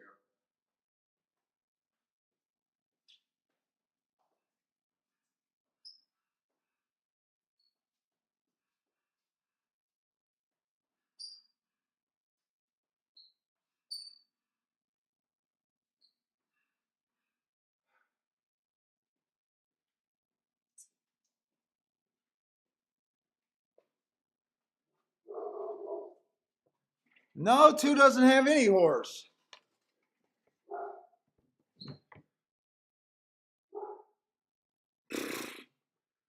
11-1 after all that. Wow. I did not like the 11 there. I did not like the 11 there. I thought I was good with the two on the lead there. What kind of frank? 23 and 3, 46 and 2? That doesn't sound that fast for the 11.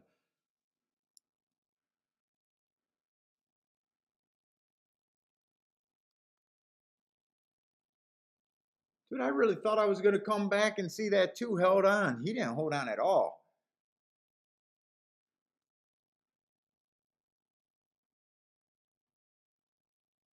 Four was the horse. I was trying to make a case for that four to win. I didn't think he could win, but I was thinking about using him.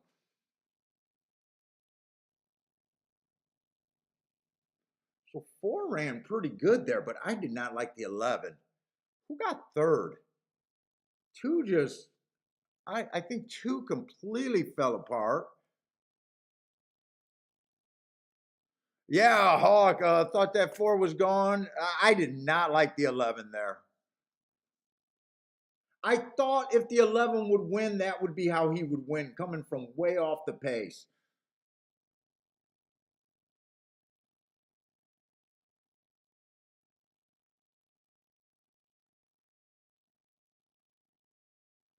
I definitely wanted to make the 11 come and get me, but fuck.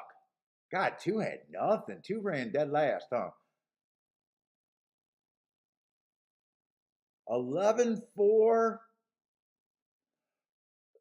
Six or that inside horse. I can't tell who's going to win that. Looks like six. 11-4, 6-10.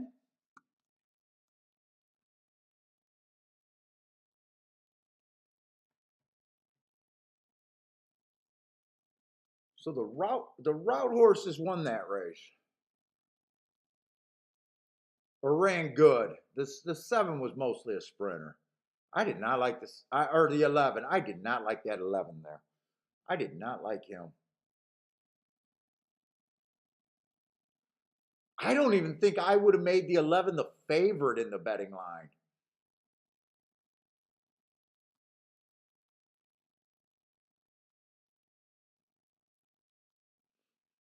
And I really had an opinion. I thought whoever was got the lead was going to be super tough there. So when the two got the lead, man, I thought I was looking good.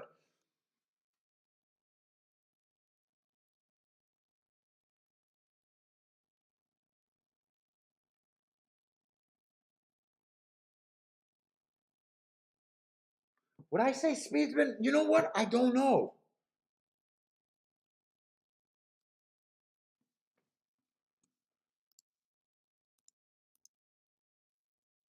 I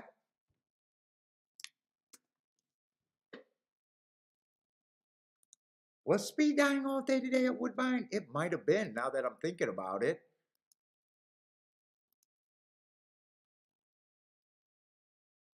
They closed in the first race on the turf. You know what? I'm going to do the tic-tac-toe board real quick. I think I got a lot of time here. And I said I was keeping track of the tic-tac-toe board, and I just stopped doing it today. Oh, you know what? I had to turn off the form. That's right. I had to close out my form and grab another form. That's right, at Woodbine. So I don't have the tic-tac-toe board. Let's just do that real quick. I'm curious on that right now. Now, we were looking for off the pace on the routes, turf routes, dirt routes, and well, that's it. We weren't looking for it on the sprints on either surface. So the first race, oh, that 4-horse, oh, I remember that. The 4-horse did close.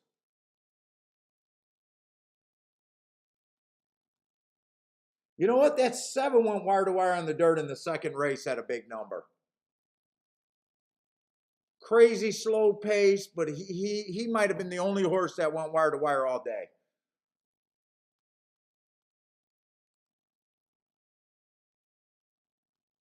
And then this was the Exacta that I had. The 1-horse stalked. Pretty close to the pace, but he did come from 1 length off.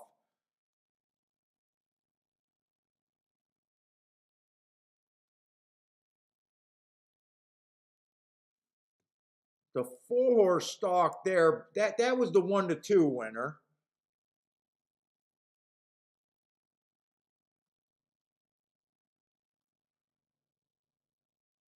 This was the 8-1 winner. Oh, I almost got 9-1 on that horse. 1930. Okay, so I got nice breakage.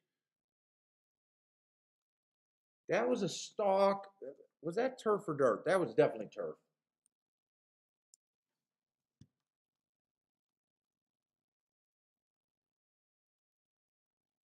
Oh, that 10 went wire to wire. That's right. I keep forgetting about Gregory's 10. He did go wire to wire at a nice price. So I think there was at least 2 horses that went wire to wire. Let's see, that was a 6 race. The other race was the 7th race that 7-horse closed. I just don't remember if that was turf or dirt.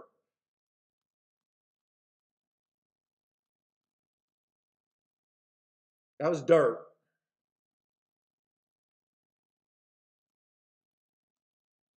So 7 closed there, and here the 11. I'm pretty sure the 11 was at least 5 lengths out.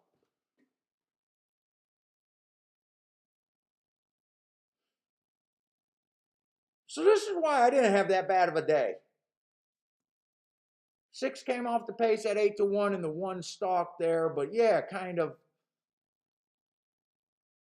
nothing was that surprising other than this horse go wire to wire. We were looking at closers there,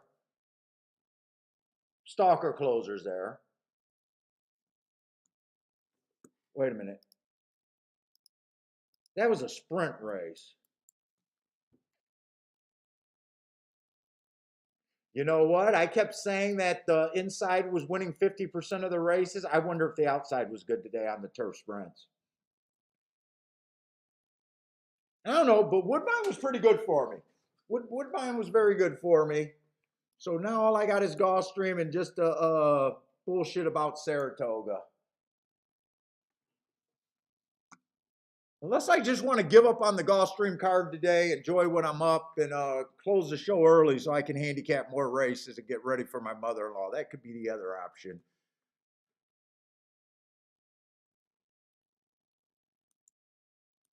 Let's see, and who just won that last race at Gulfstream? Oh, there's a replay. 3 got the big lead there.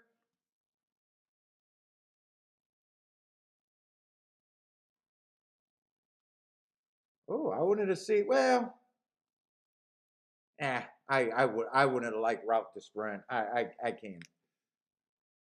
I wouldn't have liked the 3 there. I think the 5 looked like the horse to beat there, but he was the big time favorite. Does he even win? There he goes. 5-3 or 5-6. 5-6 right now. 5-6-3. So that was all the horses that ran before. 5-6-3. No bet.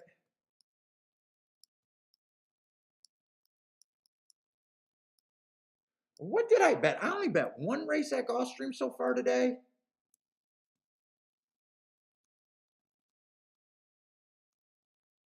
Let's see. This was I just want to put it down for when I do my review. So I know I did not bet this race. No bet. Just because I closed out that form. Was it the second race that I hit or the third race? I don't think I played this race either. I have to watch the tape to see if I played that race. Now this race, I think I played 6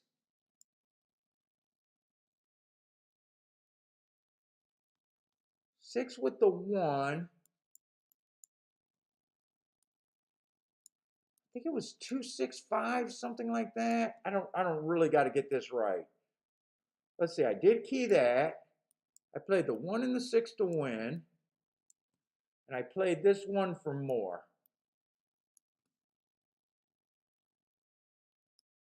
I think that was 1-2-5 or 1-2-4. No, I guess the number really don't matter. I know I hit that race.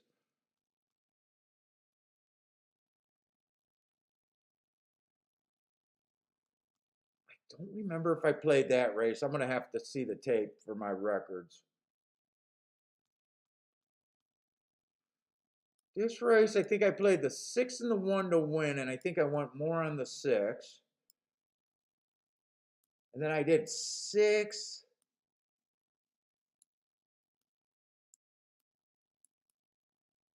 I don't remember the numbers, but I know I missed the exacta there.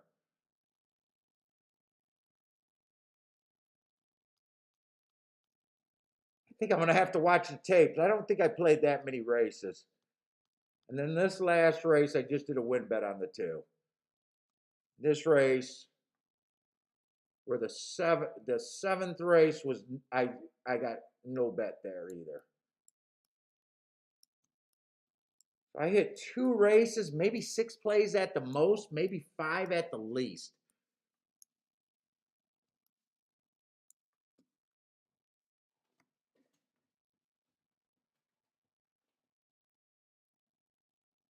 I am not playing Santa Anita today. I did Gulfstream and Woodbine today. I'm only able to do 2 tracks, but the stream, the chat room, a lot of people got picks over there for you.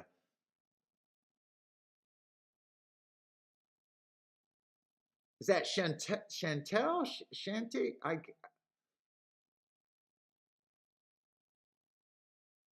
God, I can't figure out that name right there. But what's up, anyways? What's up? How's it going?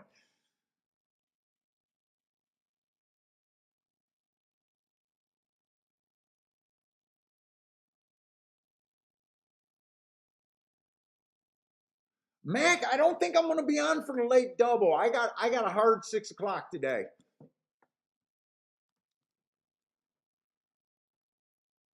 Let's see what we got. What we got at Gulfstream? We do got a Tapeta route, so we've been crushing Tapeta routes. We're going in the 5th race there. Well, we got 2 Tapeta routes back to back.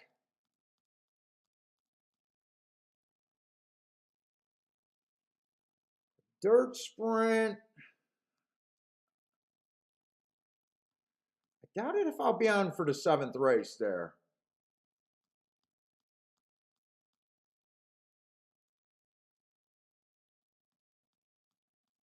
They're not bad looking races. I don't know how long the mother-in-law is going to be here. If she's just dropping food. I know I got to hook her. I know I got to put her up on FaceTime to talk to Kiki, who's in Rome right now.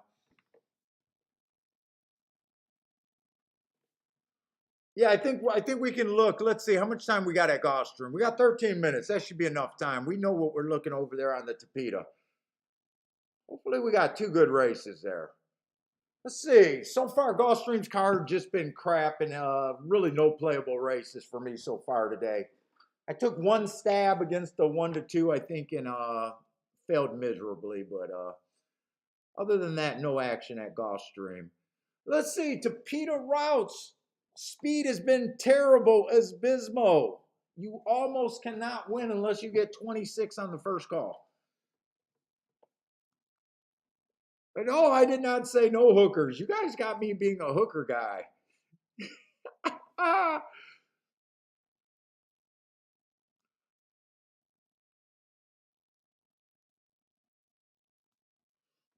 Let's see. So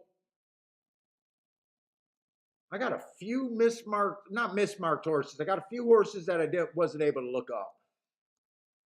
But we know what we're looking at in the Tapeta. Speed has been extremely bad. We always start off our first Tapeta route race looking for speed and stalkers. And it's been very, very good. But the first thing we want to make sure is there's plenty of speed in the race. And there does look like there's a little bit. The 7 looks like he could go to lead. Possibly the 4. 3 horses route to sprint, so hopefully he adds some speed, and hopefully we're just right about calling this track backing up.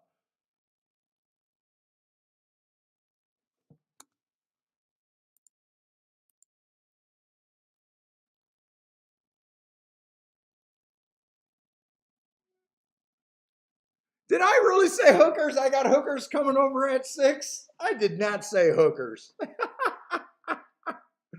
no way I said hookers.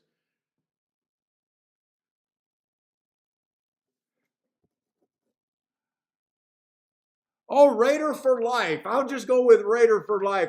Dude, I got a Detroit education, so I can't even figure out what that first name is there. But what's up, man? Tomorrow I got Gulfstream and Saratoga, but I have not started looking at Saratoga yet. Yesterday we had the 43-1 winner at Saratoga.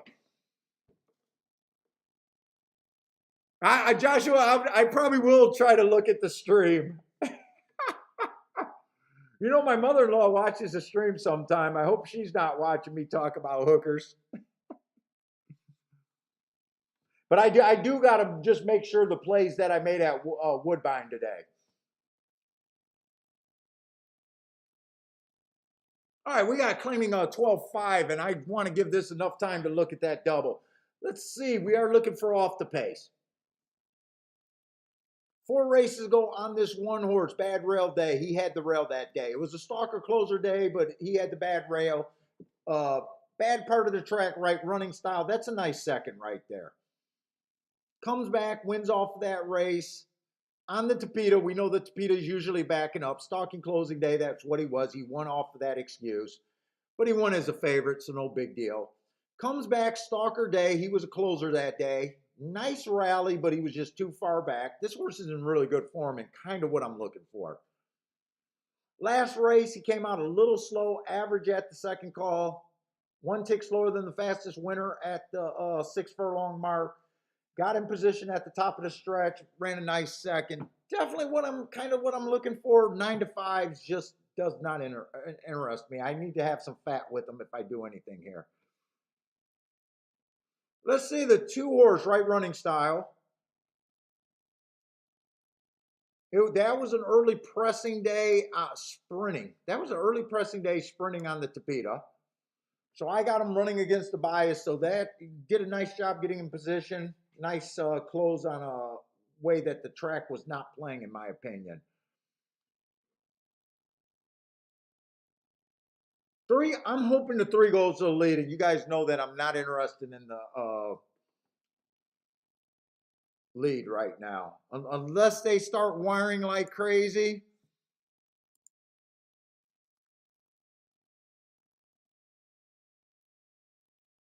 I just think this horse is going to lead. If he rates, he could beat me, but I'm taking an educated guess. That's all I do as handicapper. I take educated guess trying to get in front of the numbers.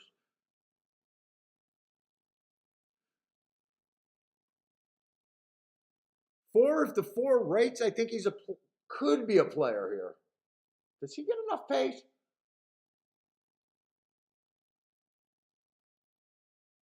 Now, I did not do that 2-day meet in my notes, so I do not have that race done.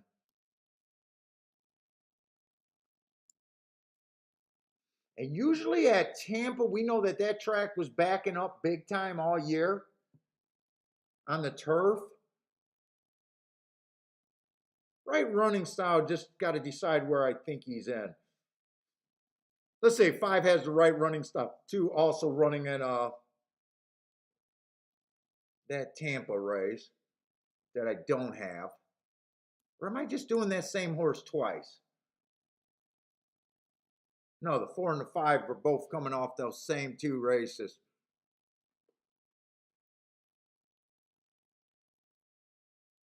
I'd say 4 has more upside than the 5 in my book, but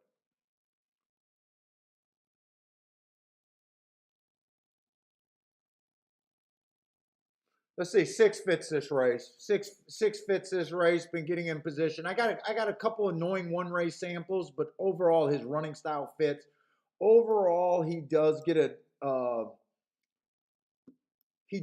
position at the top of the stretch, which I say is the best way to judge a closer.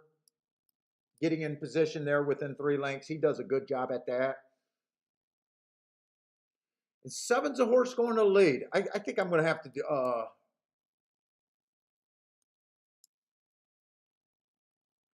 Quickly just sort out where I think these horses are going to be.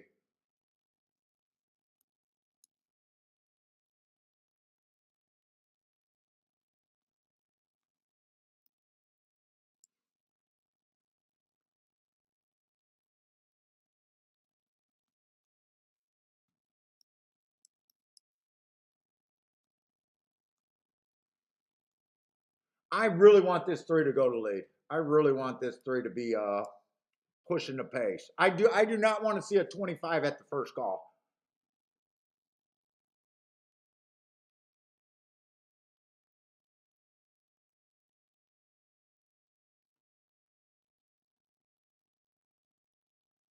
You know, there's a chance that this one horse can go to the lead, and I think that'd be a bad look if he goes to the lead. Now that I'm looking at him a little bit more, he's come close to wiring. He wired a race. There's a close stalking. There's a close stalking. There's a nice stalking. Just his last 2 races, he's decided to close. He is dropping in class though, so that does help. God, I got to get around this one horse to find out if this race is worth doing anything.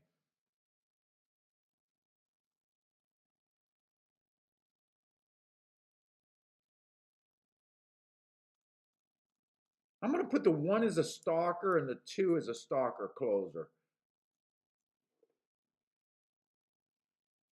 I would love this race if the 1. Let me look at the next race. I just want to see. God, next race is a bunch of lightly raced horses.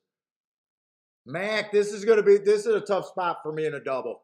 I got way too. It is a Tapeta race, Tapeta route. I know exactly what I'm looking for there, but fuck, I got too many first time starters.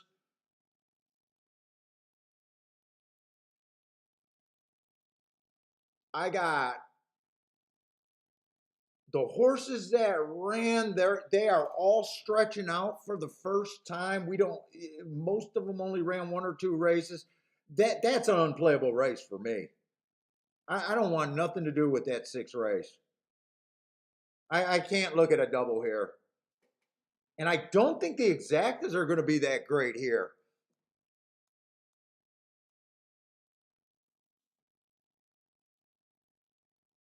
I think the 1's going to be tough unless the 1 tries to go to lead here. I could make a case for the 2, but 5-2 is barely even a raise. I really want the 3 to go to lead. So where's the fat in this ticket? What possible fat could I have of the 4 and the 5 getting first or second?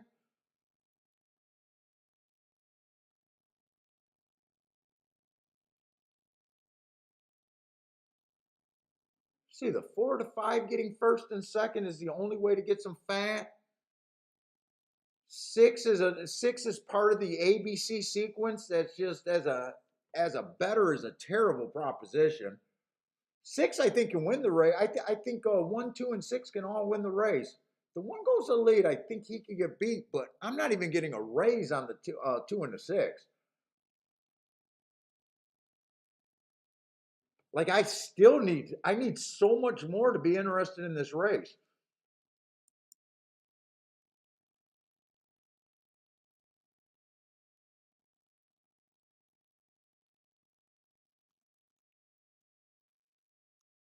I put 4 as a stalker closer, but dude, I think that horse. I just changed my complete opinion on the 4. I think the 4 could possibly be a speeder stalker. The 1's closer there. I do see a scenario where the 5 can close there. I do see a scenario where the 5 can close.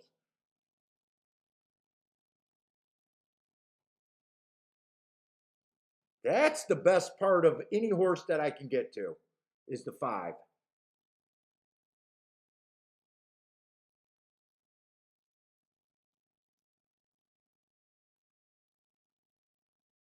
Who is Jazzy T? Is Jazzy T the 1 horse? Jazzy T is the 1 horse.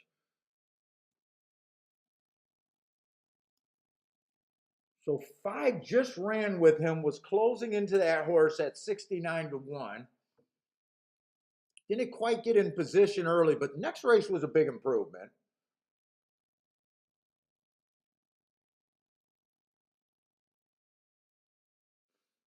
This is not a major bet for me, but this is the best that I can come up with. 5 with the 1, 2, 6 in a key box. I'm not interested in the 1 to win at that price. I'm not interested in the 2 to win or the 6 to win just at that price.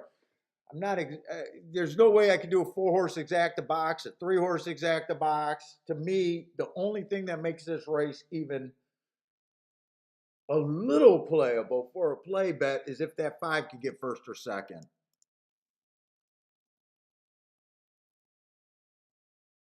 Can't play the double.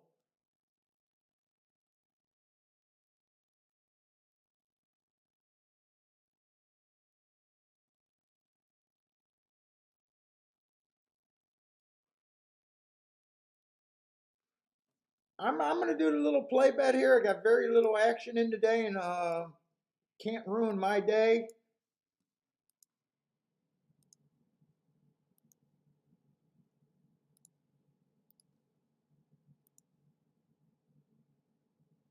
Mainly because I don't think there's any more races to play. I got a feeling I'm going to be done. Just be able to watch the last race.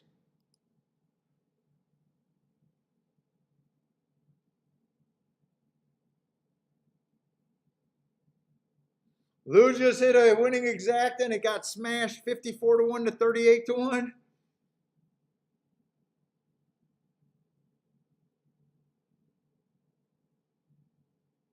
What's up, K Phil? Let's see. Long shot Louis likes the 4 at I'm really splitting hairs. I think the only way to bet this race is if you think the 4 to 5 could get second, or you can do something with the double.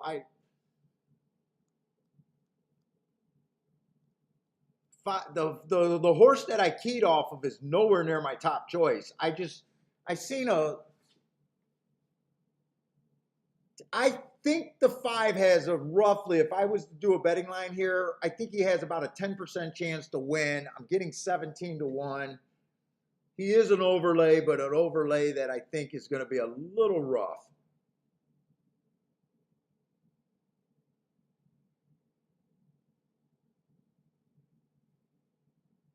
I think the 1 should be the favorite, but at 3 to 2 is overbet in my opinion. think the 2 and the 6 should definitely be played. I think the 2 and the 6 are at about their right odds. 3 to 1, 7 to 2, 4 to 1 in that range. There's just nowhere for me to go here. Come on, 7-3. Okay, 1 did not get caught up in the pace, so 1's doing a smart ride. I like where the 5's sitting. If the track's backing up, I do like that. I need 3 to put some fractions because we don't want to see 25. We want to see faster than 25.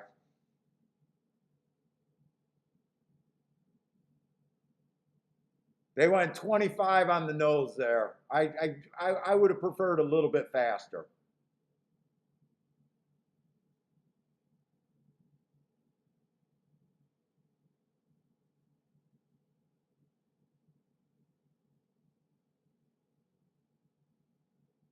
I need them to speed it up. 40, they went 50. Oh, 50 at the half. So they did not speed it up. Come on, 5. I need you to kick here.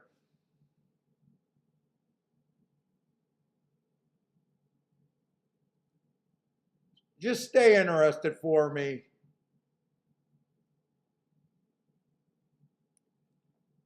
And I needed Tapita to kick in and just kill the speed here.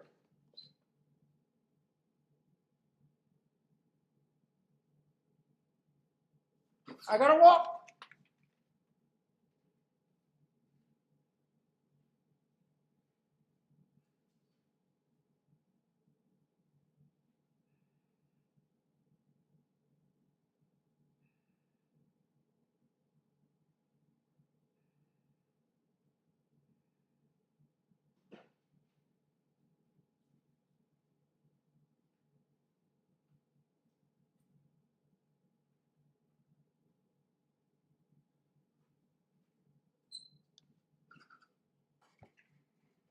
Anyway, I got a 2-5.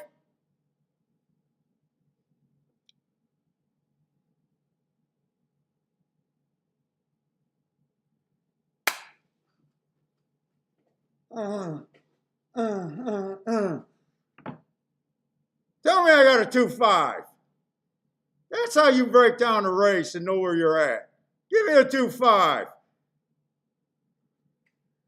Oh, 5 did not get second. I handicapped beautifully, but 5 did not get second.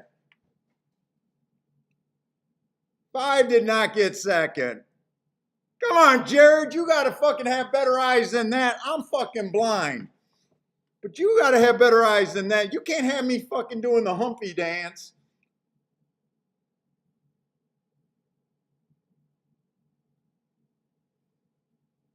By the way, you guys know that that's just handicapping right there. I don't mind losing a race like that. I knew where the fat in that ticket was, and it just didn't work out.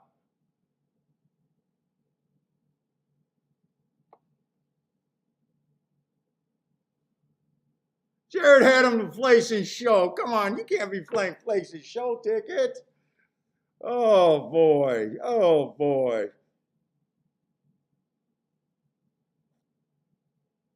Yeah, I needed a little bit more help from that 3 dueling with that 7 horse. Rex show bet the 5. You guys are smarter than me. Rex and Jared with the show bets.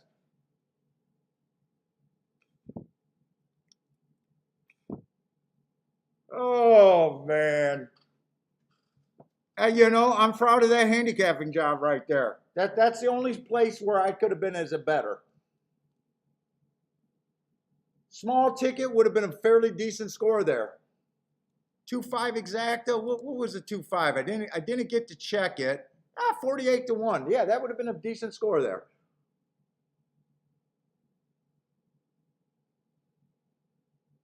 Yeah, Jared, I got it. You and Rex are still collecting. You're still collecting.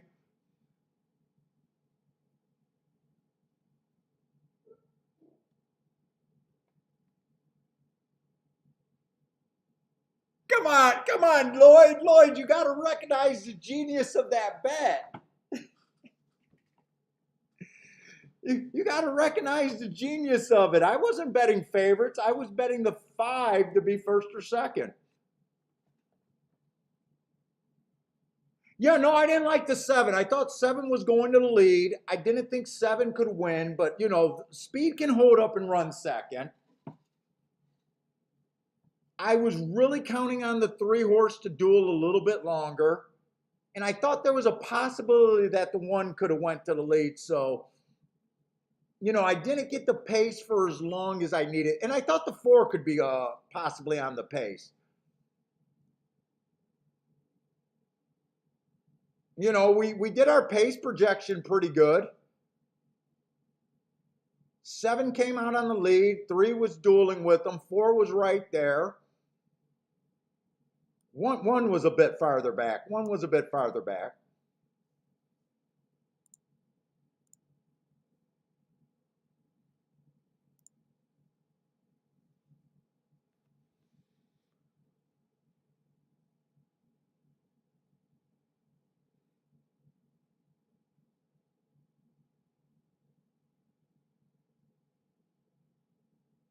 See, like I was having a conversation with the guy on the phone who was planning on doing the value thing and doing a lot of show bets. And my opinion on show bets is if you're going to go show bet, I would have rather just said, if the horse shows, I need to hit the try. I didn't like, I never like when people decide to go show bets. You still get $6. I mean, yeah, it's a winning bet, but long term, I never did good with show bets.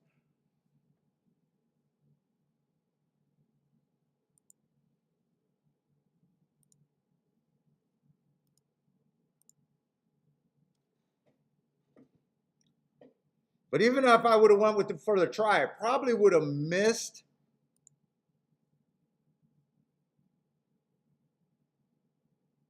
I probably would have still missed the try. Well, unless I went a little bit wider.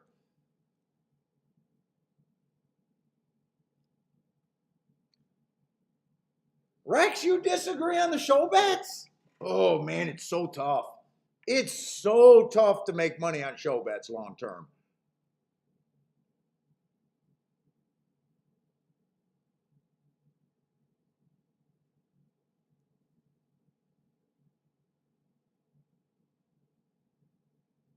And here's the other thing with show bets. So he was talking about doing like $300 show bets, right?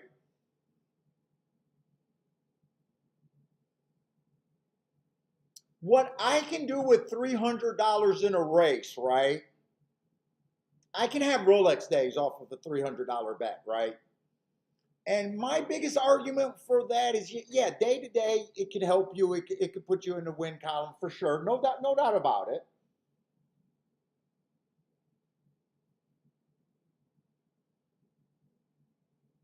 But my thought is, he's never going to turn that into a Rolex. Never. Where if you hit that same try, you could be on a Rolex. Like say you did that one. So you got 21 to 1 to win, right? Or 21 to 1 to win. You got $300 on them. Nice hit for most people at the racetrack probably.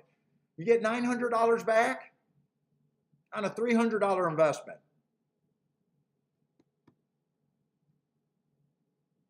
You'll never just coming out on show bets. You will never put yourself for the days that make you a winner at the end of the year. In my belief, in my experience, you'll never have that grind.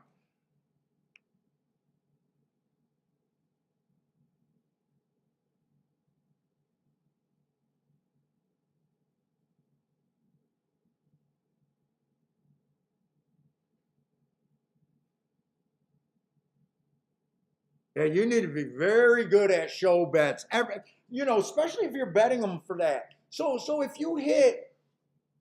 you come out with a plan of $300 show bets, right?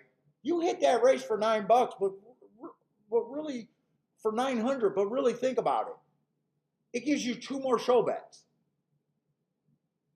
Look at the rate of show bets that you got to be hitting. Oh, it's rough. To me, it's so rough. It's just so rough. What did that try pay?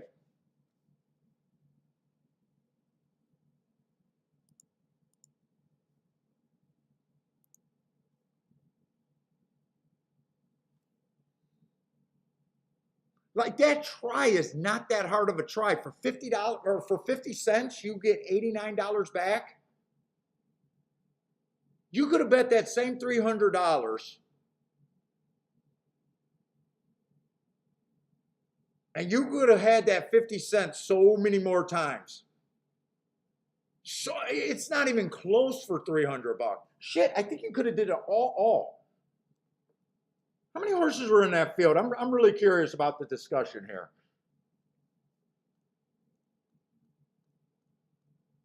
There was 7 horses in that race. So even if that was your show bet and you just did an all, right? That's a $30 punch for $1, right? You're doing 300, so you could do a $10 try, right? It pays $89. You got $89 20 times. The math is not even close, guys.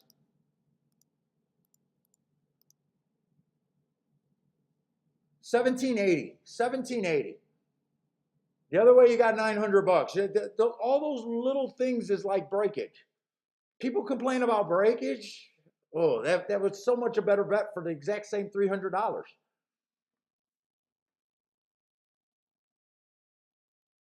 Now, I guess you can argue if the 5 got second, you still get your show money, where in that exacta or in the try, if the 5 gets second, I guess you could make that argument.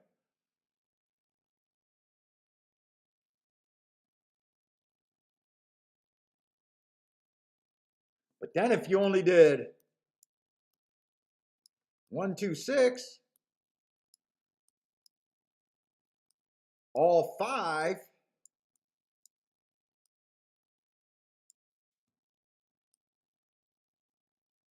you got 3 times.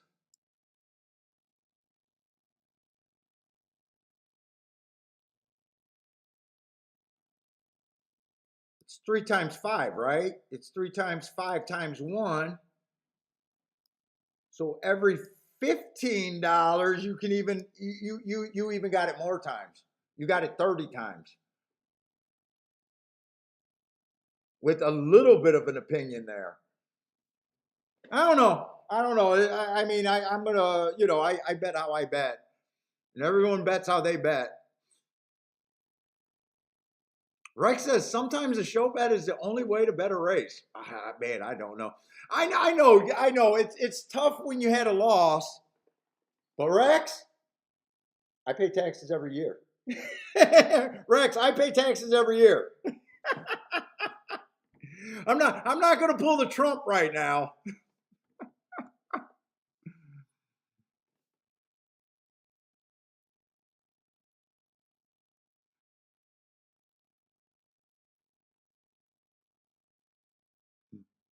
I'm not going to pull the Trump there.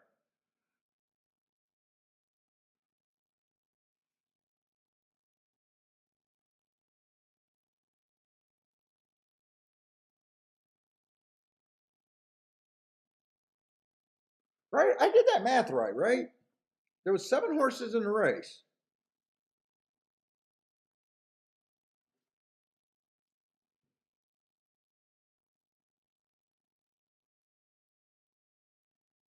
So you got 3 horses. You can't use one of them. Then you got 1 there. Yeah, so it's 3 times 5. So you could even did the $10 that way, and then do a $5 5 all with a 1, 2, 6 to get your to get your place your place protection.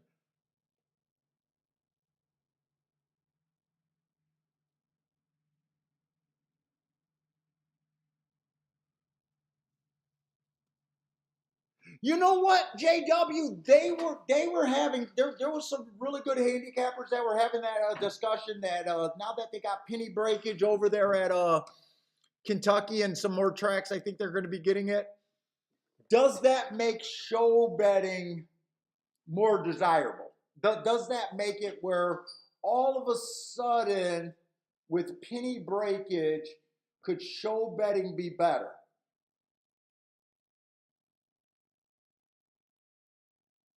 And the person with the strongest opinion in that race, and I kind of agree with him, was inside the pylons there. He said, whenever you're betting show betting, you're at the mercy of if the two chalks run first and second, they fuck up everything, right? If the top two horses run second, they kind of kill it, and you're still better off ignoring show bets. And I thought that was the smartest opinion in that conversation. Dude, I think every horse player at one time decided they were going to go to the track and do really high bets with show bets, and they tried it, and a lot of people just it doesn't work. I mean, there might be some outliers where you got super skills of sitting out. It's just so devastating every time you have a loser. They're so much more devastating than your winners.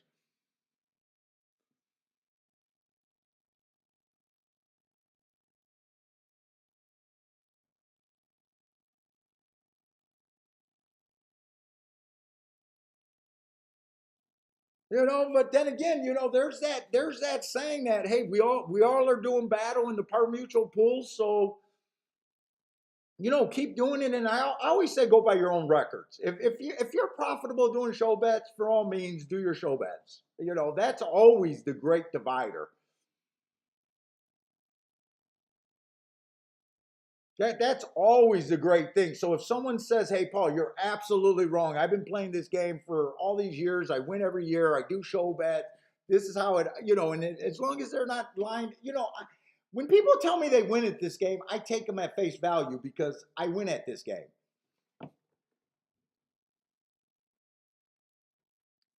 So I'm not one of those guys that just try to discredit everyone right off the bat. I don't. Plus, it doesn't affect me. But my big belief in the way that I play the game, most of my years depended on 5 to 10 Rolex days every year. And I just don't know if you can have Rolex days on show bets.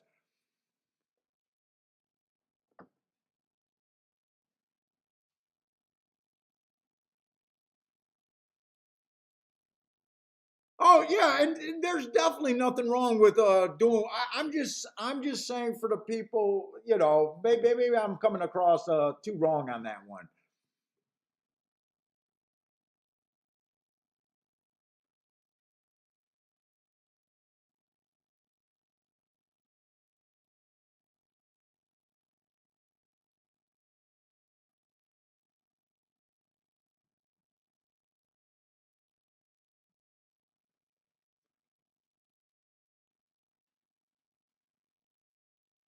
Joshua went that route. I bet I know a lot of people. I went that route for a short period of time too.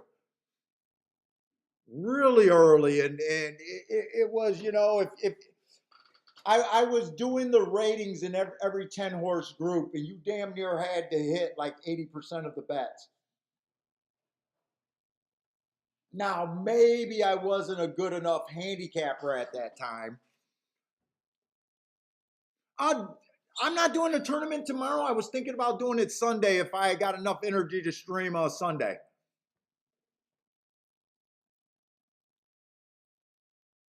But yeah, Charles actually right. You definitely got to play where you're comfortable with. Dude, remember, I'm just a guy on the fucking internet. It's nobody.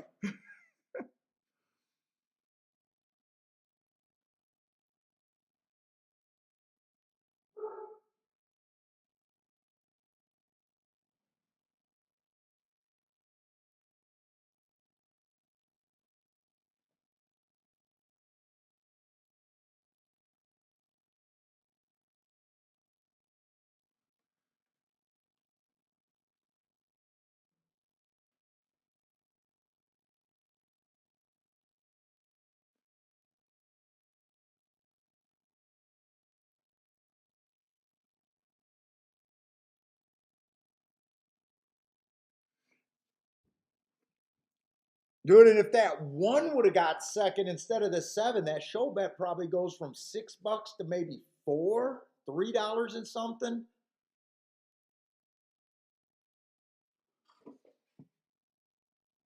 No, Mac, I have nothing at Saratoga marked up for today. I don't even have the form for Saratoga.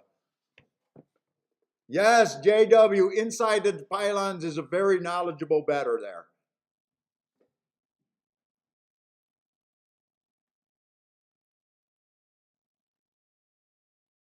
No, I have never heard from Bill again.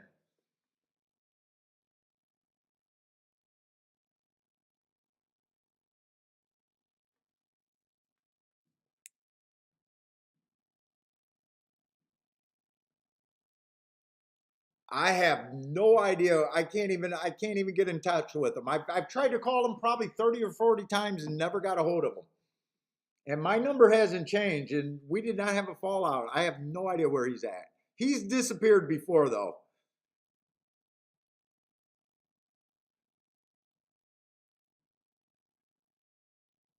Hey, JW, who does inside the pylon sound like? Or who do I sound like? Know when you're outside the box. Try to get where the public's not. If you're ABC, you can't do nothing in horse racing. Basically, he's a understand math in your wagers and understand why you're doing what you're doing and knowing why you're outside the box.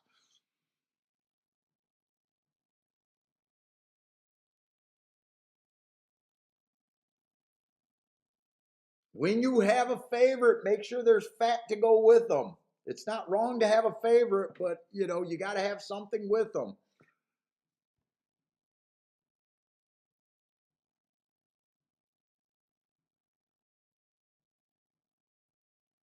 No, Joshua, I don't have any friends. My friends got to be super lame.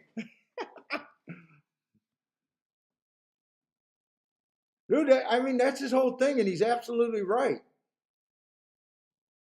Give yourself hurdles in a race. Find a reason to be outside of horses.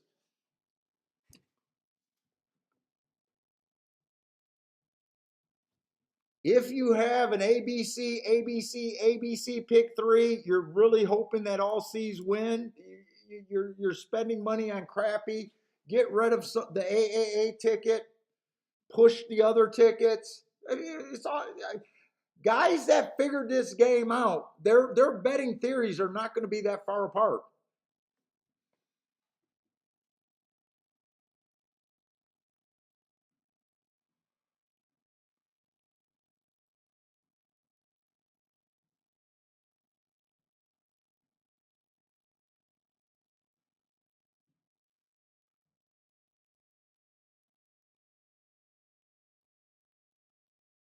You're looking to win one of those free contests here in Indiana. Oh, you won it already. You split the pot with 5 other people. Nice.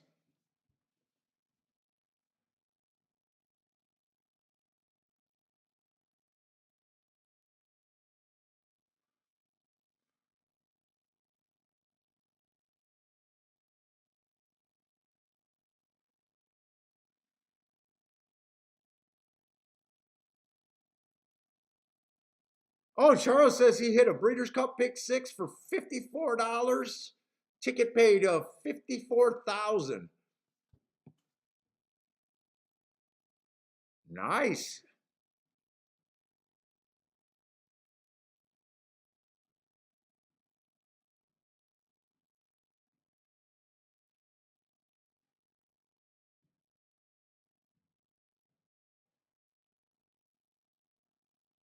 Oh, JW, when I do the horse racing tourney, it's for cash.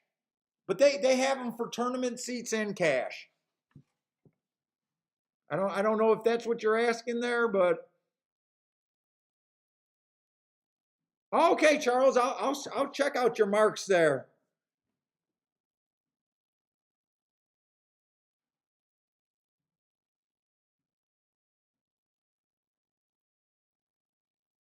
Okay, the Elliot likes the 2 over there at Toga.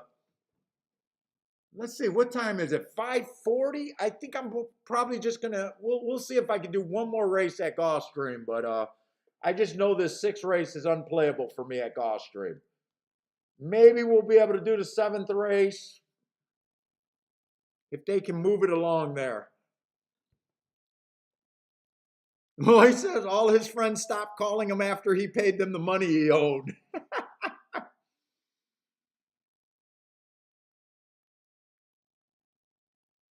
Yeah, that tournament that we had, our first tournament on the Shake Up Sunday a couple weeks ago, we had like I think 20 people entered that, and the winner I think got like a 140, 150 back for a $10 entry fee, paid down to 3rd place. So it wasn't bad. I definitely want it to grow if we do it again, but I am thinking about doing it for Sunday.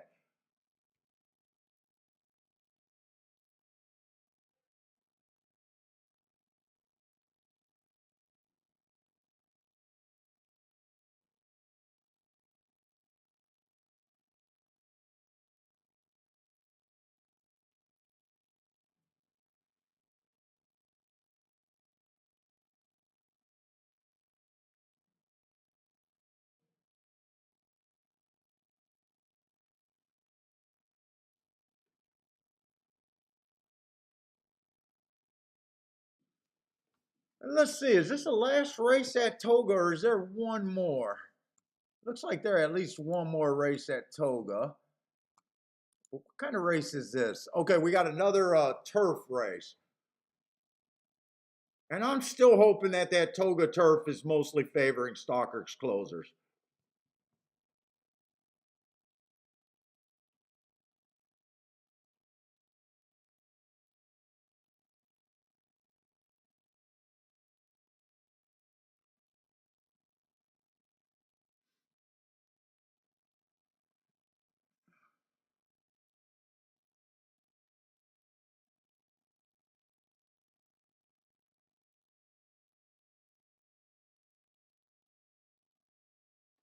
And they're off at the Toga.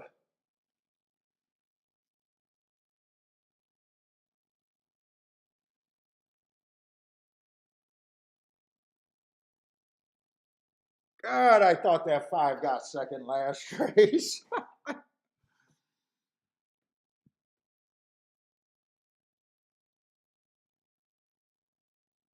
Let's see. K Phil took the 8 to win in place in show, and Johnny V to place on a 25 to 1 shot over there.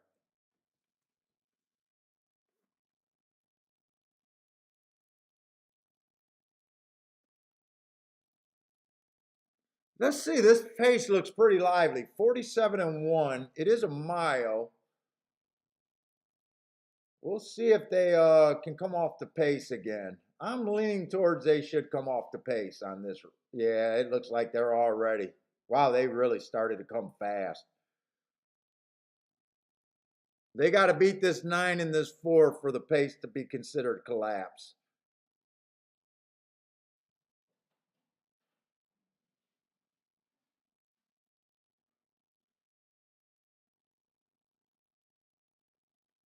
Oh, Lloyd, aren't you supposed to have this 10? Aren't you in love with 10s? Or does the 10 got to take action? Oh, 10 was 12 to 1. Nice price over there. And they all did come off the pace there. I know Lloyd always points out something about the 10 horse in a lot of races.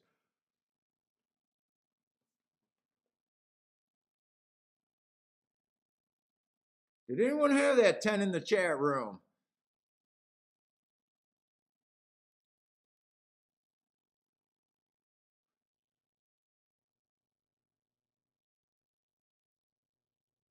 I can't even tell who got second there. K Phil said it, but oh, K Phil's an honest man right there. He said it, but didn't bet on it. That's an honest man right there.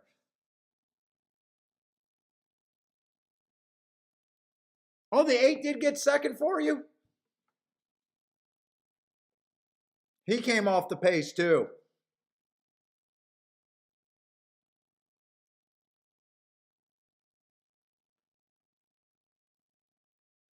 All outside. All outside. But to me, coming off the pace has been the strongest move on the turf route so far at Saratoga. I hope that holds up for tomorrow.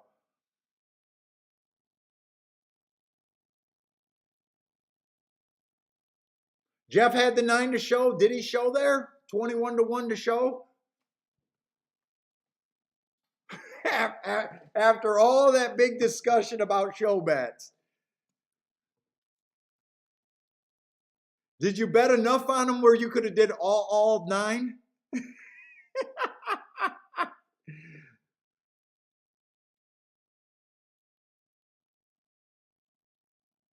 Oh, 9 just missed showing. I thought 9 got third. But it was all outside. 10-8-7-9. 10-8-7-9 was the result there.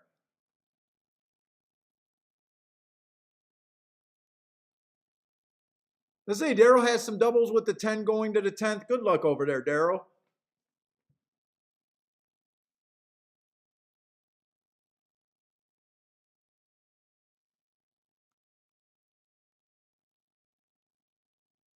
Oh, Lloyd's saying, oh, that's right. You like the 10 when they're bet down. I thought that was part of it, when they're bet down.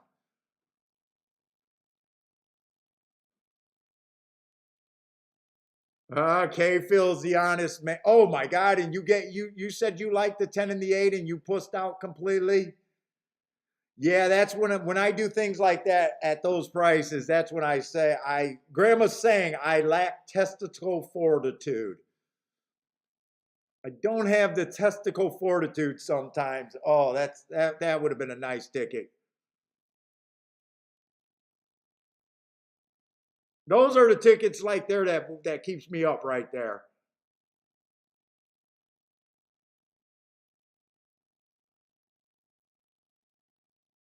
Let's see, Darren Daly with the boom there, 10-8. No balls. I always like testicle fortitude. Coaches use that a lot, testicle fortitude, or coaches in my areas used to say that.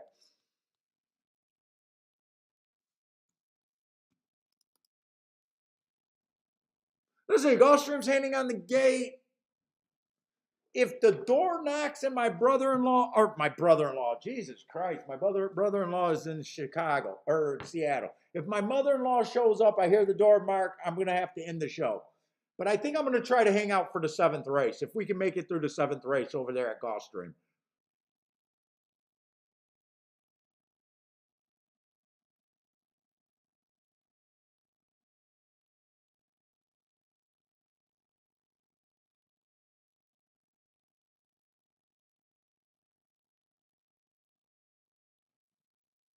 Your hooker's at the door. What's up, Jay?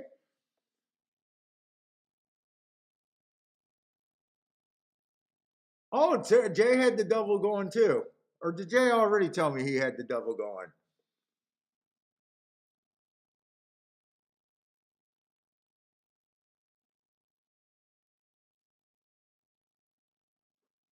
Let's see, Hawk. Hawk is got his eye over there on the 2 at Gulfstream. You guys are loving putting up those win play shows just to spite me right now, aren't you? You guys are all putting up your win play show tickets just to spite me.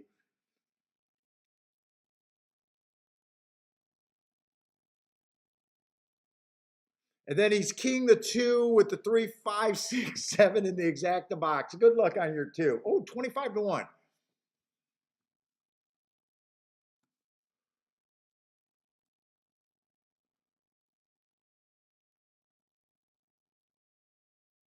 Ran on a bad rail last race. That's all I got. The 1 ran on a bad rail last race. 1 ran against 2 biases in a row. 2 ran against a bias in his only start. 4 ran against the bias too. He had that bad rail too. Actually, all of these horses ran on a bad rail. I guess I wasn't given asterisks.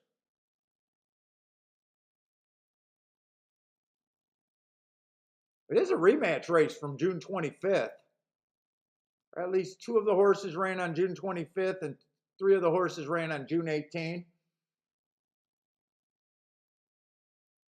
One probably ran the best race. Running on a bad rail, one tick slower than the fastest winner average.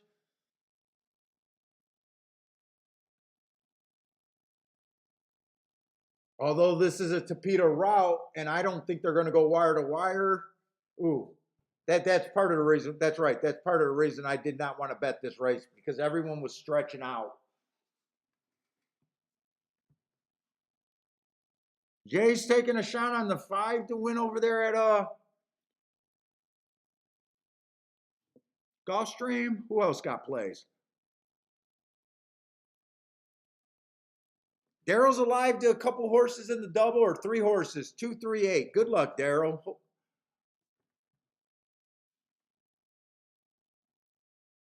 Mac and Company got the famous tilt bet going. 145. Mac, you cannot lose on a tilt bet. Everybody wins on a tilt bet.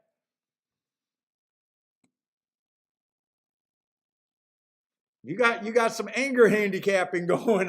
Every once in a while it gets me. Tilt bet, rage handicapping. I did a rage bet, a 3-horse box a couple days ago. 3-horse box, and got the fucking Exacta, and the Exacta paid $6. Total rage bet. Dumbest bet on the planet. What's up, Mizzou man? Rex needs a 3 or a 7. You guys are all over the place at Gulfstream, and I can understand why.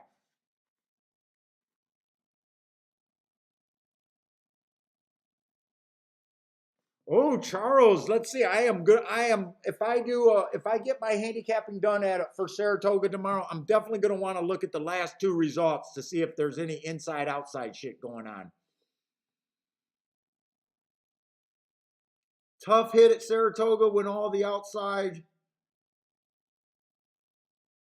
Oh, so are you saying that that was finally an outside result, and all day long it's been inside?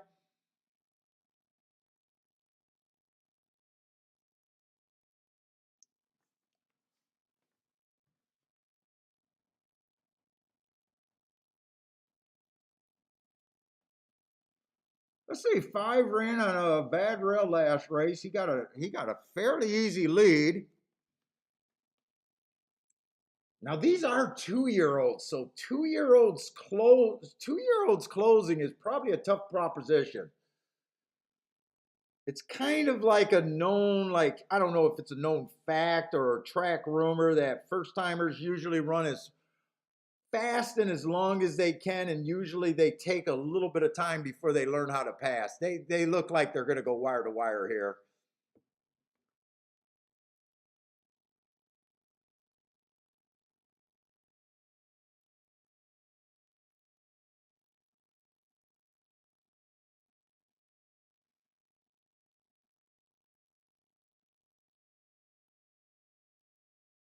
Let's see. Hawk keyed off that 2-horse. He's going to get his win place or place in show, and he's going to backdoor his Exacta there. That Exacta might have a little bit of upside with a 16 to 1 winning, even though you got your worst Exacta home. But you keyed off of something fat. I like that ticket. Rex said show bet on the 7. Did the 7 show?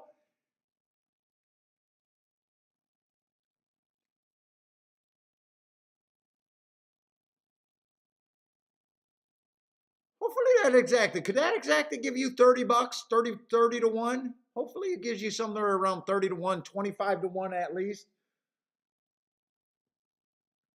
Rex with his 7 to show. 53 to 1. We'll see how that one does.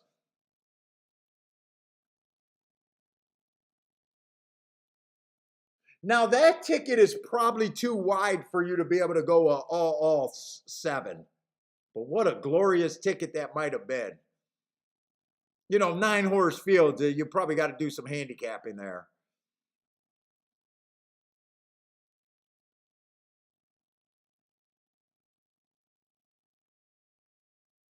I'm I'm pulling for you to get $20 to show. I hope you get $20 to show at least. I'd like to see you get $20 to show. I don't know if you can,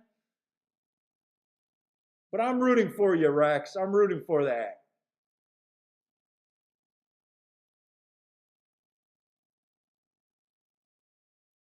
Uh 5274. 5274.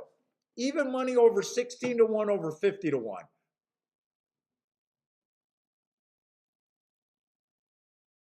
And what's up, Dan?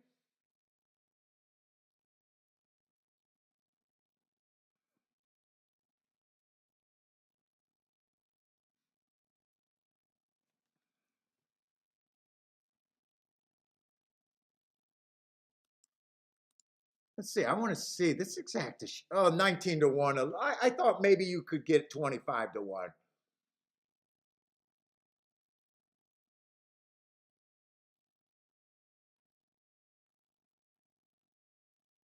Now the two definitely helps the show price. You did get the second and third choice, and hopefully the fourth choice off the ticket. Let's see.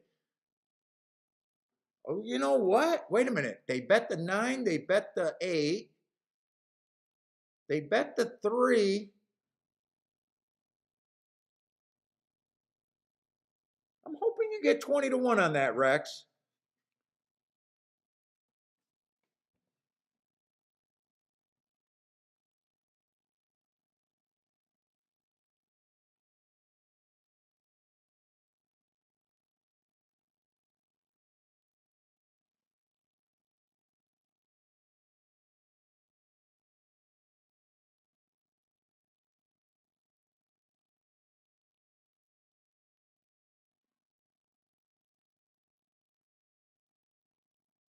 Charles said he liked the 3, the 7, and the 8 at Gulfstream. Oh, another guy that spotted that 7 horse. And Hawk had that 7 horse on his exacta. Oh, what a glorious ticket that would have been if the 5 was nothing, Hawk. Oh, that would have been a glorious ticket for you. What could have been if that 5 horse was nothing? 16 to 1 over 50 to 1?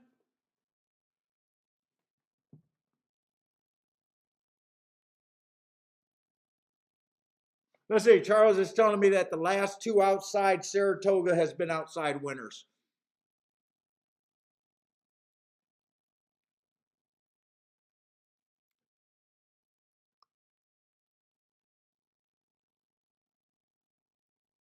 And what does a place bet? Could you get $10 to place on this 2 horse? Maybe I might be generous. I'm hoping that the 2 pays at least $10 a place, and I'm hoping that the 7 could pay 20 to place. I'm pulling.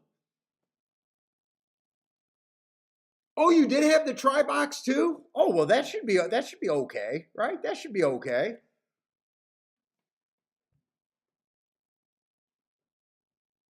What does a try box got to be for 50 cents to be good? $100? $80? I don't follow tries, so I have a hard time judging what a try box should pay, or not a try box. A try would pay. I don't know why I'm saying box.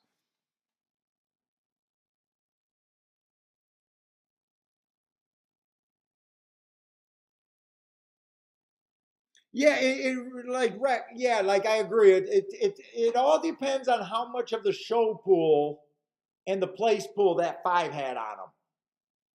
You're all when you bet those you did get $10 for the place, but God, I was overly generous for show.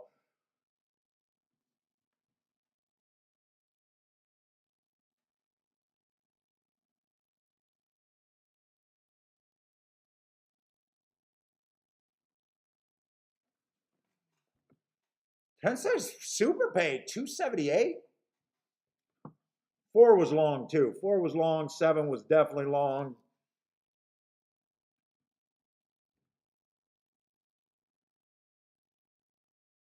Is that what the try paid? 151 for 50 cents?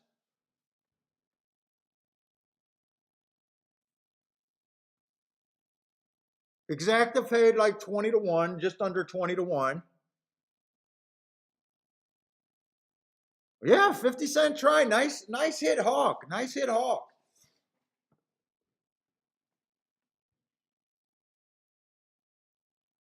Lloyd's doing good. 24 to 1 over there.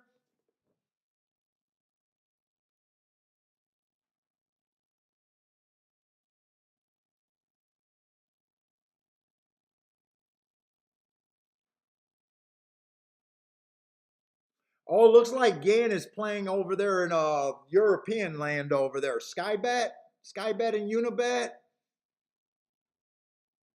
They got those fraction odds over there. 13 to 2. So what is that? Just under 7 to 1, 6.5 to 1. 11 to 2. What would 11 to 2 be? About 5.5 to 1.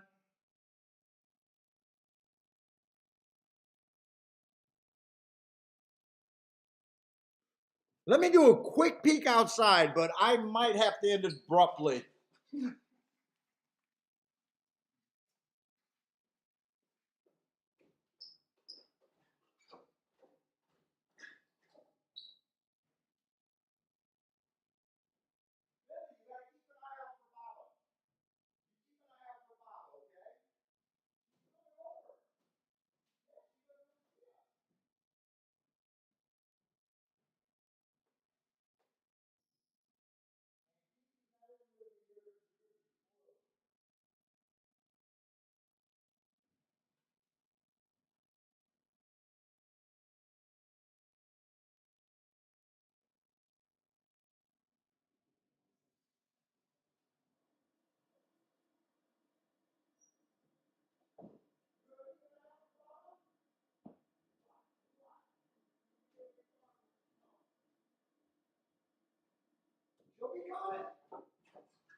What's up, Gizmo? Gizmo needs it. Should have been playing horseshoes today.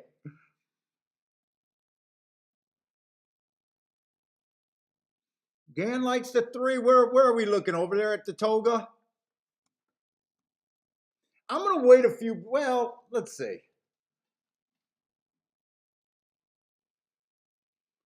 This is more than likely if I can get this in my last race today.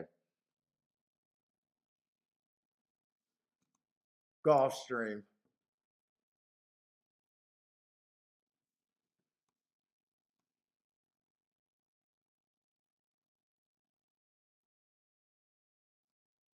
What we got? We got a claiming 20 optional claiming 25,000 over there.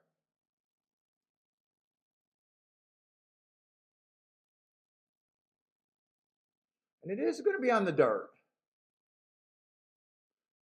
Speed and stalkers. I'm usually looking for inside, but I gotta admit that post 4 through 5 or 4 through 6 has been heating up.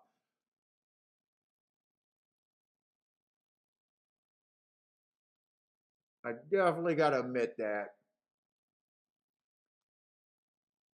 I don't want to admit it to myself because I've been living off the inside for so long, but I gotta admit that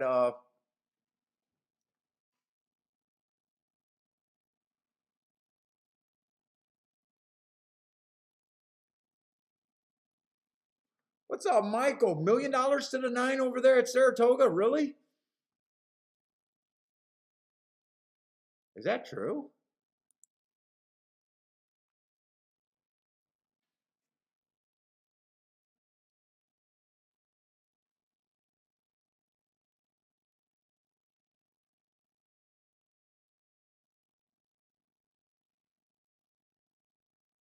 Or half a million?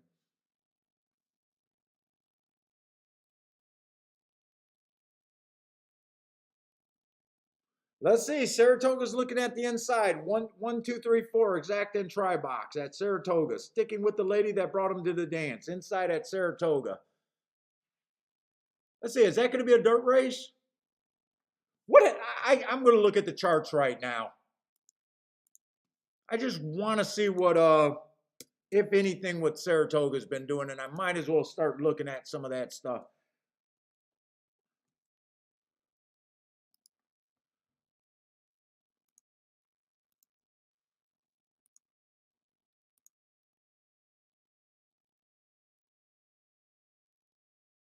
Come on. Let's see if I can get a little smoke out of this thing. Come on. Oh my God, is Equine Vase retarded today? Let's try it again.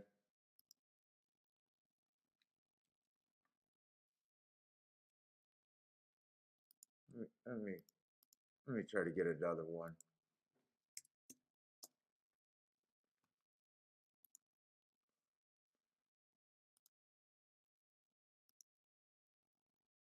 There we go. Let's see. First race, it was kind of inside speed on the dirt. 4.531.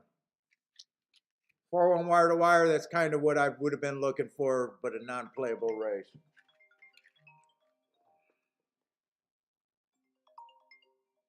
Yeah, she's not here yet. She's not here yet? Okay. We'll call you. I'm still streaming. I'm streaming to the last minute. All right, okay. Bye. Bye. You look like a dick. Oh, Bentley heard mama.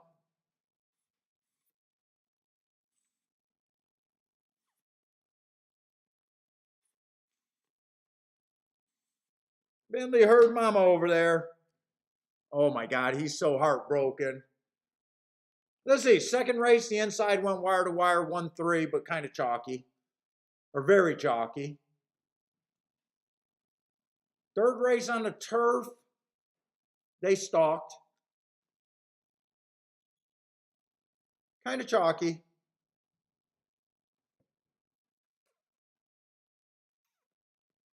Fourth race, pretty close to wire from the 6-hole, 6-1-3-4. I'm looking for speed and stalkers towards the inside.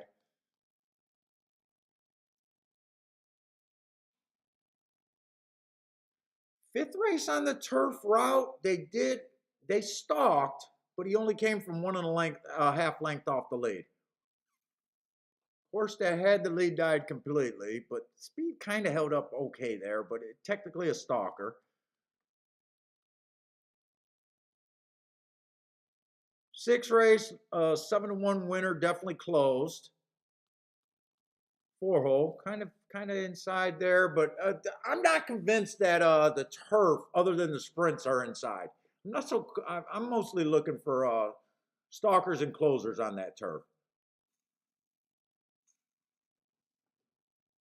Let's see, seventh race on the dirt. The 3-horse stalked, came from 3 lengths off the lead. That's what I'm looking for.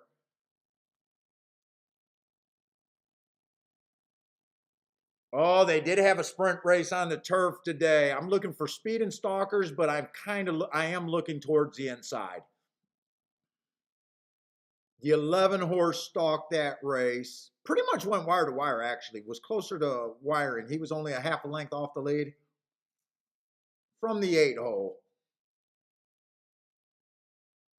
I was really hoping because yesterday I had that 43-1 off of that thought, and that 29-1 that ran second in the last play made me really excited.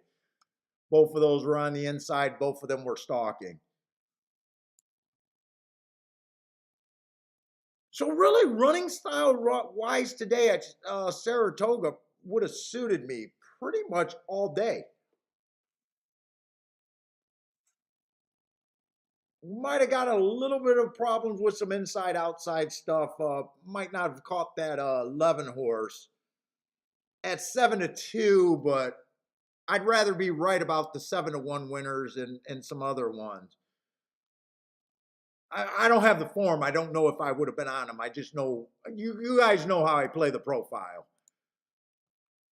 I can't say, oh, I would have had them. I didn't even look at them. I got to say that for the new people because, you know, it sounds like I just blow smoke up people's ass. Oh, Michael, yeah, don't worry about it. No, a $500,000, $1 million, $1 or $2 payout.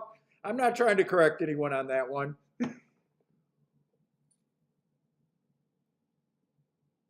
Again, I don't have, so I'm not capable of handicapping more than one or more than two tracks on the show. So I did not even download Saratoga. Uh,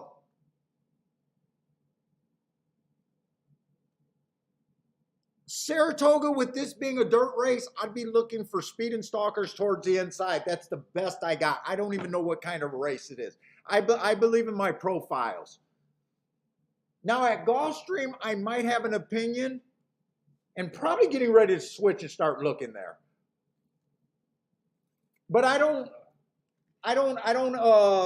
mark my forms the night before, but I don't do any handicapping. Like what you see is when I start handicapping.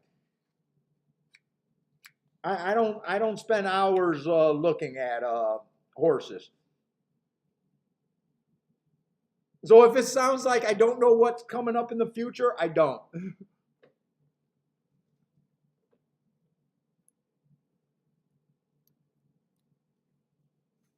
Let's see, Gulfstream, $25,000 claimer. Looks like a solid bunch here.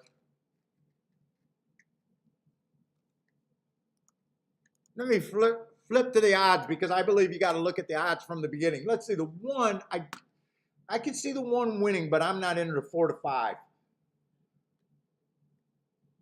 3 races go fastest winner of the, or 4 races go fastest winner of the day. 3 races go win too fast to win. Whenever we see hearts, we expect horses to come back and win within 3 races. He won his next two races. So obviously in form, obviously has speed. 4 to 5 is always over bet. I'd rather say I like a 4 to 5 and sit out than ever play a 4 to 5.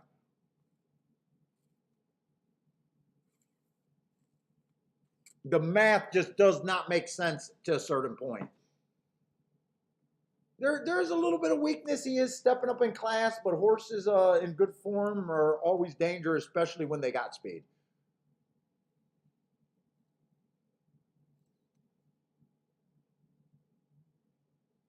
Let's see. That March 10th race at Gulfstream, he went too fast to win. Higher level, dropping in class. I would want to look up that Belmont race. Because he's 6 to 1, he's towards the inside and could look a little interesting. I want to see what that May 6th at Belmont was.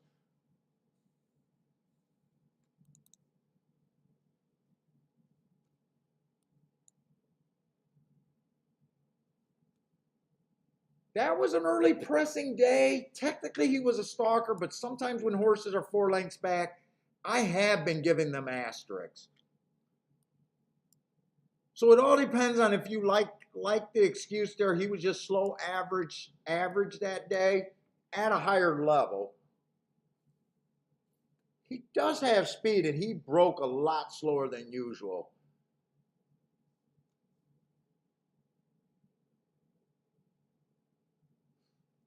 Three's definitely a sharp horse. Fastest winner of the day last race. 2 races ago, 1 race sample.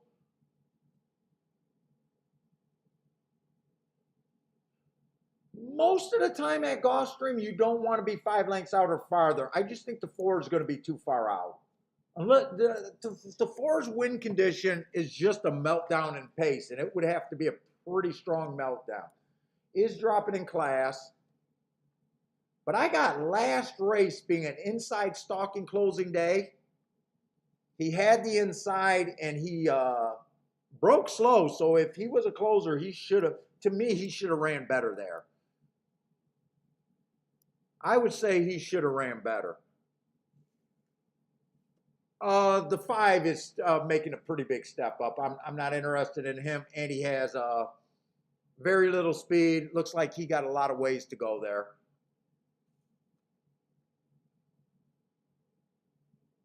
6 last race went too fast to win.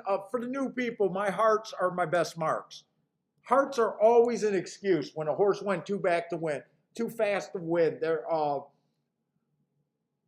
They're almost always playable until you get a lot of heart horses in a race, and we have 3 heart horses here.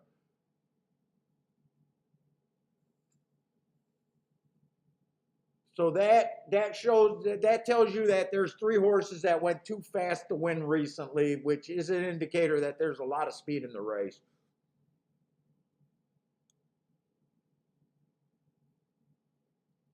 And 7 has better class than some of the other closers, but he is a closer more than likely. I hate route to sprint. He's been running a lot of routes. Let's see. So the interesting horses to me are kind of the 6. The 1, 2, 3, 6 are the most interesting horses to me. There's a little bit of fat on that ticket.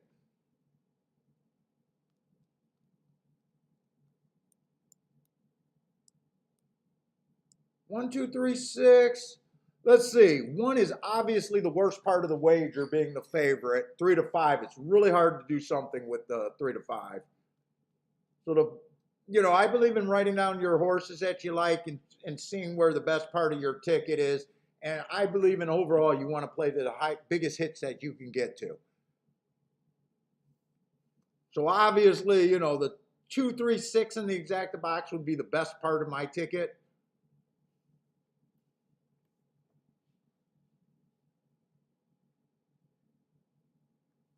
I just want to look at Gulfstream last week on that dirt. I know that the middle of the track been slowly getting a lot better.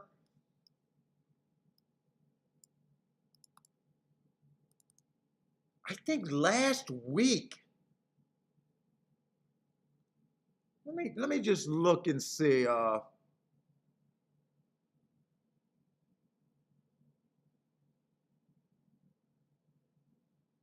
Where's the Gulfstream?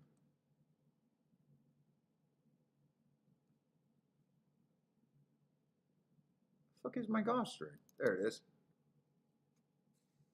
Let's say last week on the dirt. This is dirt, right?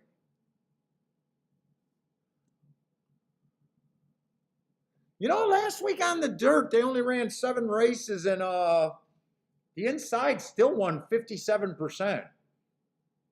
So 4 out of 7 races. For the meet, they're winning 43%.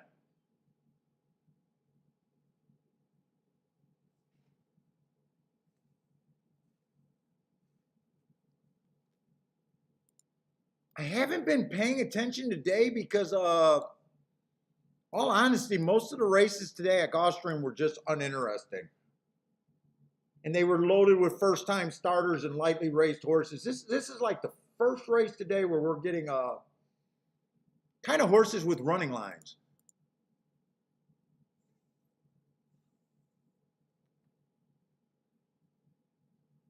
Oh, shit, did I miss that freaking Gulfstream race? Or Saratoga. The 3-horse did win over there. How did he win, Charles? Inside Speed and Stalkers is what I'm kind of... Wow, that's a nice ticket right there. 6 to 1, 27 to 1, 29 to 1.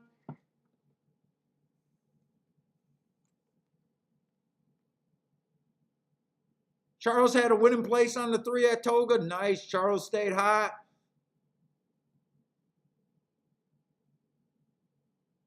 Darren hit something. I don't know if that's a double or Exacta, but that looks nice. Oh, Daryl hit his double. Getting back about $200 on a $2 bet. Nice job.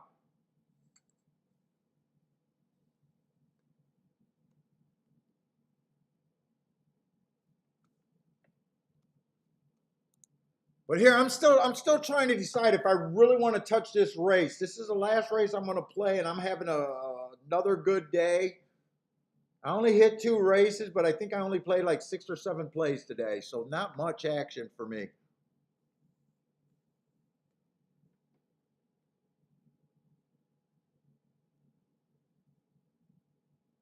Now, 6 horse, or I'm sorry, the 2 horse at 9 to, I think I'm sitting out this race because I think, even though I'm interested in the 2, I'm not convinced on the 2. That still leaves me with the 1, 3, 6.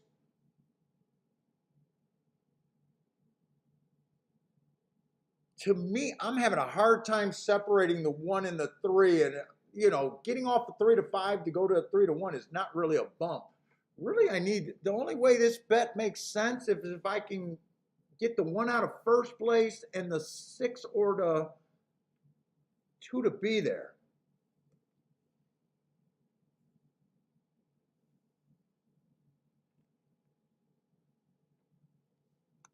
And look at these probables.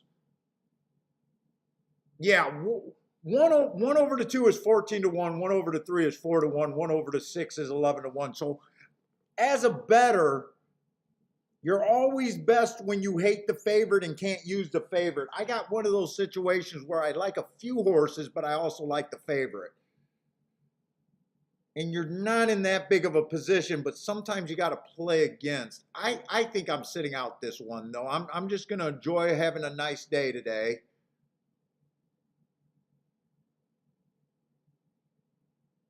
Let's see, 6-2 is paying 68. 6 on top of these horses are paying. Even 6-1 is paying 30 to 1. I can make a case to wheel the 6 first and second with those horses. Let me just write down what I'm thinking of, but I'm really running out of time. Those payouts, the math is okay there.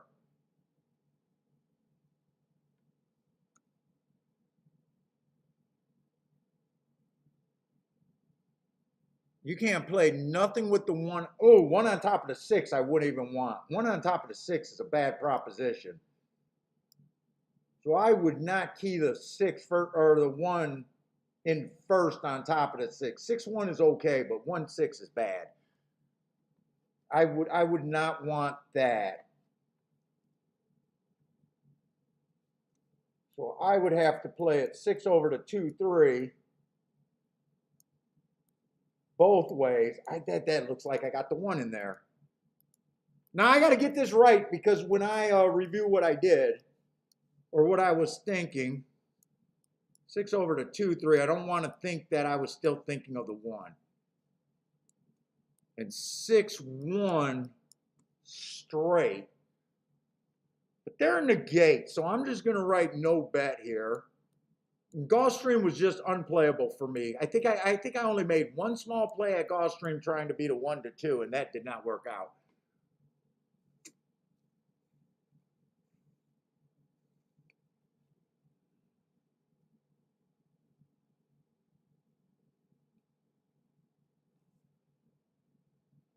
I'm trying to get a nice little smoke on. Hawk likes to seven to close like a mofo. Come on, 6.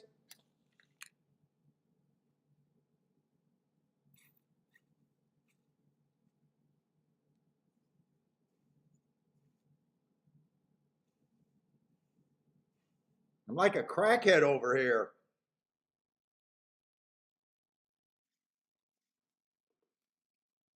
Crackhead. Come on, 6.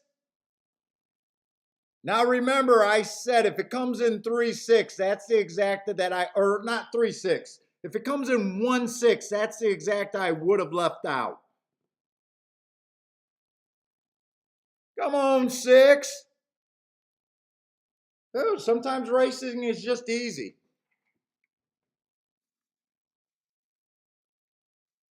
K-Phil with the 6. Just screw it, right? K-Phil, I talked that race to death. Nice price, 6 to 1. I think that exacta was supposed to, when I was talking about playing the 6 to 1, I just noticed that it went down from 30 to 1 to 13 to 1. If I would have seen that at 13 to 1, I wouldn't even suggested playing the 6-1. I would have rather take the loss than cash that ticket. Yeah, it's a winner, but that's not a good ticket. 6-3 would have been nice and juicy. Oh, and I was thinking about 6 to win there. I'm sorry, I should put that there just for my notes, but I did write no bet here, so.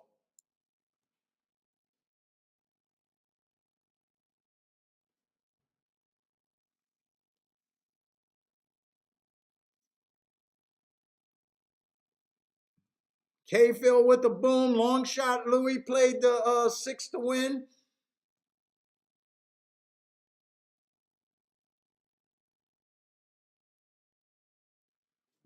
Darren's going to the ball game. Have fun, man.